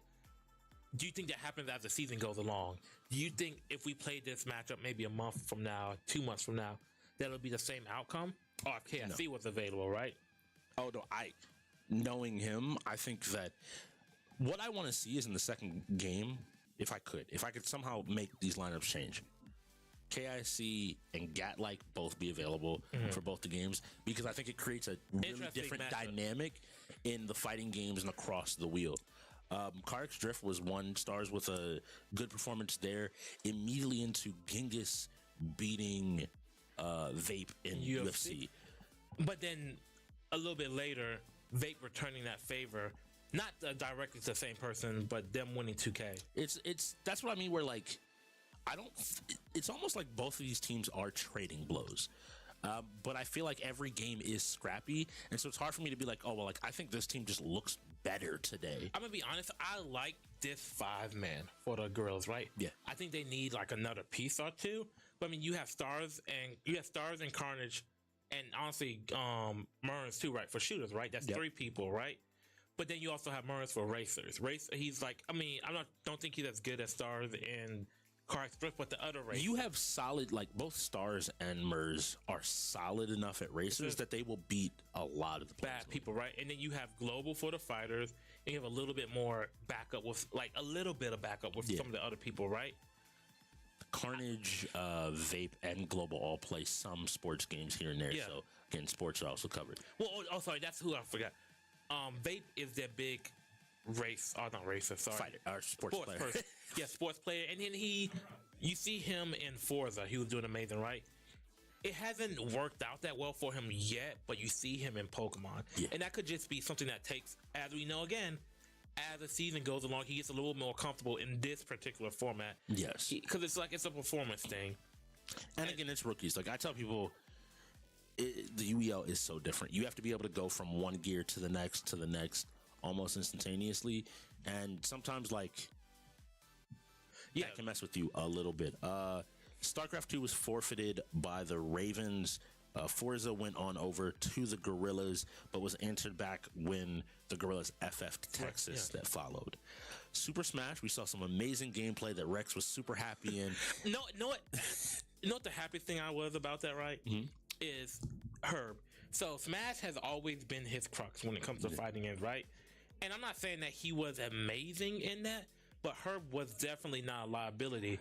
I think he found in Kazuya and showed that he understood his win condition in those 3 back-to-back fights. Well, the good thing about, I guess this busts Herb a little bit more than 4v4, because Kazuya is horrible in 4v4 because, auto turnaround and all that stuff, is that he was at a high percent and he kept essentially having, I think it's his raid drive. Yeah. So that stayed and he still had it. And that's when Kazuya is super dangerous. Kazuya is dangerous like that. Terry is dangerous like that because Terry has go. Yeah. And then with Smash, right? Wanku's better than she performed. I think that's just maybe nerves or hasn't played in a while. Why is another person? I will say to your point about that though, Wanku made up for that in Street Fighter 6. Even though they lost, Wanku put on a performance and showed just strong fundamentals to do a lot of damage in Street Fighter 6. But it's going to be interesting to see how these teams develop. Yeah. These are two teams that I'm curious on how they develop in this conference, right? Yes. Because you have the Eclipse, right? It's not so much curious about how the Eclipse develop. It's curious if they can show up in the big moment that they need to. They breathed by the regular season for the most part, the last season and some change, but it's the big moment, right? The Trolls, it's not necessarily seeing how they develop, it's seeing again how they show up in the big moments. What is their peak really at this point? Because we know that they're good, especially after that. But show. How good are they? Yes. Are they contenders or pretenders? Let's see, who else? The Phantoms and who else? The Phantoms and the Bucks, I think, are. We're waiting for them to get it right. Yeah, they're still learning and developing. So that's 4 teams. That's 2 teams left. The Gorillaz and Ravens are the ones that we're seeing how they develop throughout the season. And what's so interesting is they are playoff mainstays. Yep. These are 2 teams that the Southern Conference, year after year, you expect the Ravens, and the Gorillaz were that scrappy team that always were going to make playoffs. Yeah. So, if I'm being honest right now, in that division, because the Ravens are in the division with the Trolls. So right now, if we look at it from a football term, right? Right now we can say that the Trolls are potentially the Lions of the season, right? Okay. The Lions haven't won. I think the Lions haven't won the division but since the division got realigned, they haven't won over 30. It's something crazy. I don't think maybe if they haven't won the North, but they've been the little brother for the longest of the Packers, right? And let's say the Ravens are the Packers, a team that's has great talent, keeps recycling great talent, and always been on top of that particular division. But now you have the upstart Lions, aka the Trolls right now, who are challenging that status quo. And now, right now, we have all we're going to see are the Ravens going to be doing what they've done every time where they won the division. because we've had. Are we coming back to it? We're gonna be skipping Need for Speed. We might be coming back to it. We'll give you an update shortly, but we're gonna just move on. Technical issue currently. All we know, Need for Speed's a little bit of an older game, so we need to see. To my point is, we just need to see if the Ravens are still the big brother or have the Trolls taking that mantle. Because it'll be interesting if Trolls have, especially since they got TOG, somebody who was traded away from the Ravens. But let's see, what do we have here? We have Yu-Gi-Oh! Master Duels. I'm gonna judge these players. All right. First question. I'm gonna start with the first question. Do you have your account set up? I'm gonna be honest. I've talked to Herb about Pokemon. I knew that he knew Pokemon. I don't know anything about this team. We know the Ravens have a deck. We know the Ravens. They have a deck. My bigger thing is it will be a very good and a strong deck. Him, I know as well, will have hopefully played more with Zach and started to understand how to pilot the deck to a higher level. Him's deck is honestly not what I'm worried about. He's a deck, for those that out there that don't know, called Pearly. It is a fairly strong deck consistently on Master Duel recently. It's pretty good, especially because we play an unlimited format here, so a lot of the restrictions that were maybe used to make the deck weaker don't apply in our format. So it's like you taking the chains off, the shackles off, and like run free. Yes, and so there's a lot of decks that can go crazy. For the Gorillaz, I don't remember if we saw the Gorillaz play Yu-Gi-Oh! I think we did. I think they played against Eclipse. They did play against Eclipse. What deck did they play then that I'm missing? Because that was against Phoenix. I might have missed that. Maybe they did. I can't remember if they played it or they forfeited, but I'm pretty sure it rolled. I am not 100% sure because we've seen like a lot of the same decks. Basically, some teams running some structure deck-esque, as we're told that they weren't structure decks, but structure deck-esque things. Some Exodia, and then structure deck adjacent. Yeah, some tweaks. Again, Pearly is the one deck so far that has been played that is a very strong like meta deck in the general sense of Yu-Gi-Oh! Beyond that, you're looking at I think y'all played like a Gaia the Fierce Knight deck, and then we saw that Dragon card's been around since I've watched. I'm not gonna pretend like I haven't played that. I'm not gonna pretend I'm good because I have played that game, but that was 20 probably years ago. I'm not about to be like it's the same game.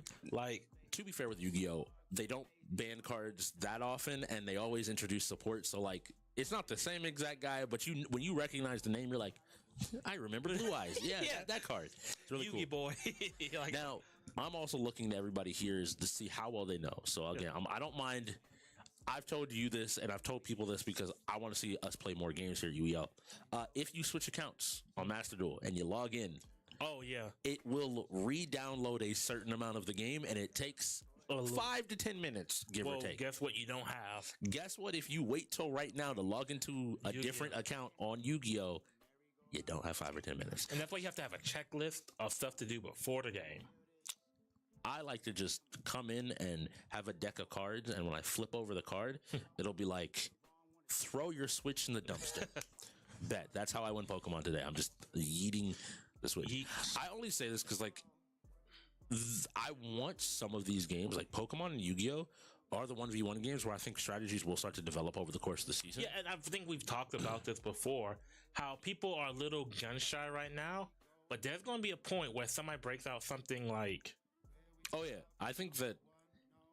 I mean, I'll be the first person to say, I think Exodia is an example of a deck that a lot of people have only just seen Exodia break. Yeah. And I stand by the fact that that's what half of what Exodia does is you either win or you lose. There's no middle ground. I'm gonna be honest, like if you don't know how to play Yu-Gi-Oh, just use an Exodia deck and hope you get lucky.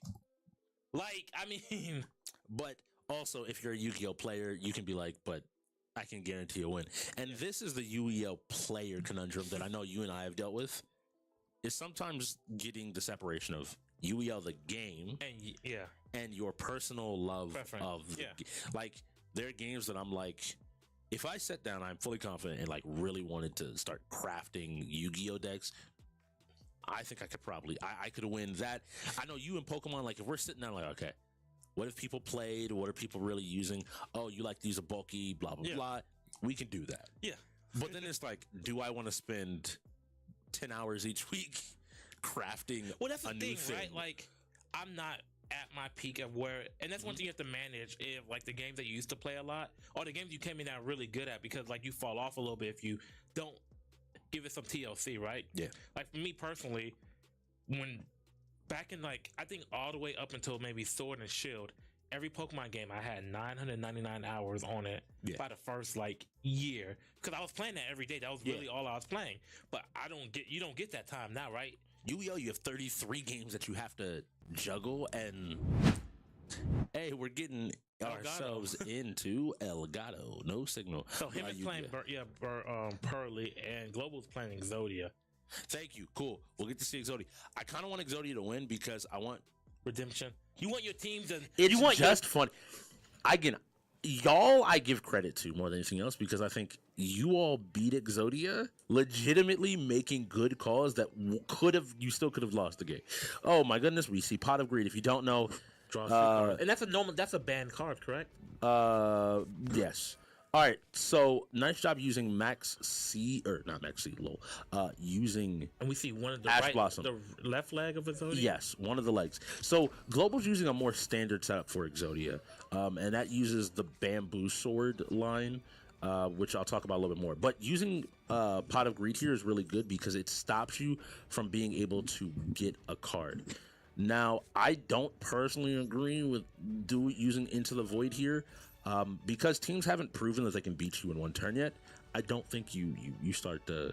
So I have freak a out question. Go ahead. With Exodia decks, right? Mm-hmm. If you're having so many cards in your And hand, you're done. So the card that was just played is called Droll and Lock. What it does, once you draw a card, you're not allowed to draw any more cards. It is legitimately a singular card that will beat Exodia 99 times out of 99. So what do you do? You just have to end your turn here. And this is something that's really small. Because he played Into the Void, his entire hand is going to go to the graveyard. Legitimately, if I was Global here, what I instead would have done would be One Day of Peace. One Day of Peace gives your opponent a card, but it makes it so they can't deal damage until the end of your next turn. Okay. So you at least buy yourself another turn. Now, looking at Global's hand, he doesn't have the Ravens don't have an amazing hand here. Pretty good draw to start off with. This should help them start their combo, and I want to see how well him has maybe done some improvements to run. He's reading his cards just to be safe, to know exactly where he wants to move from. Is going to probably start with Sleepy. Again, this will be a great illustration of what a more modern Yu-Gi-Oh deck looks like. You discard Maxi, you realize they're playing Exodia. Maxi is one of the most controversial cards in the game. Normally, your opponent's going to be doing a lot of special summoning, kind of like you saw there, pulling cards from their deck instantly. Every time they do that, Maxi makes you draw another card every time your opponent does that. So generally, it's pretty good. Against Exodia, it's not super useful. I agree with him throwing it away.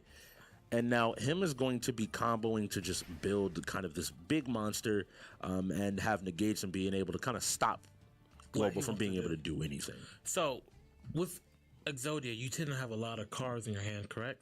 You would ideally want as many cards as possible at all times, because your goal is just to find all 5 pieces. So you either want to draw and get rid of useless cards, or hold on to as many pieces as possible. So there was one of the God cards. Mm-hmm. Was it Slytherin? Slifer. So would it not be beneficial to have him in if you're going to already have a bunch of cards in your hand? And I'm just asking from So this is and I will phrase it to you from a Pokemon perspective. Playing towards multiple strategies makes your overall strategy weaker. Okay. So in Yu-Gi-Oh, especially if you're going for Exodia, you can kind of shore up some of the weaknesses decently well. Okay. But the idea is that to play a card like Slifer, you need 3 monsters on the field to tribute, which means you have more cards you could draw that don't really do anything to help you get to Exodia. Okay. And so, a lot of times you just opt for Exodia, and kind of what we already talked about.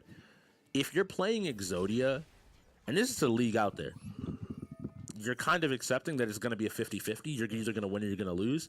And that's why, personally, at the very end, when we played you, I didn't feel super bad about us losing. I'm like, it's a coin toss. He did a good job to capitalize and found a way to win. We didn't hit Exodia. Cool. But I know, again, pride matters. Because, like, again, if it's your game and you want to win it. So how much time do you have in between turns here? So for Yu-Gi-Oh! As a whole, you have a 500-second timer. So you have 6 minutes for the entire game.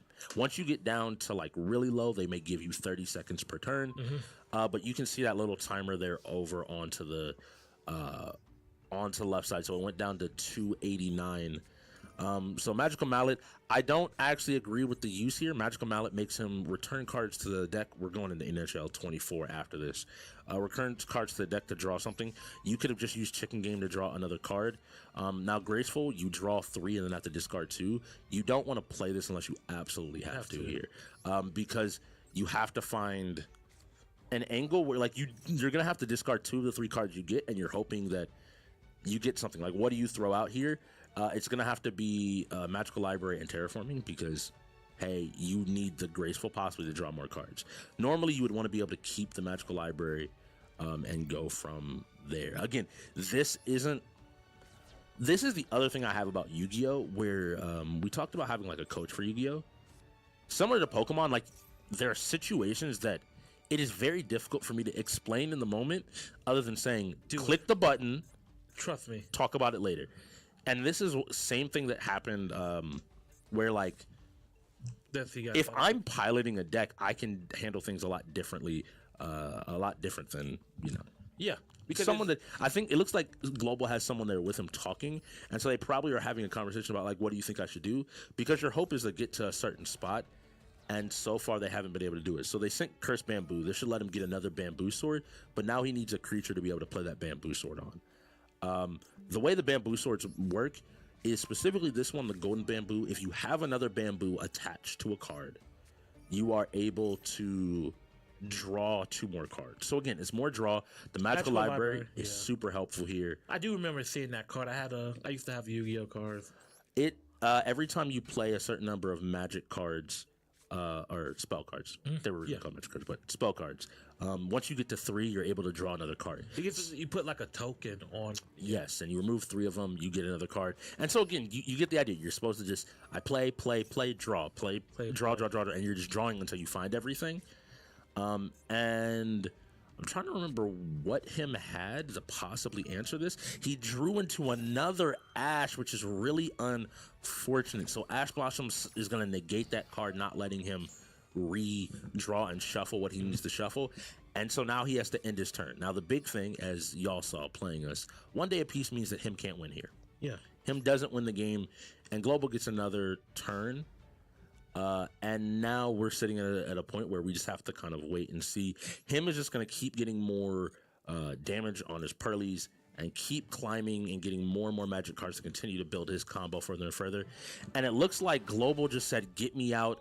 I don't think we win here. And funnily enough, that is another mistake. And I say that because similar to how, funnily enough, I think I was the loudest, most vocal person when we were playing, where, like, y'all attacked us and everybody's like, oh, the game is over, and then you heard me yell because I'm the only person that knows 1 day apiece is like, you can't damage me, you can't just kill me outright. And so they gave up and stopped, even though they technically had another turn. It didn't matter what really was going to happen there. You would have had at least 1 more turn, but he got frustrated, I think, over You gotta trust the heart of the cards. Yeah, and, like, once again, if you're going to play certain things, we talked about this, but there are certain games, especially strategy games, where you are in control up to a certain point, and what you're trying to mitigate is bad luck. Yeah. But bad luck is a thing. Yeah. And part of being, I think, a good strategy player is being like, I did everything I could and I still lost. Like we saw Heatwave earlier miss on the center, or like, and we were like, I'm pretty sure Heatwave had like a 90% accurate or something, so roughly. 9 out of 10 times it's gonna hit. And but what did we say? If it's not 100%, it might as well be 50. So like, that's one of those things that I would offer to non-strategy players in the league is, hey, things are gonna go wrong. There is no 100% win chance, especially not in, I can speak to card games. Yeah. Even with everything, you can make Exodia more consistent. You can make Pearly very consistent. You can have those situations. But now we have NHL. So imagine for the Ravens, we're going to have those two and him go in. Yeah. For the other side, do go crazy. For the other side, I remember Vape was the one that taught Pop. And Pop was if I'm not mistaken, Pop was the rookie sports player. Yes. So Pop can. I know Vape is going for that because could you imagine his student winning it, and then him and then Vape not like that? Man, Vape also is hearing from Pop and a lot of people, like he's a very people that know Pop is a very vocal in-game leader. Apparently Vape is the same way of like, cool, let's do this, boom, boom, boom. So I'm looking at them and I'm like, hey, Murs also kind of look like he played like NHL. Like I'm just I want to see who they end up sending in, but I think that they can definitely take a win here. And even it up. And it's really interesting because these teams have been going blow for blow the entire day. Hey, you know what's fun? Another thing to think about. So we talk about the fighting games and how like we still have Tekken, MK, Street Fighter from last season, right? Yeah. But now it's Tekken 8, Street Fighter 6, MK1, right? We're talking about how those are fundamentally changed, right? Yeah. But like look at the sports games, right? UFC is a lot different this season. NHL, there's a thing that changed. I'm not sure how many people caught on to it. So essentially, your goalies it's almost like fatigue. So players have the goalie hold it, right? And then they would, the other team would get it, and it'll be repeating for so long, right? Well, if you keep doing that this season in this NHL, it's gonna be a lot easier to score on that goalie, and then it's gonna give up those points. So you have to start playing defense from like actually playing good, solid core defense, right? Yeah. And then with a 2K being different, right? 2K is a 2v2. We're not gonna see as much Curry probably. We're not gonna see a lot of things, but we do have. Oh, okay. The Bruins and the Capitals? Let's go. Gorillaz did use the Capitals, didn't they? I believe so. Gorillaz are the Capitals, and the Ravens are the Bruins. We have Stars, Vape, and Carnage going in for the Gorillaz. Again, the Capitals. And the Ravens will be Kevin Nwanku and him, exactly like you thought. Now, I wasn't expecting Carnage to be the one to go in. But I mean, it makes sense to save Global. Yes. And I think you're probably saving Burns for Racers potentially. And if a shooter comes up, he's not going to be a slouch in it. And most people won't be able to go in anyway. Yeah. So you mentioned the stamina mechanic. So essentially, it's a way to stop, like, we in the league saw the Lightning last season because they had the best goalie, essentially. And so this is the idea of a team that with enough pressure that keeps pressuring their goalie can maybe start to wear them out and find an opportunity to score. Yeah. Okay. And I don't think it matters with how they're playing right now. But when it comes to the point where they're constantly, the goalie holds it, right? And the other team gets it, and they shoot it again, and the goalie holds it. That's where it's really going to have the impact on. I think we already had a game this season where one team had very clear more pressure than the other team, and eventually I think they ended up scoring, and that could have played a factor. And again, it's to your point. Do you know the little bit, right? So you can't just go through every season like, oh, well, NHL, Madden, 2K, they don't change anything, right? Yes. Like, it may not be a huge change, but there's still changes worth one coming out of the Ravens? Sorry about that. The Ravens, I saw a little movement into the quick goal. Good job taking an early lead there. That's what the Ravens have to do. They still have to. The Ravens have to lead on the strength that they still have, right? Herb and the sports cover, like they're not the best sports team, but they still are a very strong sports team. And the wheel spin. What are we looking at? Gears of War. I don't know why that said. I thought that said series. This is. You know why this is gonna be really fun? Why? So Wonku's not amazing, but she's good at this game. Mm-hmm. I feel like him is good at this game. This seems like a game that him is good at. But Herb is really good at Gears. This was a game that he played a ton of even before it came on the wheel. He wasn't playing it right then, but he had that legacy knowledge, and he's really good at this game. So it's gonna be curious to see because I'm not sure how good Stars, Carnage, are and Mers, but I know Herb. I know for the Raven side that it should be a good showing. Okay. That's always interesting and same thing, like I'm looking at maybe Vape, especially the older players. It's an old head game. Something like Gears, yeah. Like I always tell people, like Gears, for the longest time, like Gears was my favorite shooting franchise. I fell in love with it when the first one came out on 360 and have played every single Gears. And people that play Gears are like that. Even now when you get on the game, it's those people that fell in love with it 15 years ago. You go in those lobbies, like Gears is one of those games that I feel like with PUBG, right? Yeah. If you go into a public thing, like it's gonna be a lot of really sweaty 300 to 400. Like, did you stop playing this game? No, and never. Good job again getting the puck out. Blue should be him, and so we see him single-handedly on the side of the. That Kevin is in red, but single-handedly kind of putting this pressure on to the Gorillaz, just kind of consistently forcing him a shot that goes a little bit wide. Yep, shot after shot after shot. And we'll be looking. So for people out there, if you want to keep an eye out for players, Vape is in green, Carnage is in purple, and Stars is in yellow on the Capitals, where him is in blue, light blue is Wonku, and red should be And then Kevin. you just keep that pressure on them, and then you're about to get the thing again. And this is something that they can't really afford. Now, the good thing right now for the Gorillaz is look at the pucks coming up. 2 + 2 + 2 + 2. I don't think I've ever seen that. Like I've seen money pucks multiple, but they've always been like a +2 here, a freeze puck here, and then like a regular puck. But here we got like this game could go. And I should clarify, because people, if you don't know, we play threes now, which does have specialty pucks in it, and those pucks can do anything from score extra points. That's what you were pointing out with the money pucks. Of there's a, I think that's a 2-point puck, and then I think I see a couple of 3-point pucks. If it's a 2 and a 3, the game just ends at 5 points. Yeah, the Gorilla could win this like right now. Like basically, whoever, if one team scores the next 2 pucks, it is a guaranteed win regardless of which team is able to do it.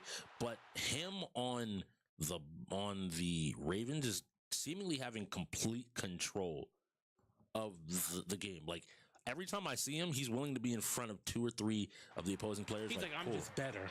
Yep. So it looks like the Gorillaz managed to get an attack off. So maybe we're starting to see some of Vape, as you mentioned, some of his skills kind of working with his teammates. That's team synergy starting to solidify, but him has control of the puck once again. Is moving up the rink. Can he find it? Sends it across. He almost tried to line it up with Wonku. And where we go, Vape with control of the puck, sends it forward, but actually sends it directly to Kevin. Kevin throws it back into behind the goalie's net, and we send it on up to Carnage, looking over the Stars. Stars isn't able to get a shot. And this will make me excited because he hasn't been with the team for very long, so he hasn't had that much time to part his wisdom on them, right? As the season goes along, I guarantee you they're going to get better at NHL. Yes. Already here, it's similar to like a lot of the sports games. The 2 things I think that matter, well, 3 things. Obviously, knowing the buttons to the game. That will always be an important part of a sports game, and that's the end of the first period for those that are wanting. 3 periods in hockey will, at the end of that, will determine our winner if we don't reach the 5-point cap ahead of time. Number 2 is your ability to work as a team, right? This is something that we saw in 2K and we'll see in every sports game. You got to be able to work as a team and like play off each other. And then the thing that can kind of help is if you have prior knowledge of the sport. That is a shot by, let's see who. I'll imagine that would have been Vape, but we will see here shortly. But it was a 2-point money puck, and like we said, the game is not out of reach for either team. And it's a 3-point money puck right now. Hey, Rex, you like your money puck? So the game does. And look, it's funny that little money, that non-money puck is at the end. Like we won't even get to that. It's impossible. They're trying to move around. They're looking for it.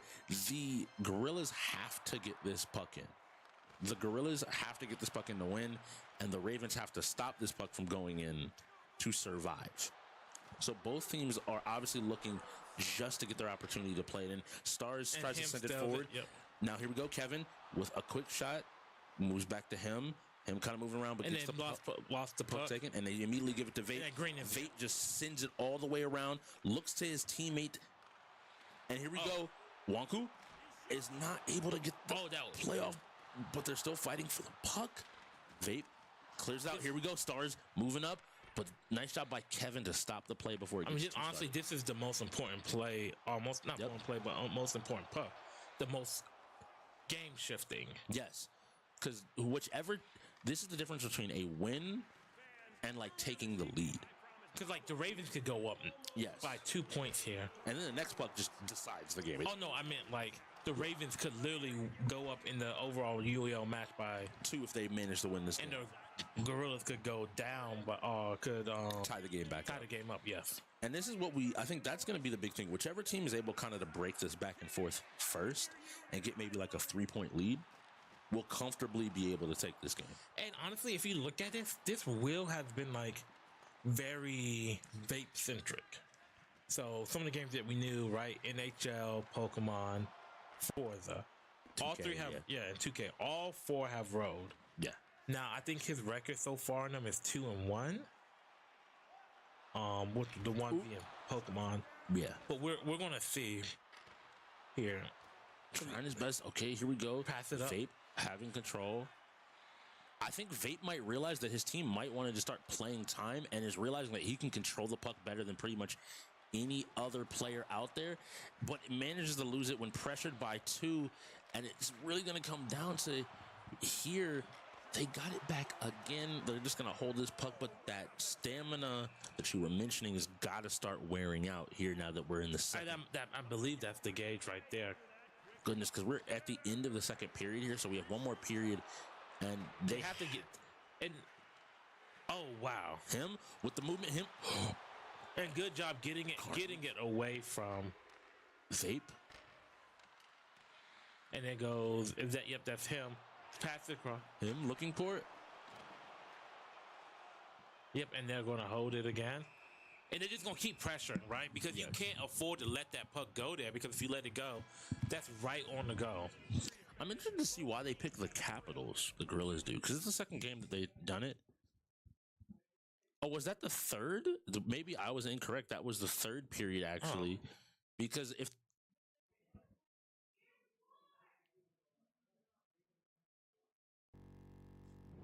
there should have been 3 periods. I will get some confirmation. Maybe we just enjoy the game so much that I didn't know this one. Yeah, true.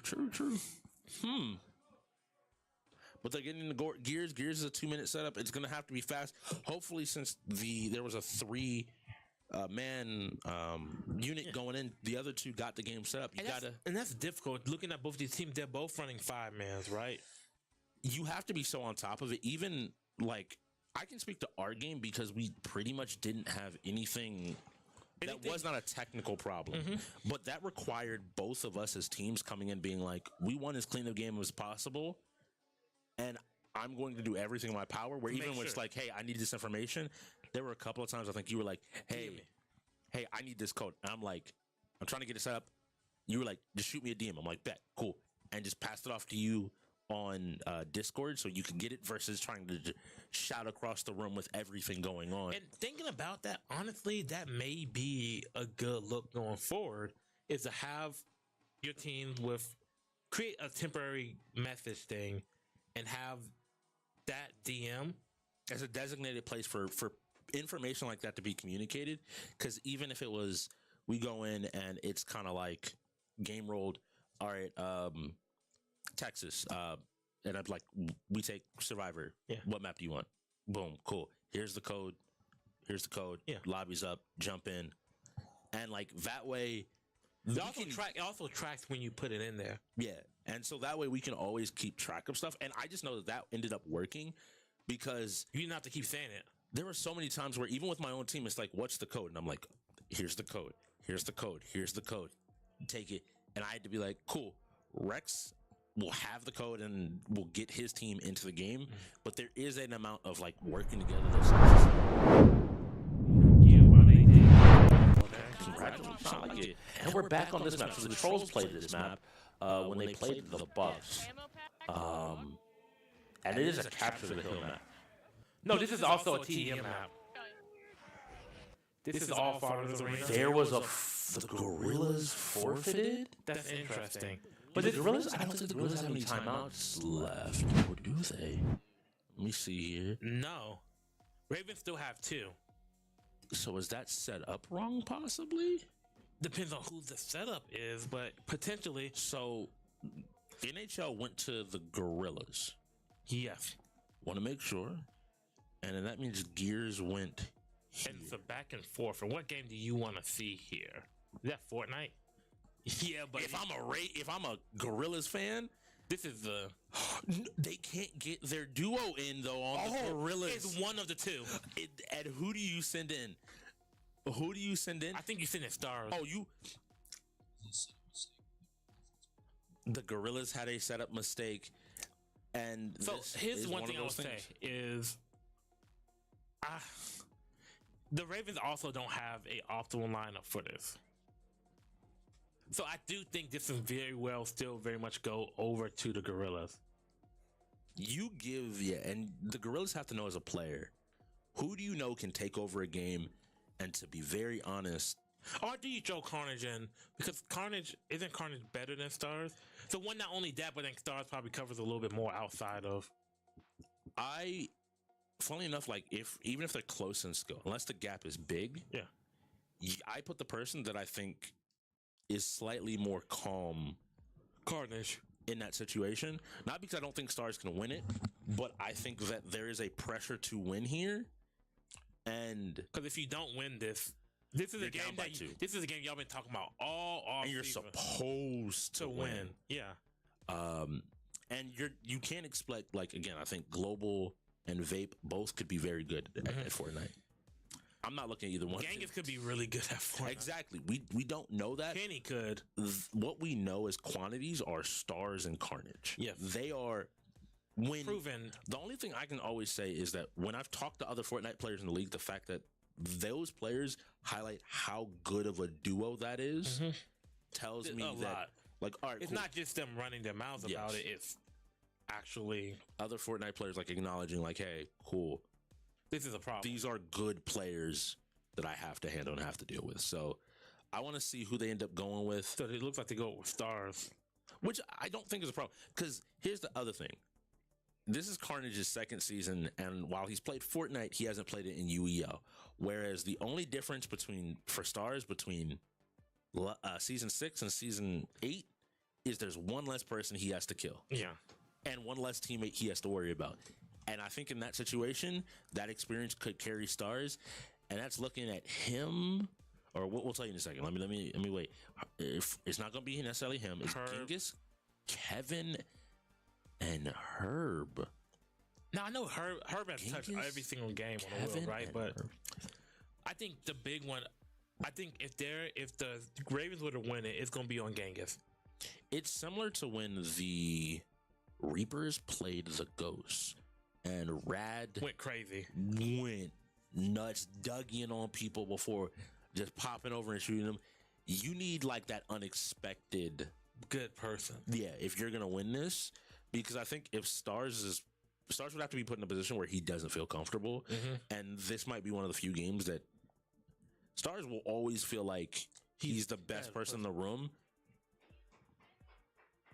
I think that's going to be a forfeit. I'm almost certain that's going to be a forfeit. I think the Ravens think they win more out on the wheel, and there's no reason to even try to go in here and try to. It's a full rotation reset for them.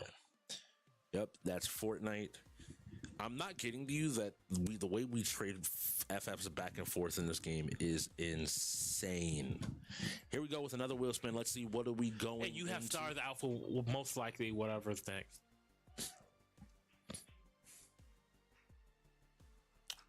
I'm trying to think here.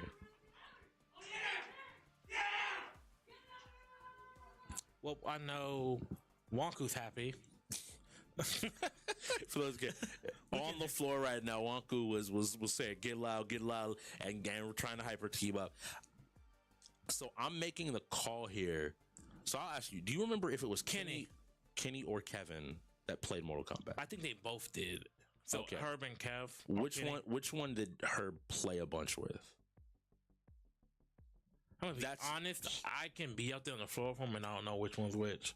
I would have to go back and look. I think Kevin was the one that was on the Ghost for a period of time. They both X-rated, and the first letter of both of them is K. I need a little bit more. Oh, Kevin. Sorry. He clarified his name this season is Kevik, not Kevin. Not Kevin, but Kevik. But you send in Herb here, and I'm looking at Global, and I'm like, I look at Global because Global, I know labs. Like, Global is I'm going to get on this fighting game, learn lab, get better at this fighting game. And I need you to have cooked up something in MK. And I know he's posted a few clips, so he's played. But, like, you don't want to be a quote-unquote social media quarterback. Like, you look good on social media doing his combos, but I need you to hit that in the actual game. Yeah. Global's one of my favorite players. Yeah, no, I love Global. Me personally, and like I know that Mortal Kombat's one of the few fighting games that because it's 2-on-2, you get your health back each round. Sweeping in it is a lot easier. Because it just means I just need to play. You don't need to be as perfect. Yeah, I just need to not lose 2 rounds and just play solid, and I should beat most people. But we saw Herb doing what Herb did best in Mortal Kombat 11, which was, y'all don't know how to deal with my jacks. Something's gonna. You think we see anybody like yesterday that doesn't know how to use the block button? Possibly. Possibly. Because that was. And they're going, I think, Carnage Global here is gonna be my guess for the Gorillaz, yeah. You just if you're sending in, Carnage has played fighting games as well. I know that Carnage has some experience on fighting games. But he's a little bit more, I think, spread on the wheel, just generally, versus I think Global, as he continues to develop, one of the big things about Global is there's not a fighting game on the wheel that I don't think Global plays or can be proficient at to start to compete with some. Because Smash is the one that you look at for fighting game players, because it's like a lot of traditional fighting game players aren't that proficient at Smash, and he's at least. His Terry has consistently, like, it's fought, I think he's fought Eclipse and now the Ravens, and I think he's taken out multiple people every single time he's gone in. So they've won one time. They won against Eclipse. Yeah. Sorry, but they lost this time. And that was off of some really good play from Herb. Yeah. Oh, no, I lost to Herb. Yeah. Because Herb's Kazuya, after Global lost, got reverse sweep. We're getting the Scorpion versus Liu Kang here. Player 2 is the Gorillaz. So Liu Kang. Kevin's in and Global's in. So let's see what you got. Global with some good damage. I want to see big jump. Boom. Let's see where the damage misses the combo, and Call of Duty Warzone coming up next. And no stars and Carnage. So we're going to be hoping. Mers is going to have to show off a little bit. And again, but then also, here's the thing. Crazy. Vape is a sports game player, right? Yes. And if there's one shooter that sports game players transfer over to really well, it's Call of Duty, it feels like. Yes. Now, I'm saying right here, he did burn his fatal blow, but he managed to take the first round from Herb, which is a great look. Global was able to Kevin. Excuse me, he took the first round from Kevin, which is still good. I think. Can I say I hate fighting Scorpion? I just want to highlight I hate fighting this character. Nice job breaking. He's looking for his opportunity. Nice movement. I do know also Global before the season was switched control. He moved over to leverless. And has been getting more comfortable, but he's doing pretty good. I think neither person has a great lead. Neither one's able to do like a bigger combo to do. Yeah, like we've seen here, right? Like a 25%. Chicken Tech comes out and just casually does like 30 to 40% every time he touches you. With whoever character. Yeah. Whereas like here, we're seeing kind of like 10% being the spot. Boom. It looks like Kevin was looking to catch him with something maybe on a wake up to continue the pressure. I know both players are just hoping to get something a little bit more done. And look at the look on her face. It looks like Herb is in, but he looks a little bit concerned more than usual, I'd say. Like maybe he's just keeping track of everything that's happening. I'm guessing they won that round just because nobody got up. So if Herb if Kevin had lost, he would have gone up. So they got Kevin sitting on the outside. It's interesting edge. to have Global going first. Do you think Carnage is like that? Do you think Carnage might have some little sauce here and there? I think that what I'm realizing about Global is Global may be a player that is he's an engine. Needs some time to it's the winter, needs some time to warm up, to rev up, and so he's more willing to play a little bit of a distance, looking again for another opportunity on the jump. It wasn't a safe jump, so ends up getting punished for it, and these life bars are pretty much even.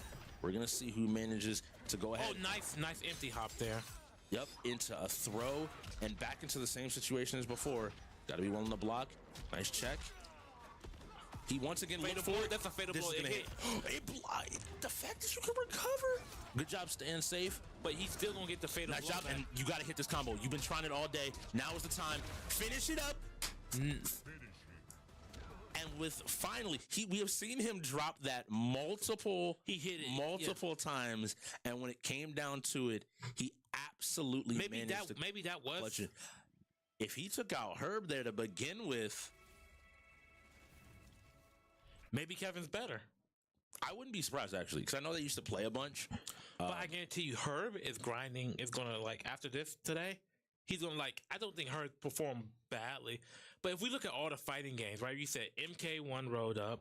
If you said Street Fighter rolled up, and you said Smash rolled up, and KOF, and you're like, which one of these 4 games did Herb have the biggest impact in? If and before today you told me it was Smash, like, wait, what happened? Like what? Like the idea here is that when I'm looking at Guilty Gear, Guilty Gear rolled up. Yeah. I'm saying Guilty Gear. Cool, Herb. You did a great job to stop Global's pressure. KOF, you couldn't stop Global's pressure. Smash, great. You managed to once again really cover that. But then I'm looking at you mentioned it. I'm missing a fighting game. Street Fighter. You got yeah. No. Kenny know how to play. Oh no, Kenny know how to play. You got one round. And look, you can just look at her like. Global is trying his best. Nice throw. But you know what? Why this makes sense? Do you know who else plays Raiden? Mm-hmm. Raiden, right? Whatever. Who? X-Ray Aspect. So I know he played last season. Played him, and that will be Global going down.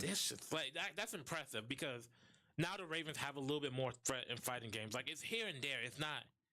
Like if Herb is able to do what he's done every other season with fighting games and improve rapidly, you have Wonku showing some promise in Street Fighter, you have X-Ray showing promise in MK, and then you still have KIC waiting in the wings.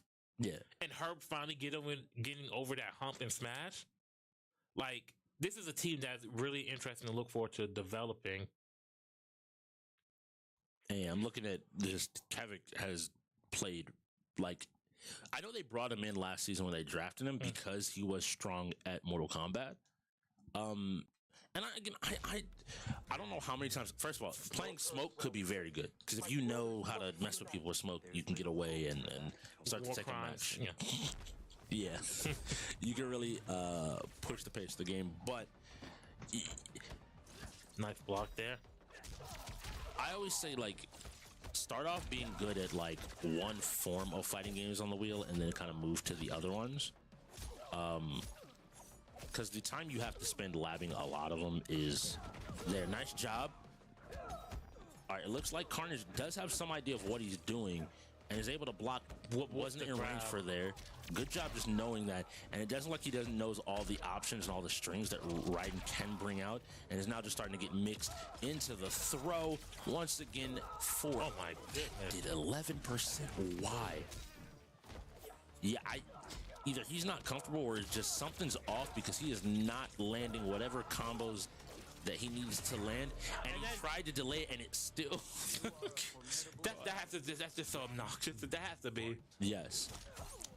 All right, so he's down to his last life. Still needs to take 2 off of Kenny. Kavik. Nice job blocking all 3. Gets a counter hit. Is doing a nice job of just checking him. So now I'm looking at him. Do you know how to challenge the down one? Do you know, Kevin? Do you know how to deal with down one? What the appropriate responses are to it?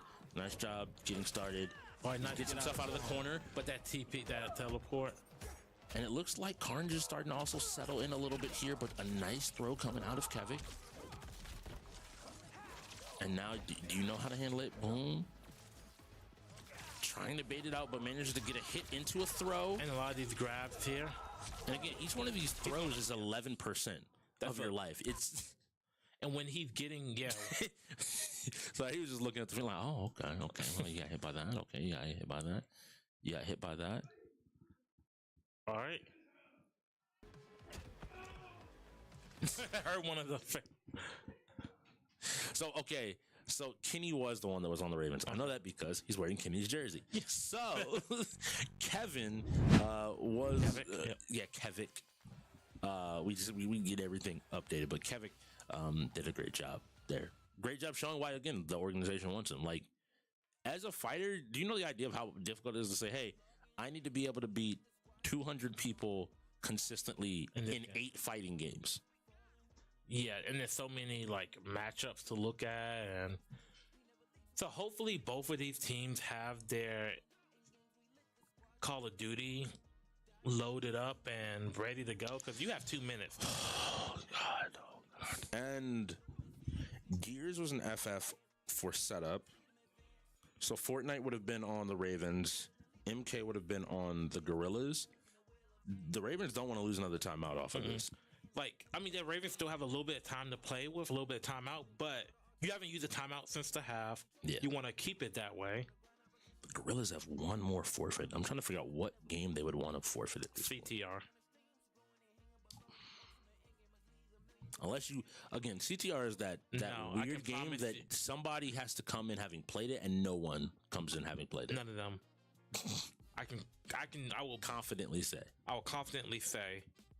that, like, there's a Herb Wonka, like, they can give him a 30-second head start and then still beat him on every time. I'm only laughing because I think the funniest thing to me would be if somebody walked in and you say that, and they're like, so if you didn't know, developer time, my name was actually developer at the company. I'm the person that did them, and you're like, what?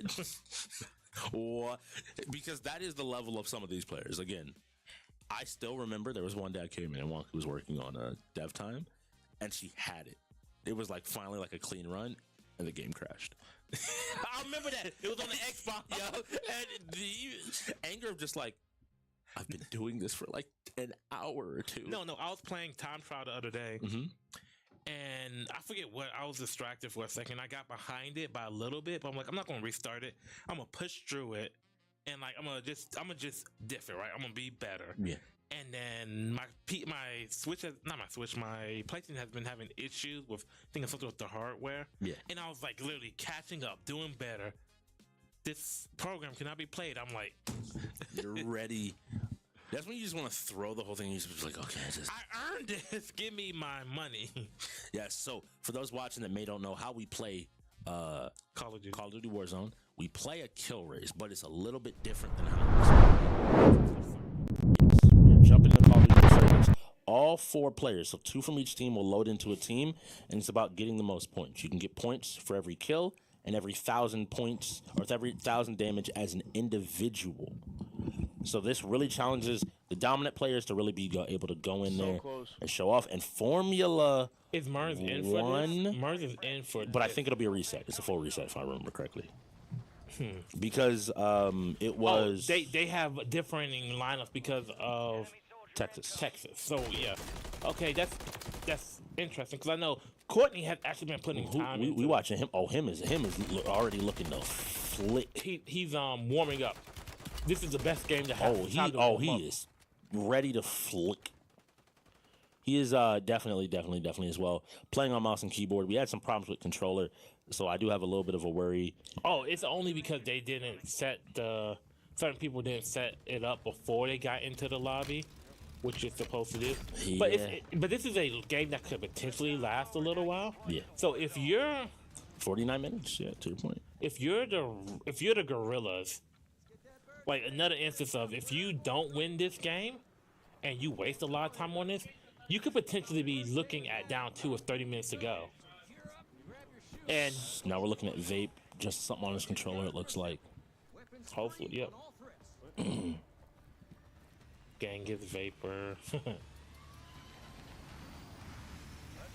Somebody on the Ravens side, it looks like, might be having an issue doing exactly what we found out. Both of our teams actually found out is before you queue, that controller has to be done.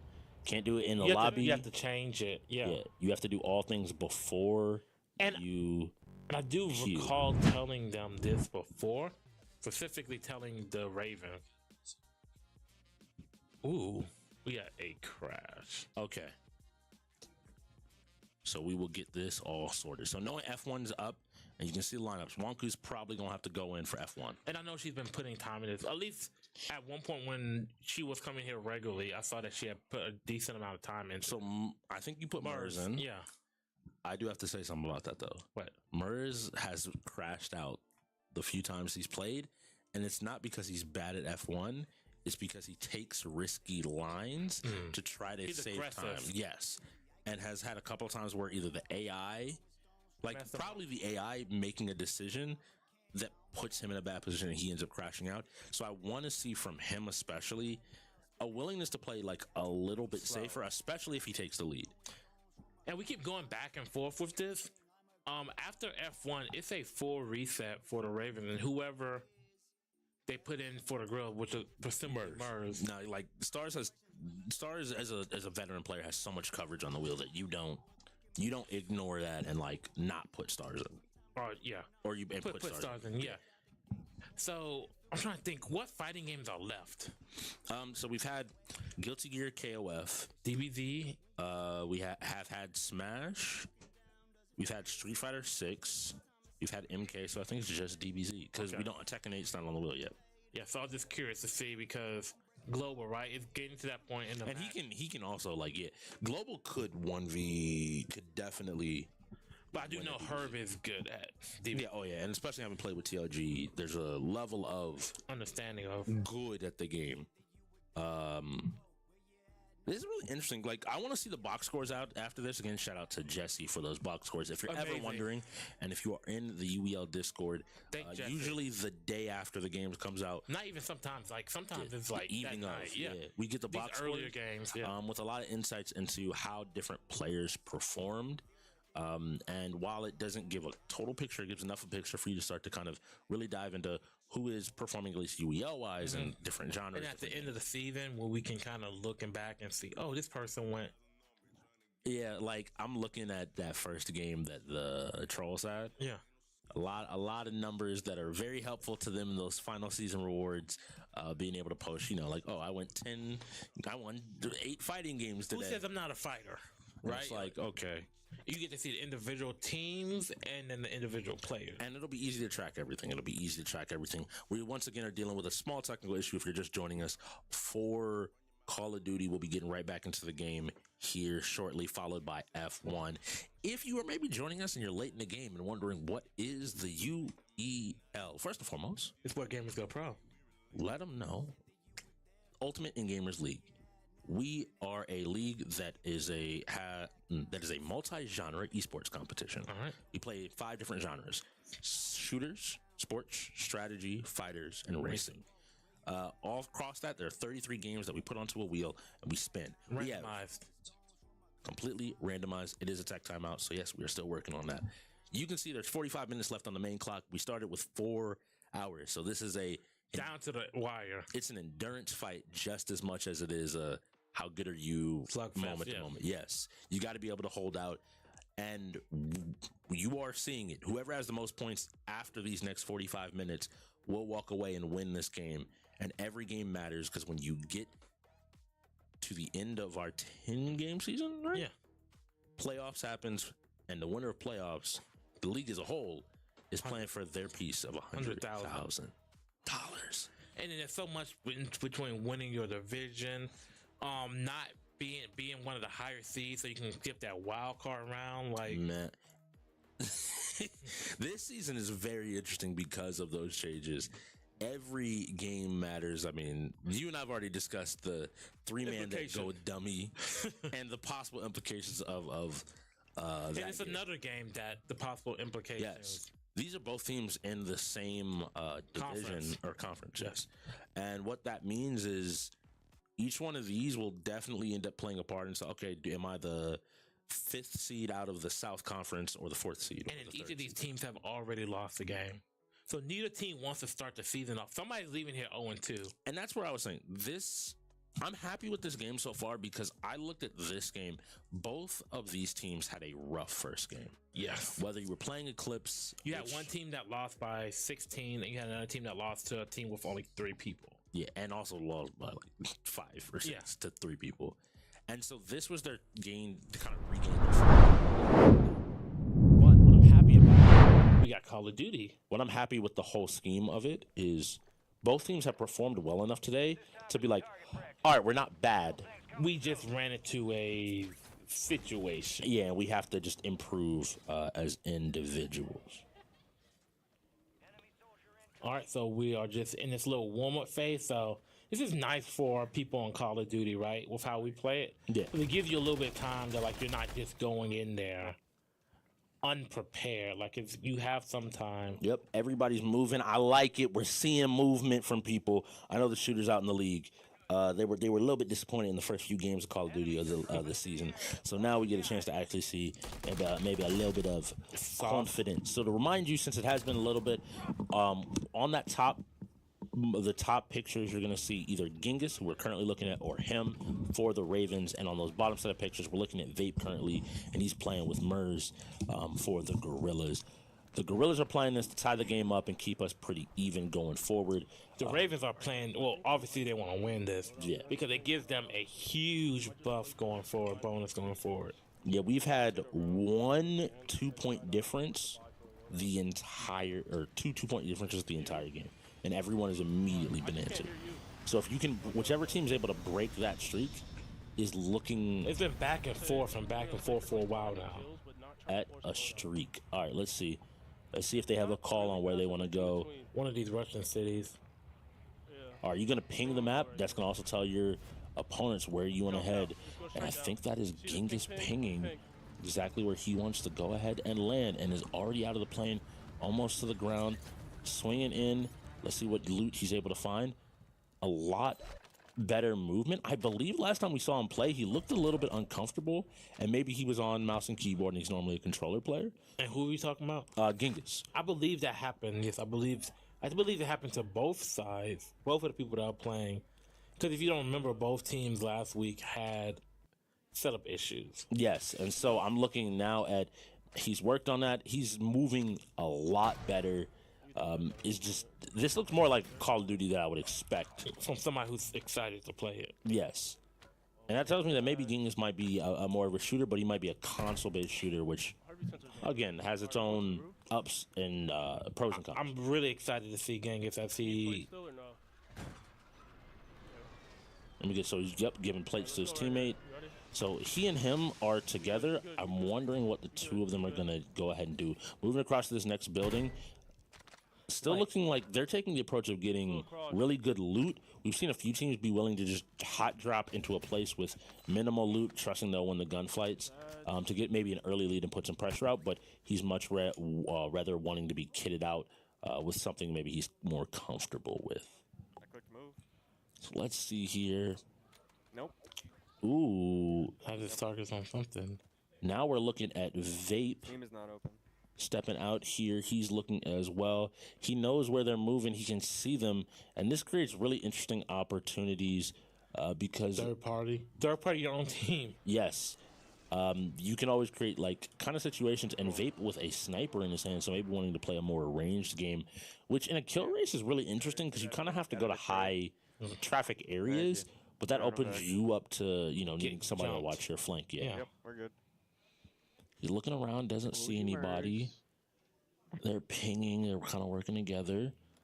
I want to see. He's dropping out, moving on across. Now, if you're wondering, if maybe you aren't exactly sure, you're just wondering about colors that you need to keep track of.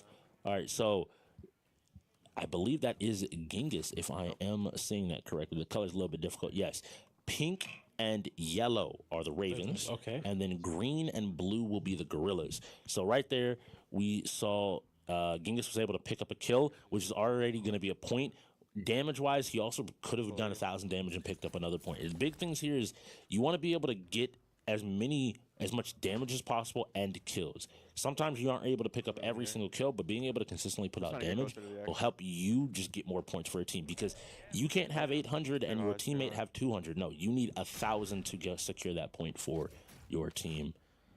Once again, Vape moving around, and Genghis looked like he kind of going off, because I'm pretty sure that was 2 or 3 more kills already.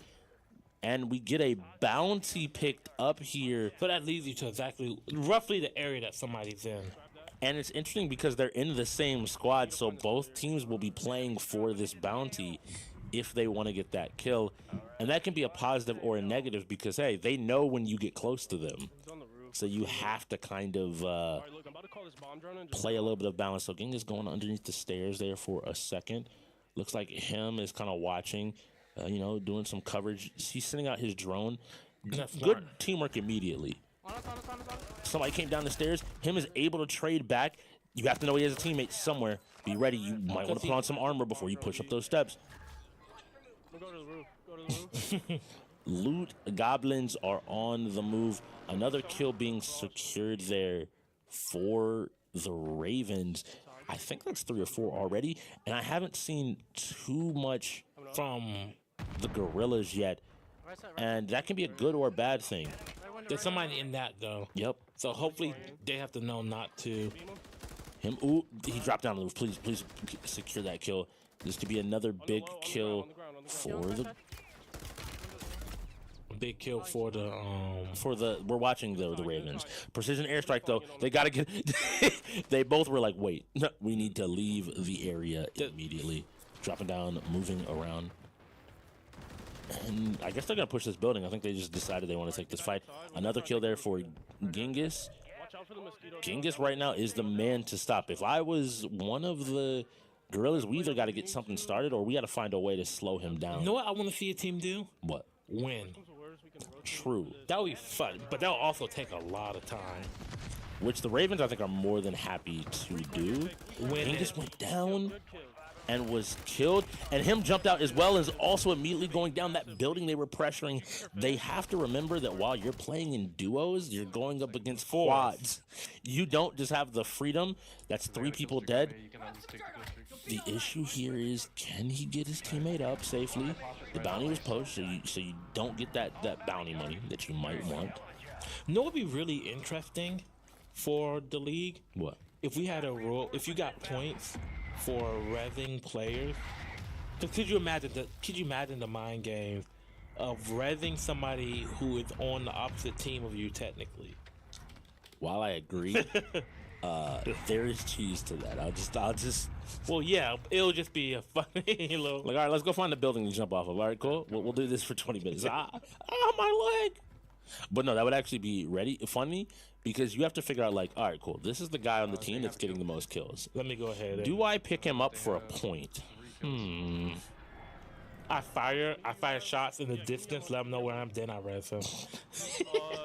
And here we go. We're now once again looking at Genghis. Genghis getting some money. I think to probably buy a loadout, get himself re-kitted out, or maybe buy some armor. We'll see here in a second. He pops in here, going to gear, and is looking to grab, it looks like an ammo crate. Make sure he's full on ammo and is able to take any fight in the near future that he really wants to. Fine, got a stem tactical. And what I like so far, outside of Fortnite, which we didn't see play either way, we've had a lot of what seems to be optimal lineups for some of these games. Yes. And you don't usually actually see that. Yeah. Usually you might see 1 or 2 players, but you don't usually get a chance to see, a team's desired lineup ready to go in and ready to play. And so I'm happy, and I think this speaks to why the game has been so back and forth, because it ends up being a game of inches when both teams can kind of play full power. And then I imagine a lot of that has to do with 5-mans being ran. Yes. The 5-man, nice job catching someone sleeping. Are you able to close out this kill, though? A great job from Genghis, and we're able to see why he's been picking up kill after kill. Oh, my 2 more done. I can't even see them. Like, he out there shooting them like. Genghis looks comfortable. If y'all didn't know, he had to let y'all know that this is why he got drafted. Yeah, when he says he's good at Call of Duty, don't just assume because he doesn't. Notice how, unlike the person he killed, he is immediately checking around him like, yeah, I'm not liking sitting up here. There's got to be somebody else up there. I hear something somewhere. The fact that he's getting hits. This is why I'm a fighting game player. I would have missed every one of those shots. Yeah, I tell people up front, and he got a kill, by the way. He got a kill, but he got some return fire, but managed to get another kill. I'm letting you know, this is why I'm a fighting game player or a strategy game player. Like, I got you. Close quarters combat. Oh wait, and his teammate, did he get hit by his teammate? Or did it? I think his teammate was able to get him. Yep, nice job from him. That is the shit I'm talking about. Oh, you can see him getting pumped. Yes. They're playing together really well. This seems like a good duo together. They both are willing to move and play aggressive, and we have Vape having gone down. I'm looking at the Gorillaz. How long are you willing to play this game out for if you're not pulling kill Because after if kill I'm the after Ravens, kill? I'm just gonna keep playing this. Like, You're free to take some crazy challenges. Oh, there's far more kills than it looks like. So 5 kills plus 2k damage. That's getting him up to 7 points already. and I imagine Wonku's the other person. Yeah, so it looks like one person in the game hasn't gotten any kills, and we saw this in the Ghost versus Reapers matchup. Where Hydro didn't get any kills. Support matters here. Let's see. It was Vape. I'm pretty sure it's Vape that hasn't been able to get any kills just yet. And it's really hard because Genghis is down. Has to pop this again. Let's see if he's able to get a little bit more. Good job. Is able to. I guess this is his old loadout. Maybe he's able to get that sniper that we've seen in his hand a few times. So yeah, so he's being hunted, and so that as that little bar fills up, it tells him how close the people trying to kill him are. You saw that he saw somebody over here, tried to reposition, is moving in, and is finally able to pick up a kill for his team, which is really good to start putting some points on the board. And damage-wise, again, every 1,000 damage is a point along with a kill. So doing damage does matter, but he's getting shots taken. This team, the hunted team, is really close to him and wants to kill him. He's going to have to keep moving because he's going to have 3 or 4 people on him in like no time. Good job turning around. Is able to down him, but not able to kill him. So some points there.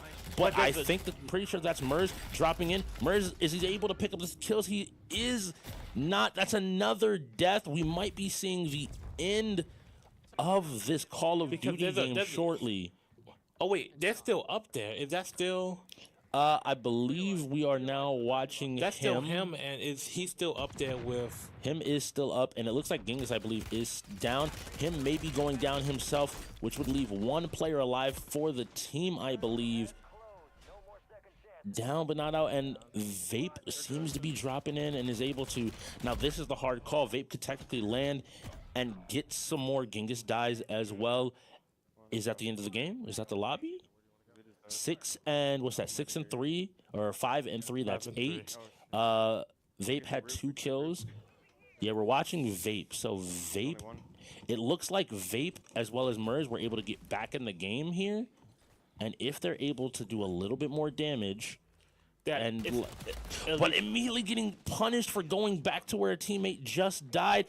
But there we go, Mers sweeping in to save Vape, getting him back up. Maybe they can find some way to balance and get everything back together. But him is still competing.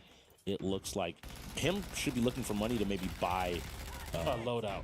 Not loadout necessarily, but buy teammate back. And I don't know if you can still do that in this game. Resurgence is a little bit different. You normally respawn up to a certain point. There's a point where respawns is turned on. So unfortunate. Yeah. Because Genghis was doing the best, but sometimes taking that and being willing to play that extra pressure does put him in an awkward situation where now him has to carry. But him has been doing a pretty good job. You notice all 3 are playing together. We see him now sweeping in, landing. Is he looking? I think he's looking for. Is he looking for a fight here? What are you looking for him? Let us know. Let us know. It seems like, yep, a fight was what he was looking for, and he managed to fight a kill, but he's getting shot from behind. He will be going down here, and if I'm looking at the Gorillaz players, we're playing this slow, and we're getting every kill and every little bit of points that we can. We're not trying to end this game super fast. We're not trying to do something crazy. We just collectively need to be playing together to get as much done as possible. But there we go. That's Mers being down. Vape is trying to get this revive. If they're able to, this would be great. But they're in the zone. And people are going to be playing that because That's one. You gotta get you those have to kills. finish it. You have to finish it. but they know his teammate's somewhere around here. They got to make a play here. Get through the building. Look to find the teammate. One has to check left. One has to check right. When you go out, there we go. You see him running, but you see him getting shot. But they're just trying to play time. They're trying to wait a second. Maybe they know they win already. If they get more points, yes, but I don't think that's guaranteed just yet. We'll find out. Vapor's going to allow himself to die, and this will end the game. And I'll try to do some quick calculations. Quick math. We'll try to do some quick math to be able to tell you exactly where people are. He did not die? I thought the zone was closing? Exactly. I thought the zone was closing. We'll find out exactly what is happening. I'm still alive. I think there's a technical issue. But I guess it's a good thing that he just kind of stayed there, because, like, he got the kill. Yeah, he managed to get the kill pretty safely and was able to get some more points. But he drops there, and they Second place. up in second place, and we will get you these point totals. Wouldn't that be crazy if they won? Like, that is... Yes. All right, so 5 kills, 3, that is 8 on Genghis. 5 and 2 is 7 on Vapor. 6 and 2 is 8 on Mers, and 3 and 1 is 4. I believe the Gorillaz take this. Because the Gorillaz both managed to post 8 points, which would be 16, and unfortunately, him was only able to post 4 points. And they weren't able to match. I believe that is a Gorillaz win. If I'm counting correctly, I'm going to trust production, the people on the floor, to confirm all the numbers and confirm everything, and ensure that everything is done correctly. That's something I tell people all the time. We on commentary, we'll do our best, but I will always trust them. Yeah, to give us a number. It's also interesting to see what the call might be. For why there's a... Because personal accounts are allowed. Personal accounts are allowed. I know that technically maps, you're allowed to pick maps, but there's like one or two maps maybe. So F1. F1 are coming up next. The Gorillaz want this win. If Gorillaz get this win, they're in a great position. But Wonku, like you said, has been practicing. And Wonku is like one of the most underrated players. Yeah, like she's really good. I feel like if she was on a team that had a little bit more experience, like had better shooters around her, and certain, like, not better shooters because they're not a bad shooting team, but I feel like she's not supported enough in certain instances. It's weird for the existence and how the Ravens have been made up for so long, right? They kind of were this team that grew together as a team and had an identity. Yeah, and now that they're starting to shift, there are players that obviously, TLG is the other player, right? That everybody was like, he's good, but how good is he? Yeah. Or in Wonku's case, like, just overshadowed by maybe some of the other people on the team. That it is interesting to sometimes see maybe what's a different environment. Because I know she wasn't originally on the Ravens. It was her, why, and a few other people, but Saturn, who's on the bots now, who were all on the Ravens team. So just a little bit of history. The first season, there was 2 teams with 5 players, and that was the Ghost and the Bandits, and there was still in the league. And there was 2 teams with 4 players, and that was the Ravens and the Bots, right? So one player, TLG was actually running the Bandits at that time. One player left the Bandits, like just straight up left the league. Another one of those players left the Bandits and joined the Ravens. One of those other players from the Ghost joined the Ravens, and then another player just straight up left. And that player that just straight up left is, by the way, LJ, who is on Eclipse, right? So both teams, the Bandits and the Ghosts, both have players that left and joined the Ghost, or left and joined the Ravens, and then other players who just left the league for that period of time, right? So then the owner of the Ghost went up to the Bandits and was like, because it was a whole different situation back then, was like, hey, we only have 3 people, you only have 3 people, do you want to come over to our team? So they decided to. So then what happened at that point was they held like an emergency tryout draft type situation for the Bandits, and 2 of the people that came in were Watt and Wonku, and that's how they ended up on the Bandits. And then after that season, they left the Bandits and went and joined the Ravens. Nice. Yeah. Okay. Good history. If y'all don't know, Rex knows the history of the league a lot better than some, and so it's always interesting to hear because you sometimes wonder, like, oh, why do these people play so well together, or how did the story get started? Why and Wonku like knew each other? Like I've seen pictures of them when I think it was like middle school, and like it's just the funniest thing to look at. But you know they've known like they're the Wonder Twins for a reason. They've known each other for a brick. So now I am looking. We have 30 seconds left on this F1 setup. So again, you said Wonku. If you're the Gorillaz, who are you Mers? Yeah, I think you get every win you can at this point, right? You don't play for lineup per se. I don't think it would even be a lineup. Stars has performed well in F1 before. And it will also come down to, let me check again. And for a lot of games, you want Mers in for like. Gears was set up wrong, and that was Gorillaz, right? That was a setup issue. So then Fortnite would have been Ravens. MK would have been. Timeout. Ooh. MK would have been. You said Gorillaz. Call of Duty would have been Ravens. So this is a Gorillaz setup. Are we positive? I am pretty positive. Pretty positive. It was the Gorillaz win. Credited towards the Gorillaz. So we have 30 minutes left in the game, and it is tied up. Yes. Feel familiar? Feel familiar, X? Are we gonna get the end off on CTR this time, though? No, don't do that, please. There's so many things. Games like that, because I can go back and look at the wheel and be like, oh, this didn't roll, this didn't roll, this didn't roll. I wanted Dead by Daylight or Fortnite there. I have to look back. Well, I think there was a fighting game left on the wheel. Guilty Gear. I probably guarantee would have been like, yeah, please let Guilty Gear roll. Let Guilty Gear roll and just. Or League. That's what y'all wanted. Guilty Gear League, yeah. Because pretty much there, it's like, cool.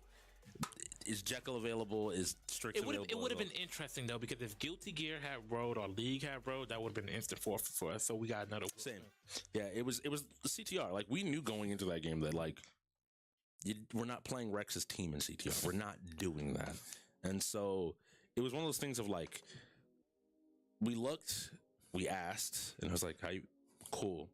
And then it was one of those things where I remember seeing Anarchist run up, forfeit. Yeah. Just nope. Don't even begin to get it. And that's where these last moments, because like as a coach, it becomes more stressful because you also don't have the time to talk about it. It's like every second we lose is another. Because it was one of those situations that like when y'all forfeited, I technically only had like 30 seconds to forfeit. Yeah. If I wanted to, so like it was one of those. All right. So player one is the Ravens. So player one's on the top, correct? Yes. Player two's on the bottom. So bottoms will be Murders. And we'll see here Wonku in the first person. Murders in third. All right, let's see. What was coming out? I'm looking at their line, trying to see who's going to take something aggressive and who isn't. Murs seems to be playing a little bit safer, is willing to kind of fall a little bit further in the pack and play a little bit safer, maybe giving a little bit more space. And Wonku here on the top is looking to fly. Now who was it we saw? We saw Billy with this particular, was it Billy? Who did we see the other day with this particular POV? I think it was Billy. Wonku is like kind of playing aggressively, but looking to make these moves and getting real close. The computer kept being like, is the computer trying to help out here? DNF Duel next. DNF Duel, I have to look to see who's available. But if Global's available, that is a good role for the Gorillaz because he is the DNF. It's gonna be her versus him again. Yeah, and just one of those ones that Herb. This will be a moment where Pastor Herb's got to show up because now if we had KIC, that'd be a different matchup right now. But if we also had Gat, like it'd be another whole. That's why I love the layers of everything. So it looks like Wonku's maintaining her 5th place position pretty safely. And Murs, I think, is trying to not crash out here because we've already seen that where there was already a collision. And you know what's interesting to really think about is the last week we were talking about like how much difference Herb would have made in that matchup, right? But now it seems like Wonku has really been like a big deciding factor. Yes, they didn't win Street Fighter, but she made it competitive, right? F1 right now, they're making it competitive. If CTR comes up, granted, shit. I think that's something that I can speak to as a newer person in the league.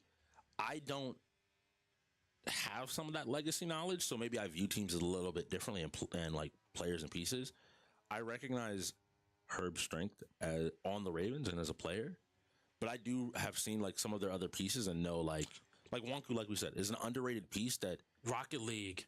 Yeah, if Rocket League rolls, like I know Wonku would be happy. I want to say their best player in Rocket League for the Gorillaz is probably Mers.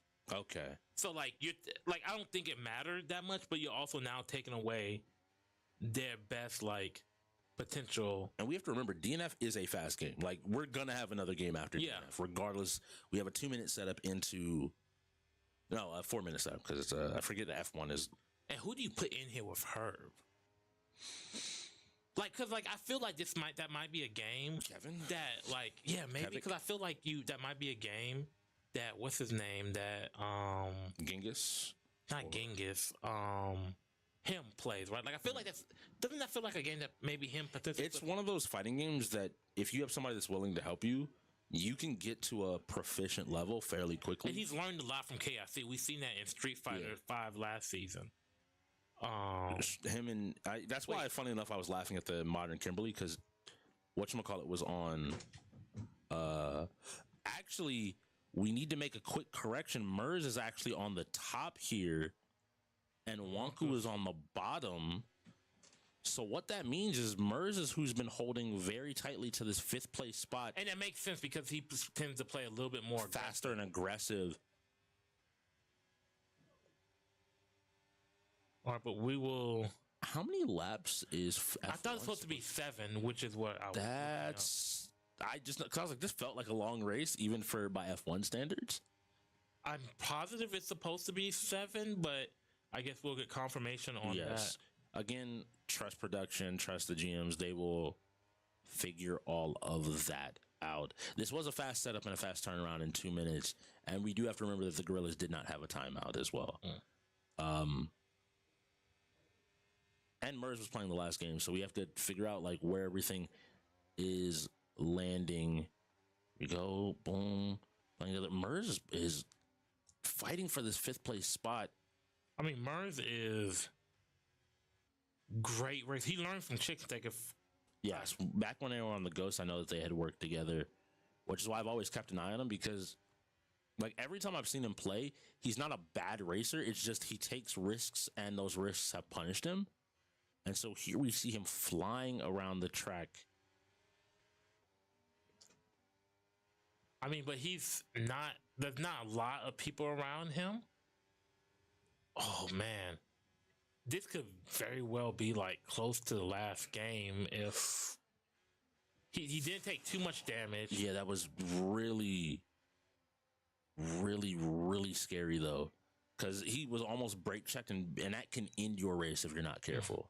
And what did you say that that's how he's been going out? Yes, I would. If you go back and look. Wait, what happened? Did he forfeit? Did somebody forfeit? My assumption here is that it was noticed that that the game was set up incorrectly. But either way, it is a Gorillaz victory. Oh, the Ravens just forfeited that. That makes sense because look at the amount of time that would have taken. They now only have so many chances. Okay. Yeah. I very interesting. I'm gonna have to go back and look at that because that map becomes a whole different use case now. If you realize how long because that was what 6 minutes. Yeah. Just in that that was like 4 laps. So 3 more laps would probably be 2.5 times that. Essentially, that is 15 we're talking about like 10, 15 minutes. And that's what people flying through it, mind you. It was the end of the 5th lap, so the Gorillaz were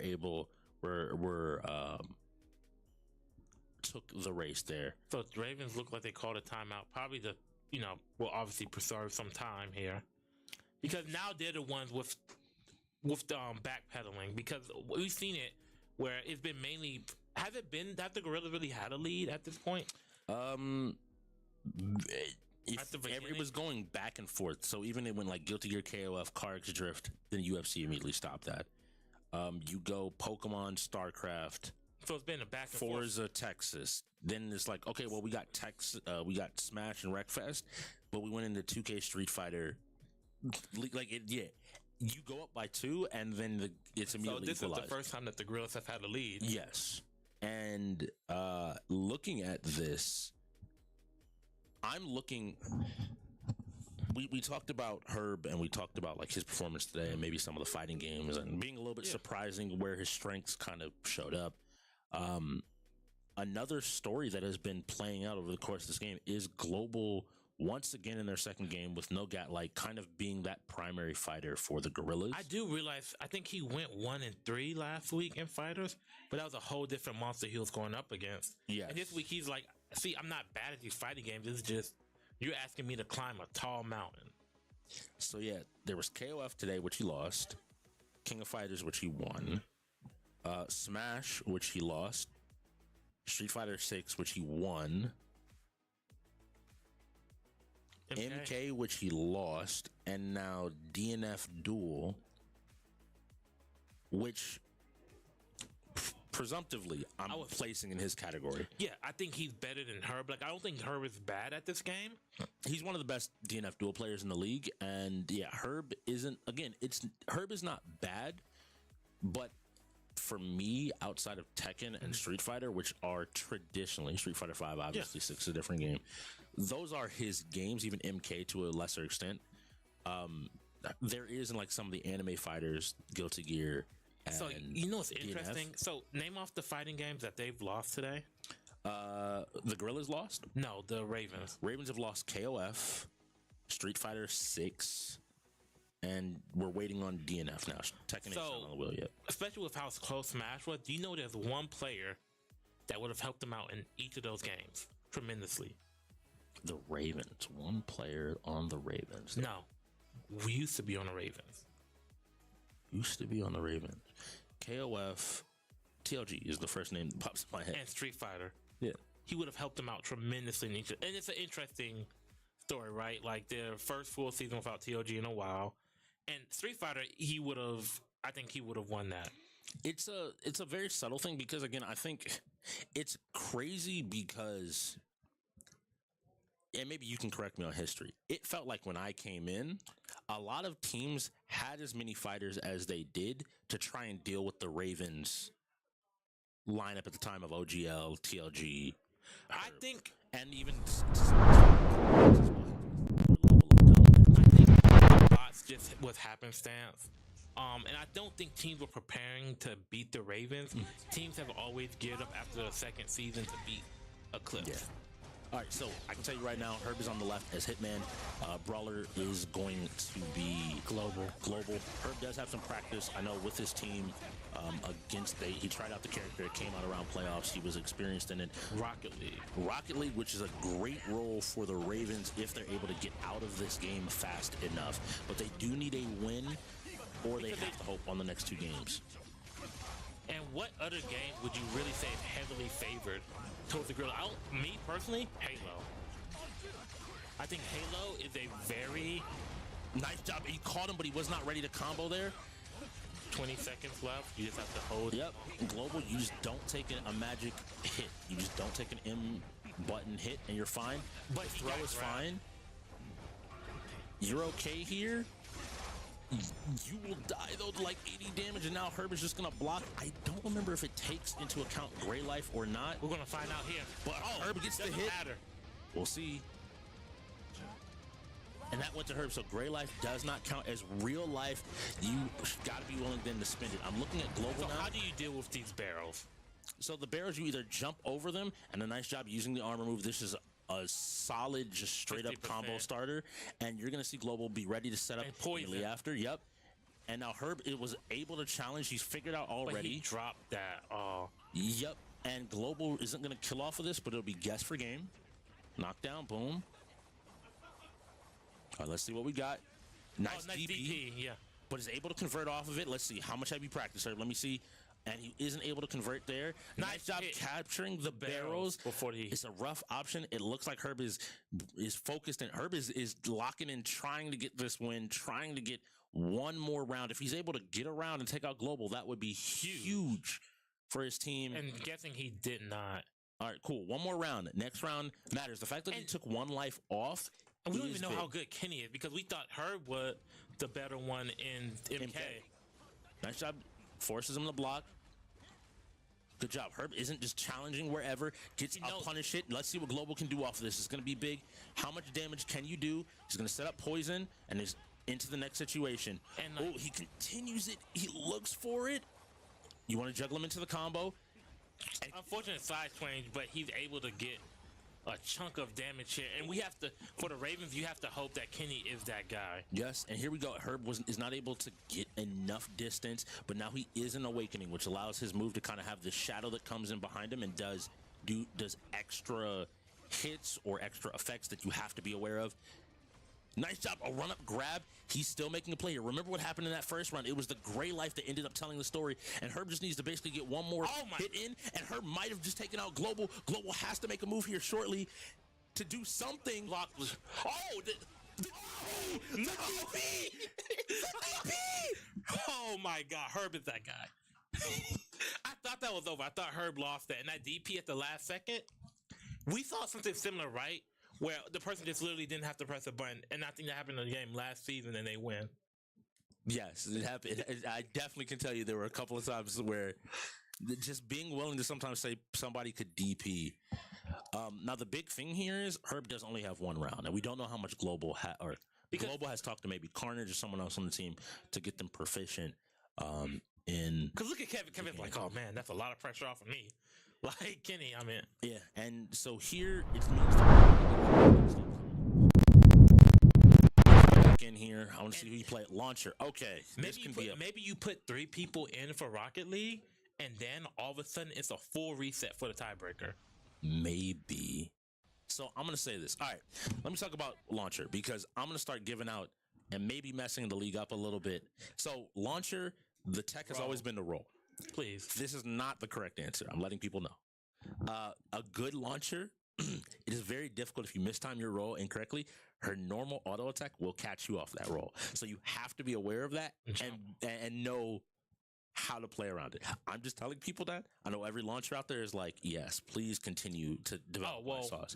I play Enchantress. I just bind. So like, yeah, you get to play a different game. I say that to say this.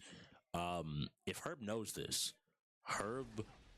if Herb doesn't know this and just think, Herb knows. Okay, cool. Never mind. That's the thing I was gonna say. That or Herb is just suffocating, and we'll see here. Round start. I want to see how this round ended up playing out. So immediately he's trying to get some range. That button right there, that will catch you if you roll incorrectly. Herb is just running up and blocking, which is a great option. And now that he's in the corner, I don't think Carnage knows how to deal with this pressure from Hitman, and the combos are a little bit easier to deal with and handle. Nice job from Herb, just playing over here. And I think that there was an opportunity there. The other issue with launcher is she's kind of slow. He should be dead on this next guess, yeah. Perfect. And that's a perfect Herb securing the game. It's really interesting that we're seeing a lot of the different lineups in, right? Because like we've seen a lot of times where both teams have sent their strongest fighters in first. Every time I think I have a read on this, I thought that would have been a Gorillaz victory. In the same way that we sat here and we were like, oh, Street Fighter? Yeah. Herb and him, free. That'll go over there. Yeah, Global's good, but whatever. But no, a surprising win there, which I think closes out the fighting game category on the wheel. And that might be, if the Ravens win by 1, the Ravens will have won 1, 2, 3, 4 of the 7 fighters that rolled today. And because this game is now tied up going into Rocket League. How many of those matchups have included Herb and Global? Guilty Gear, KOF, Smash, Street Fighter 6, MK, and DNF. Every single one of them. DBZ. DBZ has to. Yo, let DBZ be the last game. Ayo. Wheel, do your magic. and let DBZ be the last game. If you just could make sure both Herb and Global are available. Though we got to finish this off with some poetic justice, just because the winner of the fighting games will be the winner of the last one in the game. That would be amazing. I don't think the Ravens necessarily want DBZ. You know what's funny? We can still get a few more games in. Oh yeah, like it's not. Rocket League is what, 5 minutes? 5 minutes, and the more you score, like every time you score, it takes a little bit of time. So we're guaranteed to get probably, I would say, 3 games. Unless the Ravens absolutely run the score up. My heart is sitting here like, oh my God.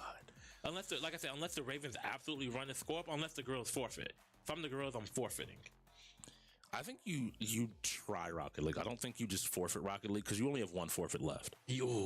And that's the hard part. CTR. You have to hold it. You have to hold. Because CTR could, if they win this, they can run the rest of the time. Especially depending on who gets the map choice. Because if the Ravens get the map choice, Wonku. Well, it's not even just like, I think Wonku's going to beat them on no matter what course. But choose a course that you know the other team is going to. The Gorillas are going to struggle with a little bit more. All right. As somebody that knows how the wheel works, this is where CTR rolls, by the way. Yeah. This is literally where the CTR rolls. I only say that because every time you want to avoid a game and you forfeit. Is it Madden? Herb is not available. No, it depends on how many people they put in for Rocket League. If they did what I thought they would do. So this is smart from the Gorillas. If you know you're going to forfeit, you put 2 in, you get a full reset, and play the next game. Now, did they just assume, hey, we have to win this? Him and Herb are going in for Madden. So they did 3. They did 3. I guarantee you they did 3. Or worst case, they did 2. So vape? Oh no. I forgot. This is another reason. I forgot that Genghis is like that in Rocket League too. I think Genghis is about Courtney's level in Rocket League. So last time his controller was messing up, but I want to say Genghis is like supposedly up there with like champ level. So there's a position where I have to fight Wonku, Watt, Genghis, and possibly another player that they just get up to that level. I don't think if somebody's not at that level right now, I don't think they get to that level. But the fact you said Genghis tells me they might have somebody else cooking. Nah. I think it takes too much time for somebody to come into the league, like in a draft or something. I mean, I tell people all the time, like, if you have that one game that you're willing to dedicate basically every day some time to, you can get there over the course of the season. But yeah, most games you're not going to be able to get I think you might get gold, plat, something like that. Yes. All right. So what are we looking at? Him and Herb versus Stars and Vape. Okay. So, you know what's interesting also to think about? This was another game. Madden was a game that they lost without Herb. And now we have Herb and him. And Herb has gotten a lot better at Madden. Herb talked about Madden being his sports game. Put it back on the wheel. He wanted to see it. So I'm looking at you right now, Herb. And I want CTR next. No, I want DBFZ next. Oh no, not with this lineup. Hey, I'm like, this is for global figure. Let him put on a clinic. No, but I want it to be him because he kills him fast and we get one more game to see who wins. I'm gonna be honest, the next game may be the last one. If the Ravens lose this, if the Ravens are losing significantly and there's still a little bit more time, I think you don't roll the next. I think you. Oh, and I think we hold till after this. We got to know if it's a 2-point differential or tied up. So I think we saw Madden from the Ravens the other day, and it didn't look too good. It did not look good. They got blown out by Billy LaBamba, if I remember correctly. Who've never lost. So again, you haven't fought somebody weak. Yeah, but Vape came in, and what did I say? This was a very Vape wheel. Yeah. Very vape-centric wheel. Every time you look around, it's a Vape game, and he's in for it. Or he's helping. Race. We haven't seen very many racing games today. Wreckfest, CTR, F1, and Car Drift, I think, are the only ones. Oh, no, Forza. We have all of them except for... Not that one. We will just go ahead and pretend that one does not exist and keep it pushing. So what we've had then just a pretty even spread of games. I don't know why. It's going both ways. Yeah. I don't think we've gotten a lot of shooters. 23 games. So there's 10 left on the wheel. I don't think we've done a lot of shooters. We've missing Halo, Overwatch, Valorant. Okay, so that's what's most likely to roll then. Yeah. Is a shooter. Halo, Valorant, Overwatch. What else are we missing? I don't think the Gorillaz want a shooter like that. Maybe I'm underestimating. Well, they did win Call of Duty, so maybe I am underestimating them. I know. Okay, so Valorant, I know Courtney and Herb and him. Yeah. I don't know how good Genghis or Kenny are, but I imagine Stars has probably been working at least. What is it? All right, let's see. And if it's Valorant or Overwatch, everybody's going in. So it's no, we lost because of rotation here.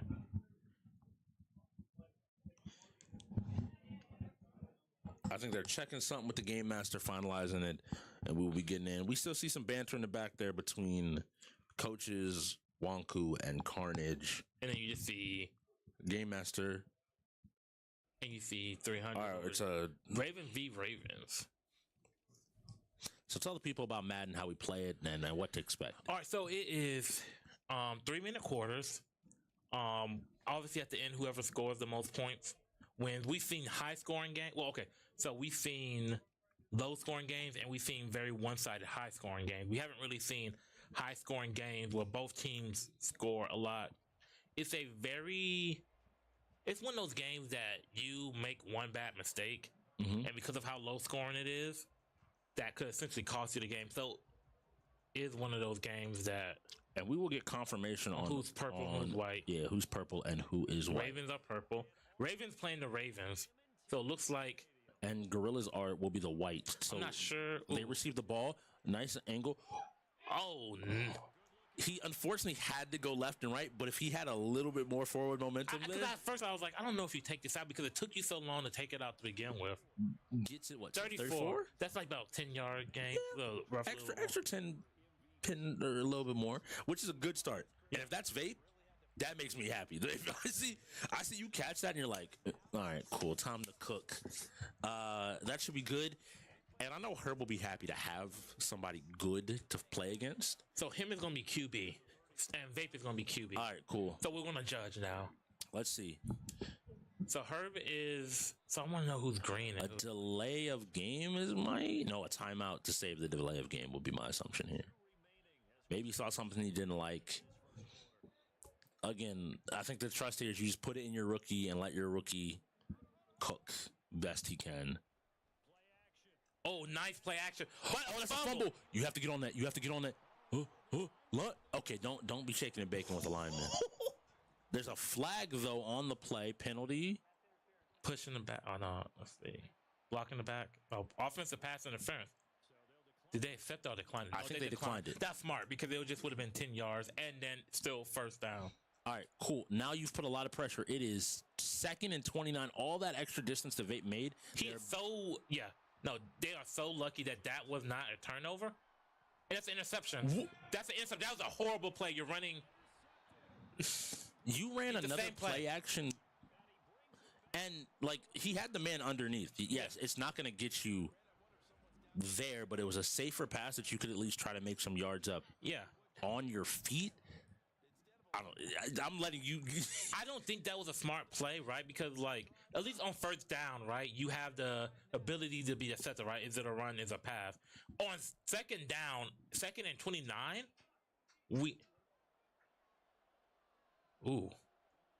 on that play, we know for a fact that it's definitely not definitely not run. And it's interesting, FC, right? Yeah. So guess what we don't have? We don't have Vape and Stars in, and that's an unfortunate road that those roll right after Madden. I'm gonna wait. Did we get Rocket League into Madden into FC? I actually think that I'm gonna keep throwing it out there because I'm hoping for it. Global. Oh yeah, Global is not is a good FIFA player. So if the Gorillaz win this, which is still possible, yeah. But honestly, at this point, if you scored a touchdown as the Ravens, the UEL team, yes. If you score a touchdown here, if the Gorillaz don't score a touchdown this half, the game's over. Yeah. If you slow it down and play it correctly, you chew clock and you just. Is this gonna actually be a pass? I was like, do you even? Too many teams have risked things like that and been punished already this season. Of like, and then we saw Billy like in this point just take a field goal, and then got an interception right after. Because like at this point, if you're the Ravens, you're in plus territory, right? Like you've already stole a possession, and honestly, you chew the clock here too and give them not that much time to answer back in this quarter. And that was Herb running the ball in, getting a touchdown for the Florida Ravens while playing the Baltimore Ravens, and going up here in a game to possibly secure the win. And I mean, honestly, the Raider, that is the Ravens taking a early lead. Now, there's only 47 seconds left in the first quarter. There's still plenty of time, 3 quarters. And we've seen that that Vape particularly likes to play this a little bit more aggressively. So he still has the time. Yeah, are you letting this one go out? You have to let this one go out. Well, you don't have to. The only way that you could feasibly do that is if you were able to make the player jump up for the ball, and then that would be insane. Do you know, like the idea of to leave your feet, like leave the ground as a player, land, and then be like, "Bet I'm running." I'm like, you're crazy. All right, they're just making some changes. He's looking at something, and then running bracket defense for the outside edge guys, just so that Lamar Jackson has less room.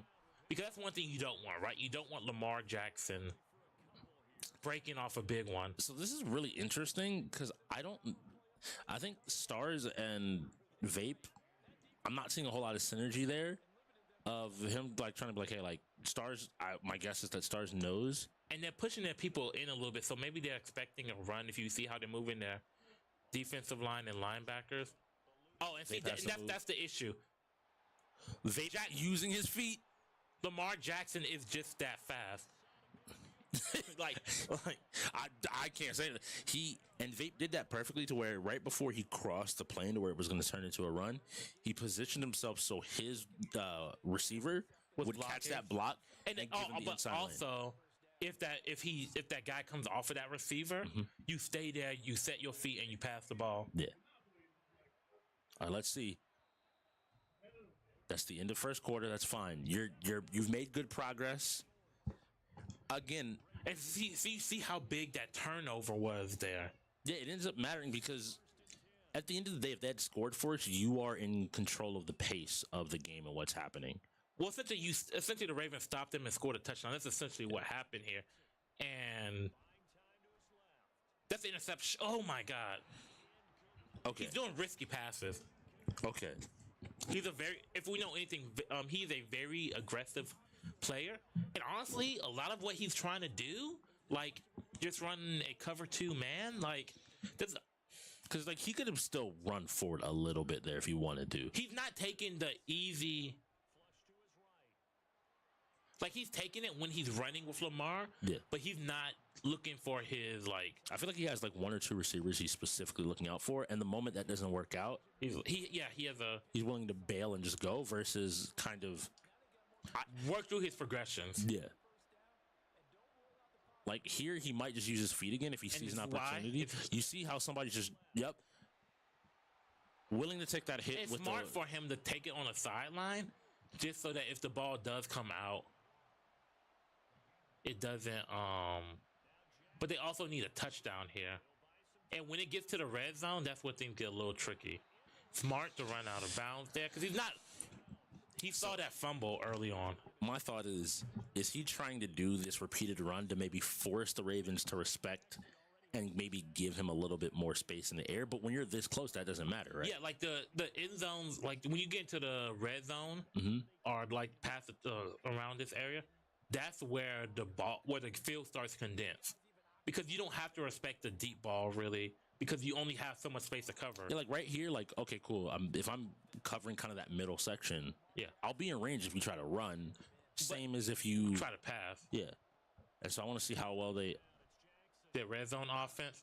You do not pass late and across the middle. He passed, and that's Roquan Smith. So that was the issue, right? You don't want to throw across your body and cross the field. So he threw.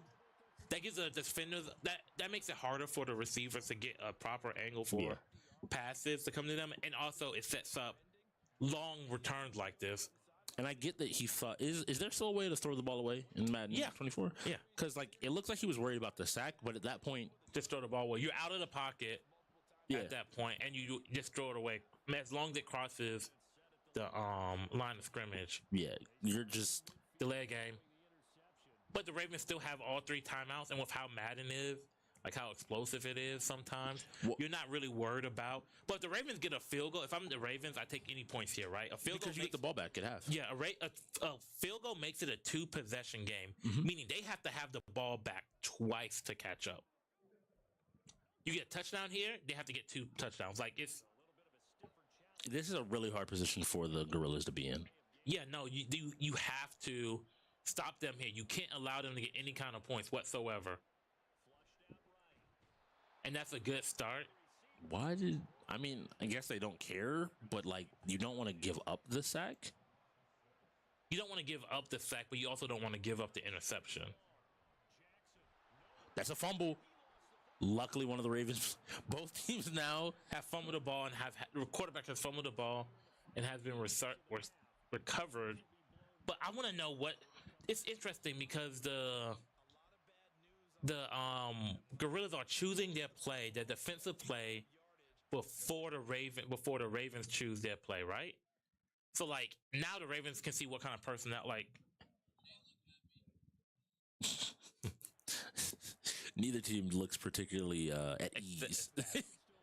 Look at that, like I think the assumption is like I know enough that I can make adjustments to handle whatever play goes or happens in this moment, and it's 4th and 26. They're going to kick it away. You have 42 seconds to essentially get up the field and score any points. Like I said, a field goal here makes a big difference. But it's curious to see what they decide to do. What you can't do here is throw another interception. It's like those critical mistakes, and thankfully for them, the Ravens haven't truly punished them for they punished them for the first interception, but if they got punished for this last one, that was GG's. Now they have 37 seconds to try and do something. So I imagine a lot of it's going to be deep pass routes, and if that doesn't work, Lamar Jackson's going to run. Okay. So it's going to be long developing plays here. And maybe like just a few of them before half and hoping to get as close to range as flag possible. And it's another delay of game. They're not picking their plays quick enough. I'm noticing again, I get that you're thinking about a lot of things, but you got to start planning maybe a little bit before. Here's the thing. If you're a damn Madden player, I can get somebody who doesn't really play Madden taking a while to find the playbook they need, then going in there. But you should be getting these. Hey, he's going to pass to the A. I'm seeing. Yep. And that's going to be interception. Oh, he actually caught that. Whew. I don't so congrats to catching it. Yeah. But that reinforces the I'm going to do that again when you had a man under and above your receiver and managed to get it in. Good on him. I would say, normally I would say probably good on him had he not had those 2 critical mistakes earlier in the game. You're taking a risk when you've already been burned. Twice. You're probably only down at this point because of those risks. All right. Nice. And that was a good call because he saw when he switched the defender that gave him enough time, the extra second to just keep going versus the computer tracking. Yeah, and honestly, you don't need to switch onto the defender at that point. Let the defender make the tackle himself because you saw how badly he got. Lamar didn't force that. That was just a bad defensive play by the Ravens. So that I like. Yeah. He waited for the play to develop enough for him to have. Is he not going to take a timeout? Okay. You're not going to. Never mind. Vape, you're better than me. I'm not going to say a word. I'm just going to stop talking now. But he also, that was really risky just because he. If that play did not work. So is this. And I'm take a timeout. You have I'm going to say this. Is this the rookie arrogance we see sometimes? I am that good at this game that I can take this Vape risk. doesn't come off to me as arrogant. confidence. Again, I say arrogance because there's a thin line between confidence and arrogance. If you're able to do the thing and play well, no one's going to call you arrogant. Because I don't think I've ever heard him really say in any game, nobody's going to beat me in that. He just says, these are the games I'm good at, or I feel like I'm good at, and it goes about it. And I feel like him saying nobody's going to beat me without seeing a competition is arrogance. Him saying these are the games I'm good at or I feel comfortable in, that's a whole different. While I agree, I think some of those passes show a lack of believing maybe his opponents are skillful to be able to stop. No, I think it's just maybe that's just me. I think it's just bad judgment. Okay. Because like I don't think he's considering that, like, I don't think he thinks that the Ravens that they're bad. I think he just thinks that it's open, or if like I truly, and this is my opinion from me interacting with him. Okay. No, that's fair. I ask because I know you have more interactions with him than I have. Yeah. And we have seen rookies that have come in. I'm the best. Definitely. And again, people can be mad at the word arrogant, whether you want to call it arrogance, overconfident, whatever. They've come in with the belief and the thought that they're going to run whatever is going on and are unable to do so because the league is so different of a format. All right, so we are seeing stepping through a lot of run plays from the Ravens, which is smart because I think they're not risking turnovers and they're limiting the amount of time that the Gorillaz have to come back with whatever they decide to do. And because honestly, at this point, you know that you're either going to have to stop Jackson's legs, or he might throw another interception. Because like the more time you waste, the more aggressive. He's already an aggressive player. You're now forcing him to be more aggressive, more so probably than he normally is, because he's aggressive right off the rip. Him being down, he's probably just going to be more aggressive. So now you're putting him in that situation where he has to play from behind, maybe not be as comfortable, and that's going to leave it wide open. They did a horrible job of containing the edges. So normally you really containing the edges matters mainly against running plays. But when you're playing a quarterback like him, like that's when like non-mobile quarterbacks will probably take that, right? That's a few extra 5 yards or here or there, which is a positive play. But against Lamar Jackson, it's even more so important for your rushers not to try to collapse directly in the pocket like that. All right, so we are down to about a minute and a half. They're making good stride right now. Anything barring a turnover would be positive for them. So if you're the Ravens, do you make this drive take as long as possible? If I'm the Ravens, you're not getting the ball back in this quarter. Yeah, you're definitely not getting the ball back in this quarter. They can't get if the Ravens, unless the Gorillaz call a timeout. If the Ravens wanted to, they could take this ball into like leave it where there's like 2 minutes on the clock. Yeah, just from wasting. That's my thought. Is like as long as they're making the forward progress. Yeah, but they're making at least 4 yards down. Like they're gonna get that first down so far, like very easily. And the thing that you have to worry about if you're the Gorillaz is yes, they're calling a lot of run plays, but if you collapse on the run, either Lamar's gonna beat you on the outside, or you're going to, that was he's gonna pass it, to that 4 more yards. And then you just don't let them get the ball back. Now you just like you walk this, and even if you have to take a field goal, like you could walk this to the goal line, get to a 4th down, choose to kick a field goal, and just win the game off of that. Yeah. And they're calling timeout. I don't know how I feel about calling timeout with only 7 seconds left in the quarter. You're saving 7 seconds. Like you got yourself maybe like one more play, right? Yeah. Which I don't like. It's a really hard call. Like if you think that, I don't know, maybe there's going to be a stop or something that you're going to get here, but they're just going to keep running the ball. And that's first down. And are you going to call a timeout again, or are you just going to let it? Okay. So right now, there's 2 timeouts, 40 seconds off the clock. Ravens could get this to 2:20, assuming. So do you think that timeout was to force them to do another play, get more forward momentum? No. So that like if they're going to score with you having as much time as possible? I don't think that's what it was. Like it was just a bad timing of the play, of the timeout. Okay. I'm trying to. My entire thing is like trying to get the thought of like, why are we approaching this way?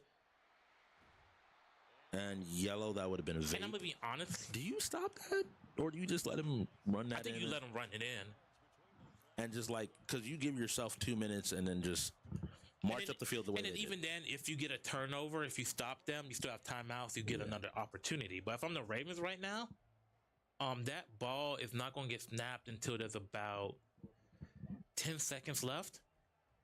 And like it's hard because I think you have to let them score at this point. Yeah. If you get below the 2 minute warning with the ball like coming back to you, you have to take those risks that have already kind of been punished this game. Run. That looks like that's going in. Yeah, that's probably a. And there we go. Touchdown. And here's the thing: is if this goes into overtime, this game goes into overtime, whoever gets the ball has a good chance of winning because it's one quarter essentially for 3 minutes. So yeah, if this happens to go into overtime, then one team is gonna get that ball because it's 3 minute quarter. Yeah. For one quarter, so like, could you imagine this overall match goes into overtime because Maddie goes into overtime? This madness about to be. Billy the GOAT somewhere smiling down on all of us. He like personally, I would do that to all of y'all. I would do that to all right, so now this is where vape really this could be potentially Vape's welcome to the league. And he's taking it out again. He has a good angle. If he beats that, no, but nice tackle. This could be Vape's welcome to the league, right? This could be his rookie moment. Is he able to come out now with them down in a must-win game, go down and drive down the field in 2 minutes? I'm watching now to see if he's waiting for them to pick a play so he knows what they've kind of set up and then to go kind of from there. Well, like you want to match personnel with personnel on defense. But it looks like the Ravens are playing a little bit more of a prevent type defense.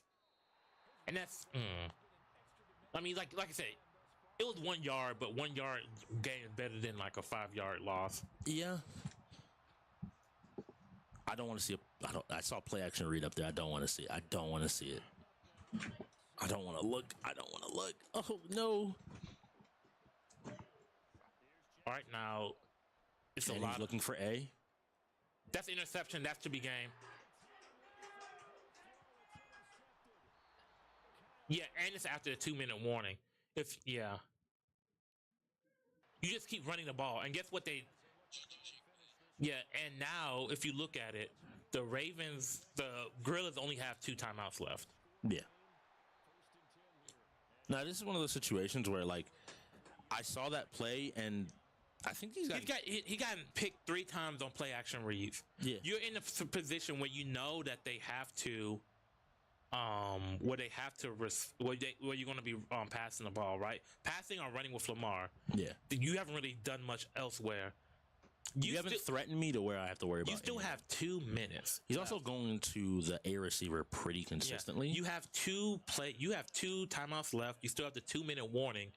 Throw in some runs there. Make them respect that. Yeah. Because at this point I'm not respecting your run game. So why would I respect your play action? And nice stop. And that's the game. Yeah. This looks to be another touchdown again. We could have. There is a freak sequence of events that where they fumble the ball, where they run it back, kick it off, get the ball back, and throw a Hail Mary and get it down. But we saw a Hail Mary almost work. My heart, staying still, my beating heart. Truly.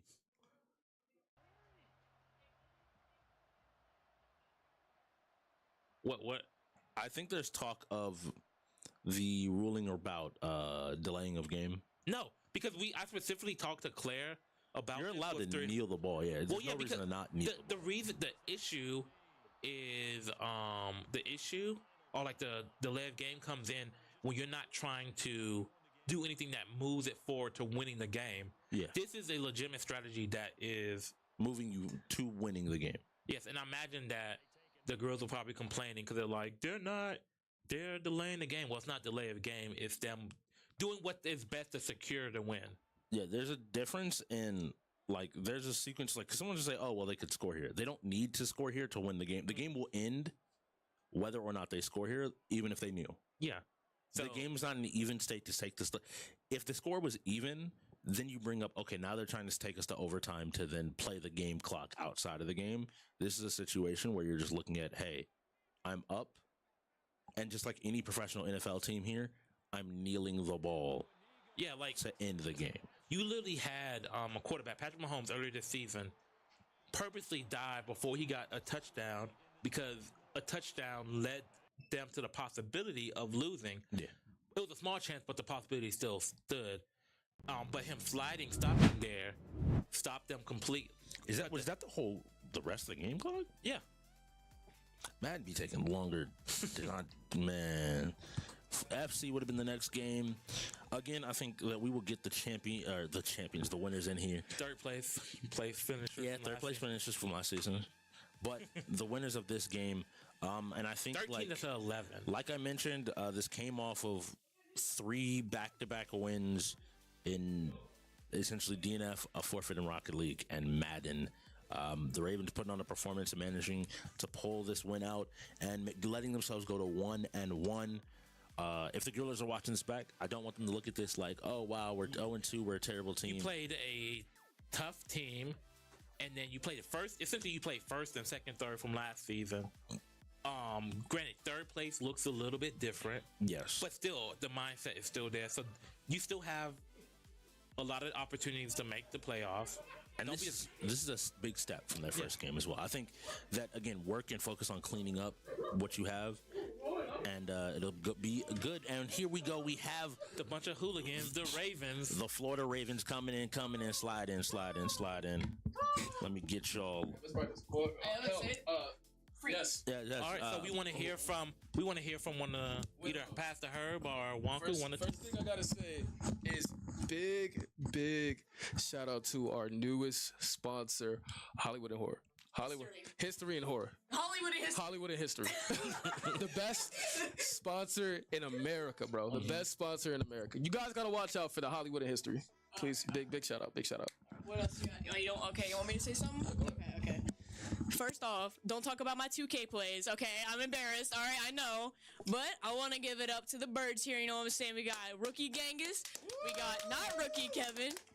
And we got us up here, you know what I'm saying? We learned a lot from our bots game.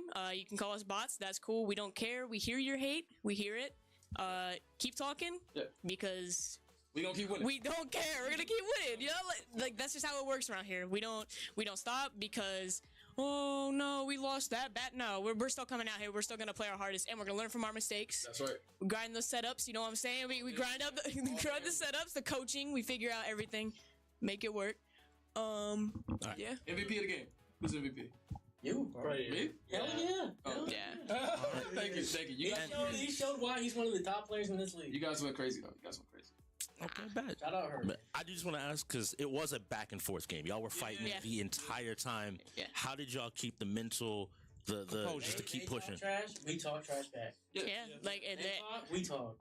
Yeah, we talk. They talk trash. We talk trash back. Like that's just how we play it. Like we got rid of all the emotional people on our team. We don't do that no more. We stay strong, except for me. I cry. Like okay, I cry. No, but no. Like the Gorillaz fought hard. All they want in game. All they want out of game. How they beat us? One time. But it's been a while. It's been like 1 for 6. Okay. They beat us last season? No. So. They beat us this season. You know. But shout out to them. They played a tough game. It's 13-11 for a reason. I love playing against the Gorillaz. It's one of my favorite matchups. So. All right. Well, thank y'all for coming out. We do appreciate it. If you're watching the UEL, come back next Thursday for another set of amazing games. Oh, FIFA. FIFA would have been the next spin, yes. So come on back, and you can catch the Florida Ravens out here flying once again, looking to take another dub. Join us, check us out on all the socials, and we'll catch y'all next time. Peace.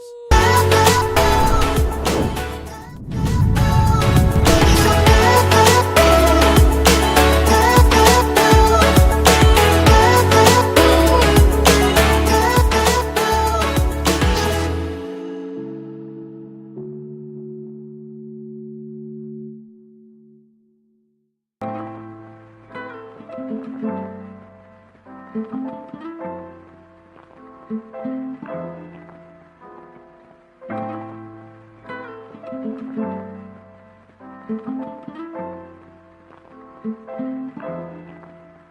often stumble or trip, don't mean to mumble my shit. I'm chewing on boulders and bricks, complete with a soda and grits. It seems the order I get, can't leave, don't know where I've been. I mean to sober my mind, detoxing, I'm holding the wine. We talk but she blowing my high, no sense of controlling the riot that's boiling inside. I'm blowing her mind, wow, she blowing on my blunt to ash shit. I'm blunt, no asking, I form from passion. Now on to classics, a living, breathing legend, but I'm up for practice. This world is plastic to another bastard.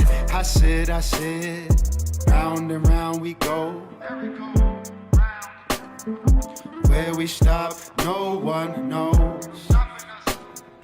Round and round we go. Yeah, yeah, yeah. Where we stop, no one knows.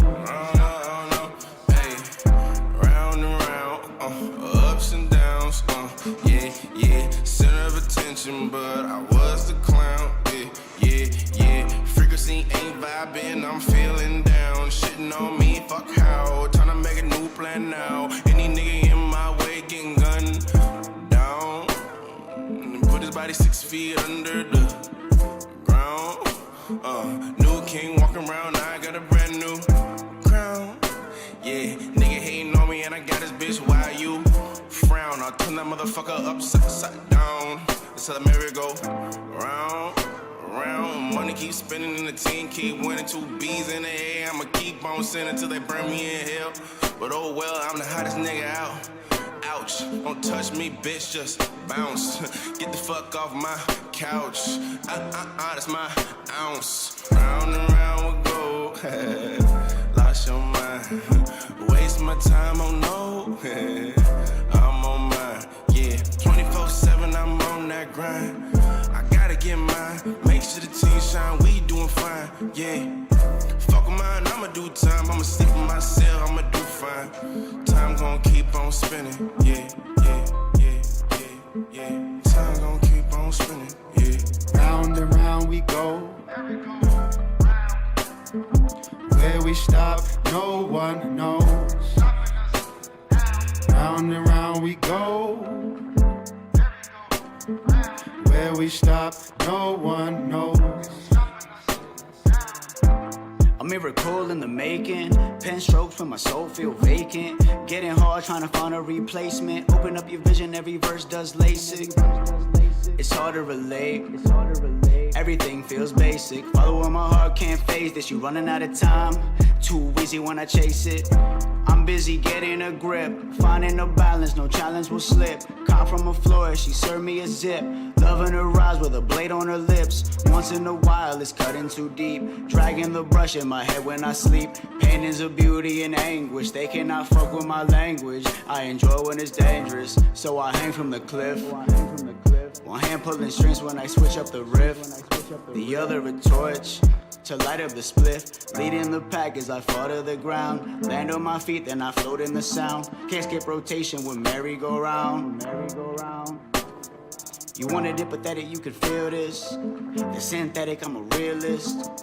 I'ma grind off a heel flip, unsolved problem. I'm the wrong one to deal with. Study the finest of arts while searching for truth. Working to grow. Tap into my roots. Blunt in my hand while she's playing the flute. They're causing me issues, I chuck up the deuce. I step up to bat. Man, they treat me like Bruce. Round and round we go. Where we stop, no one knows. Round and round we go. Where we stop, no one knows.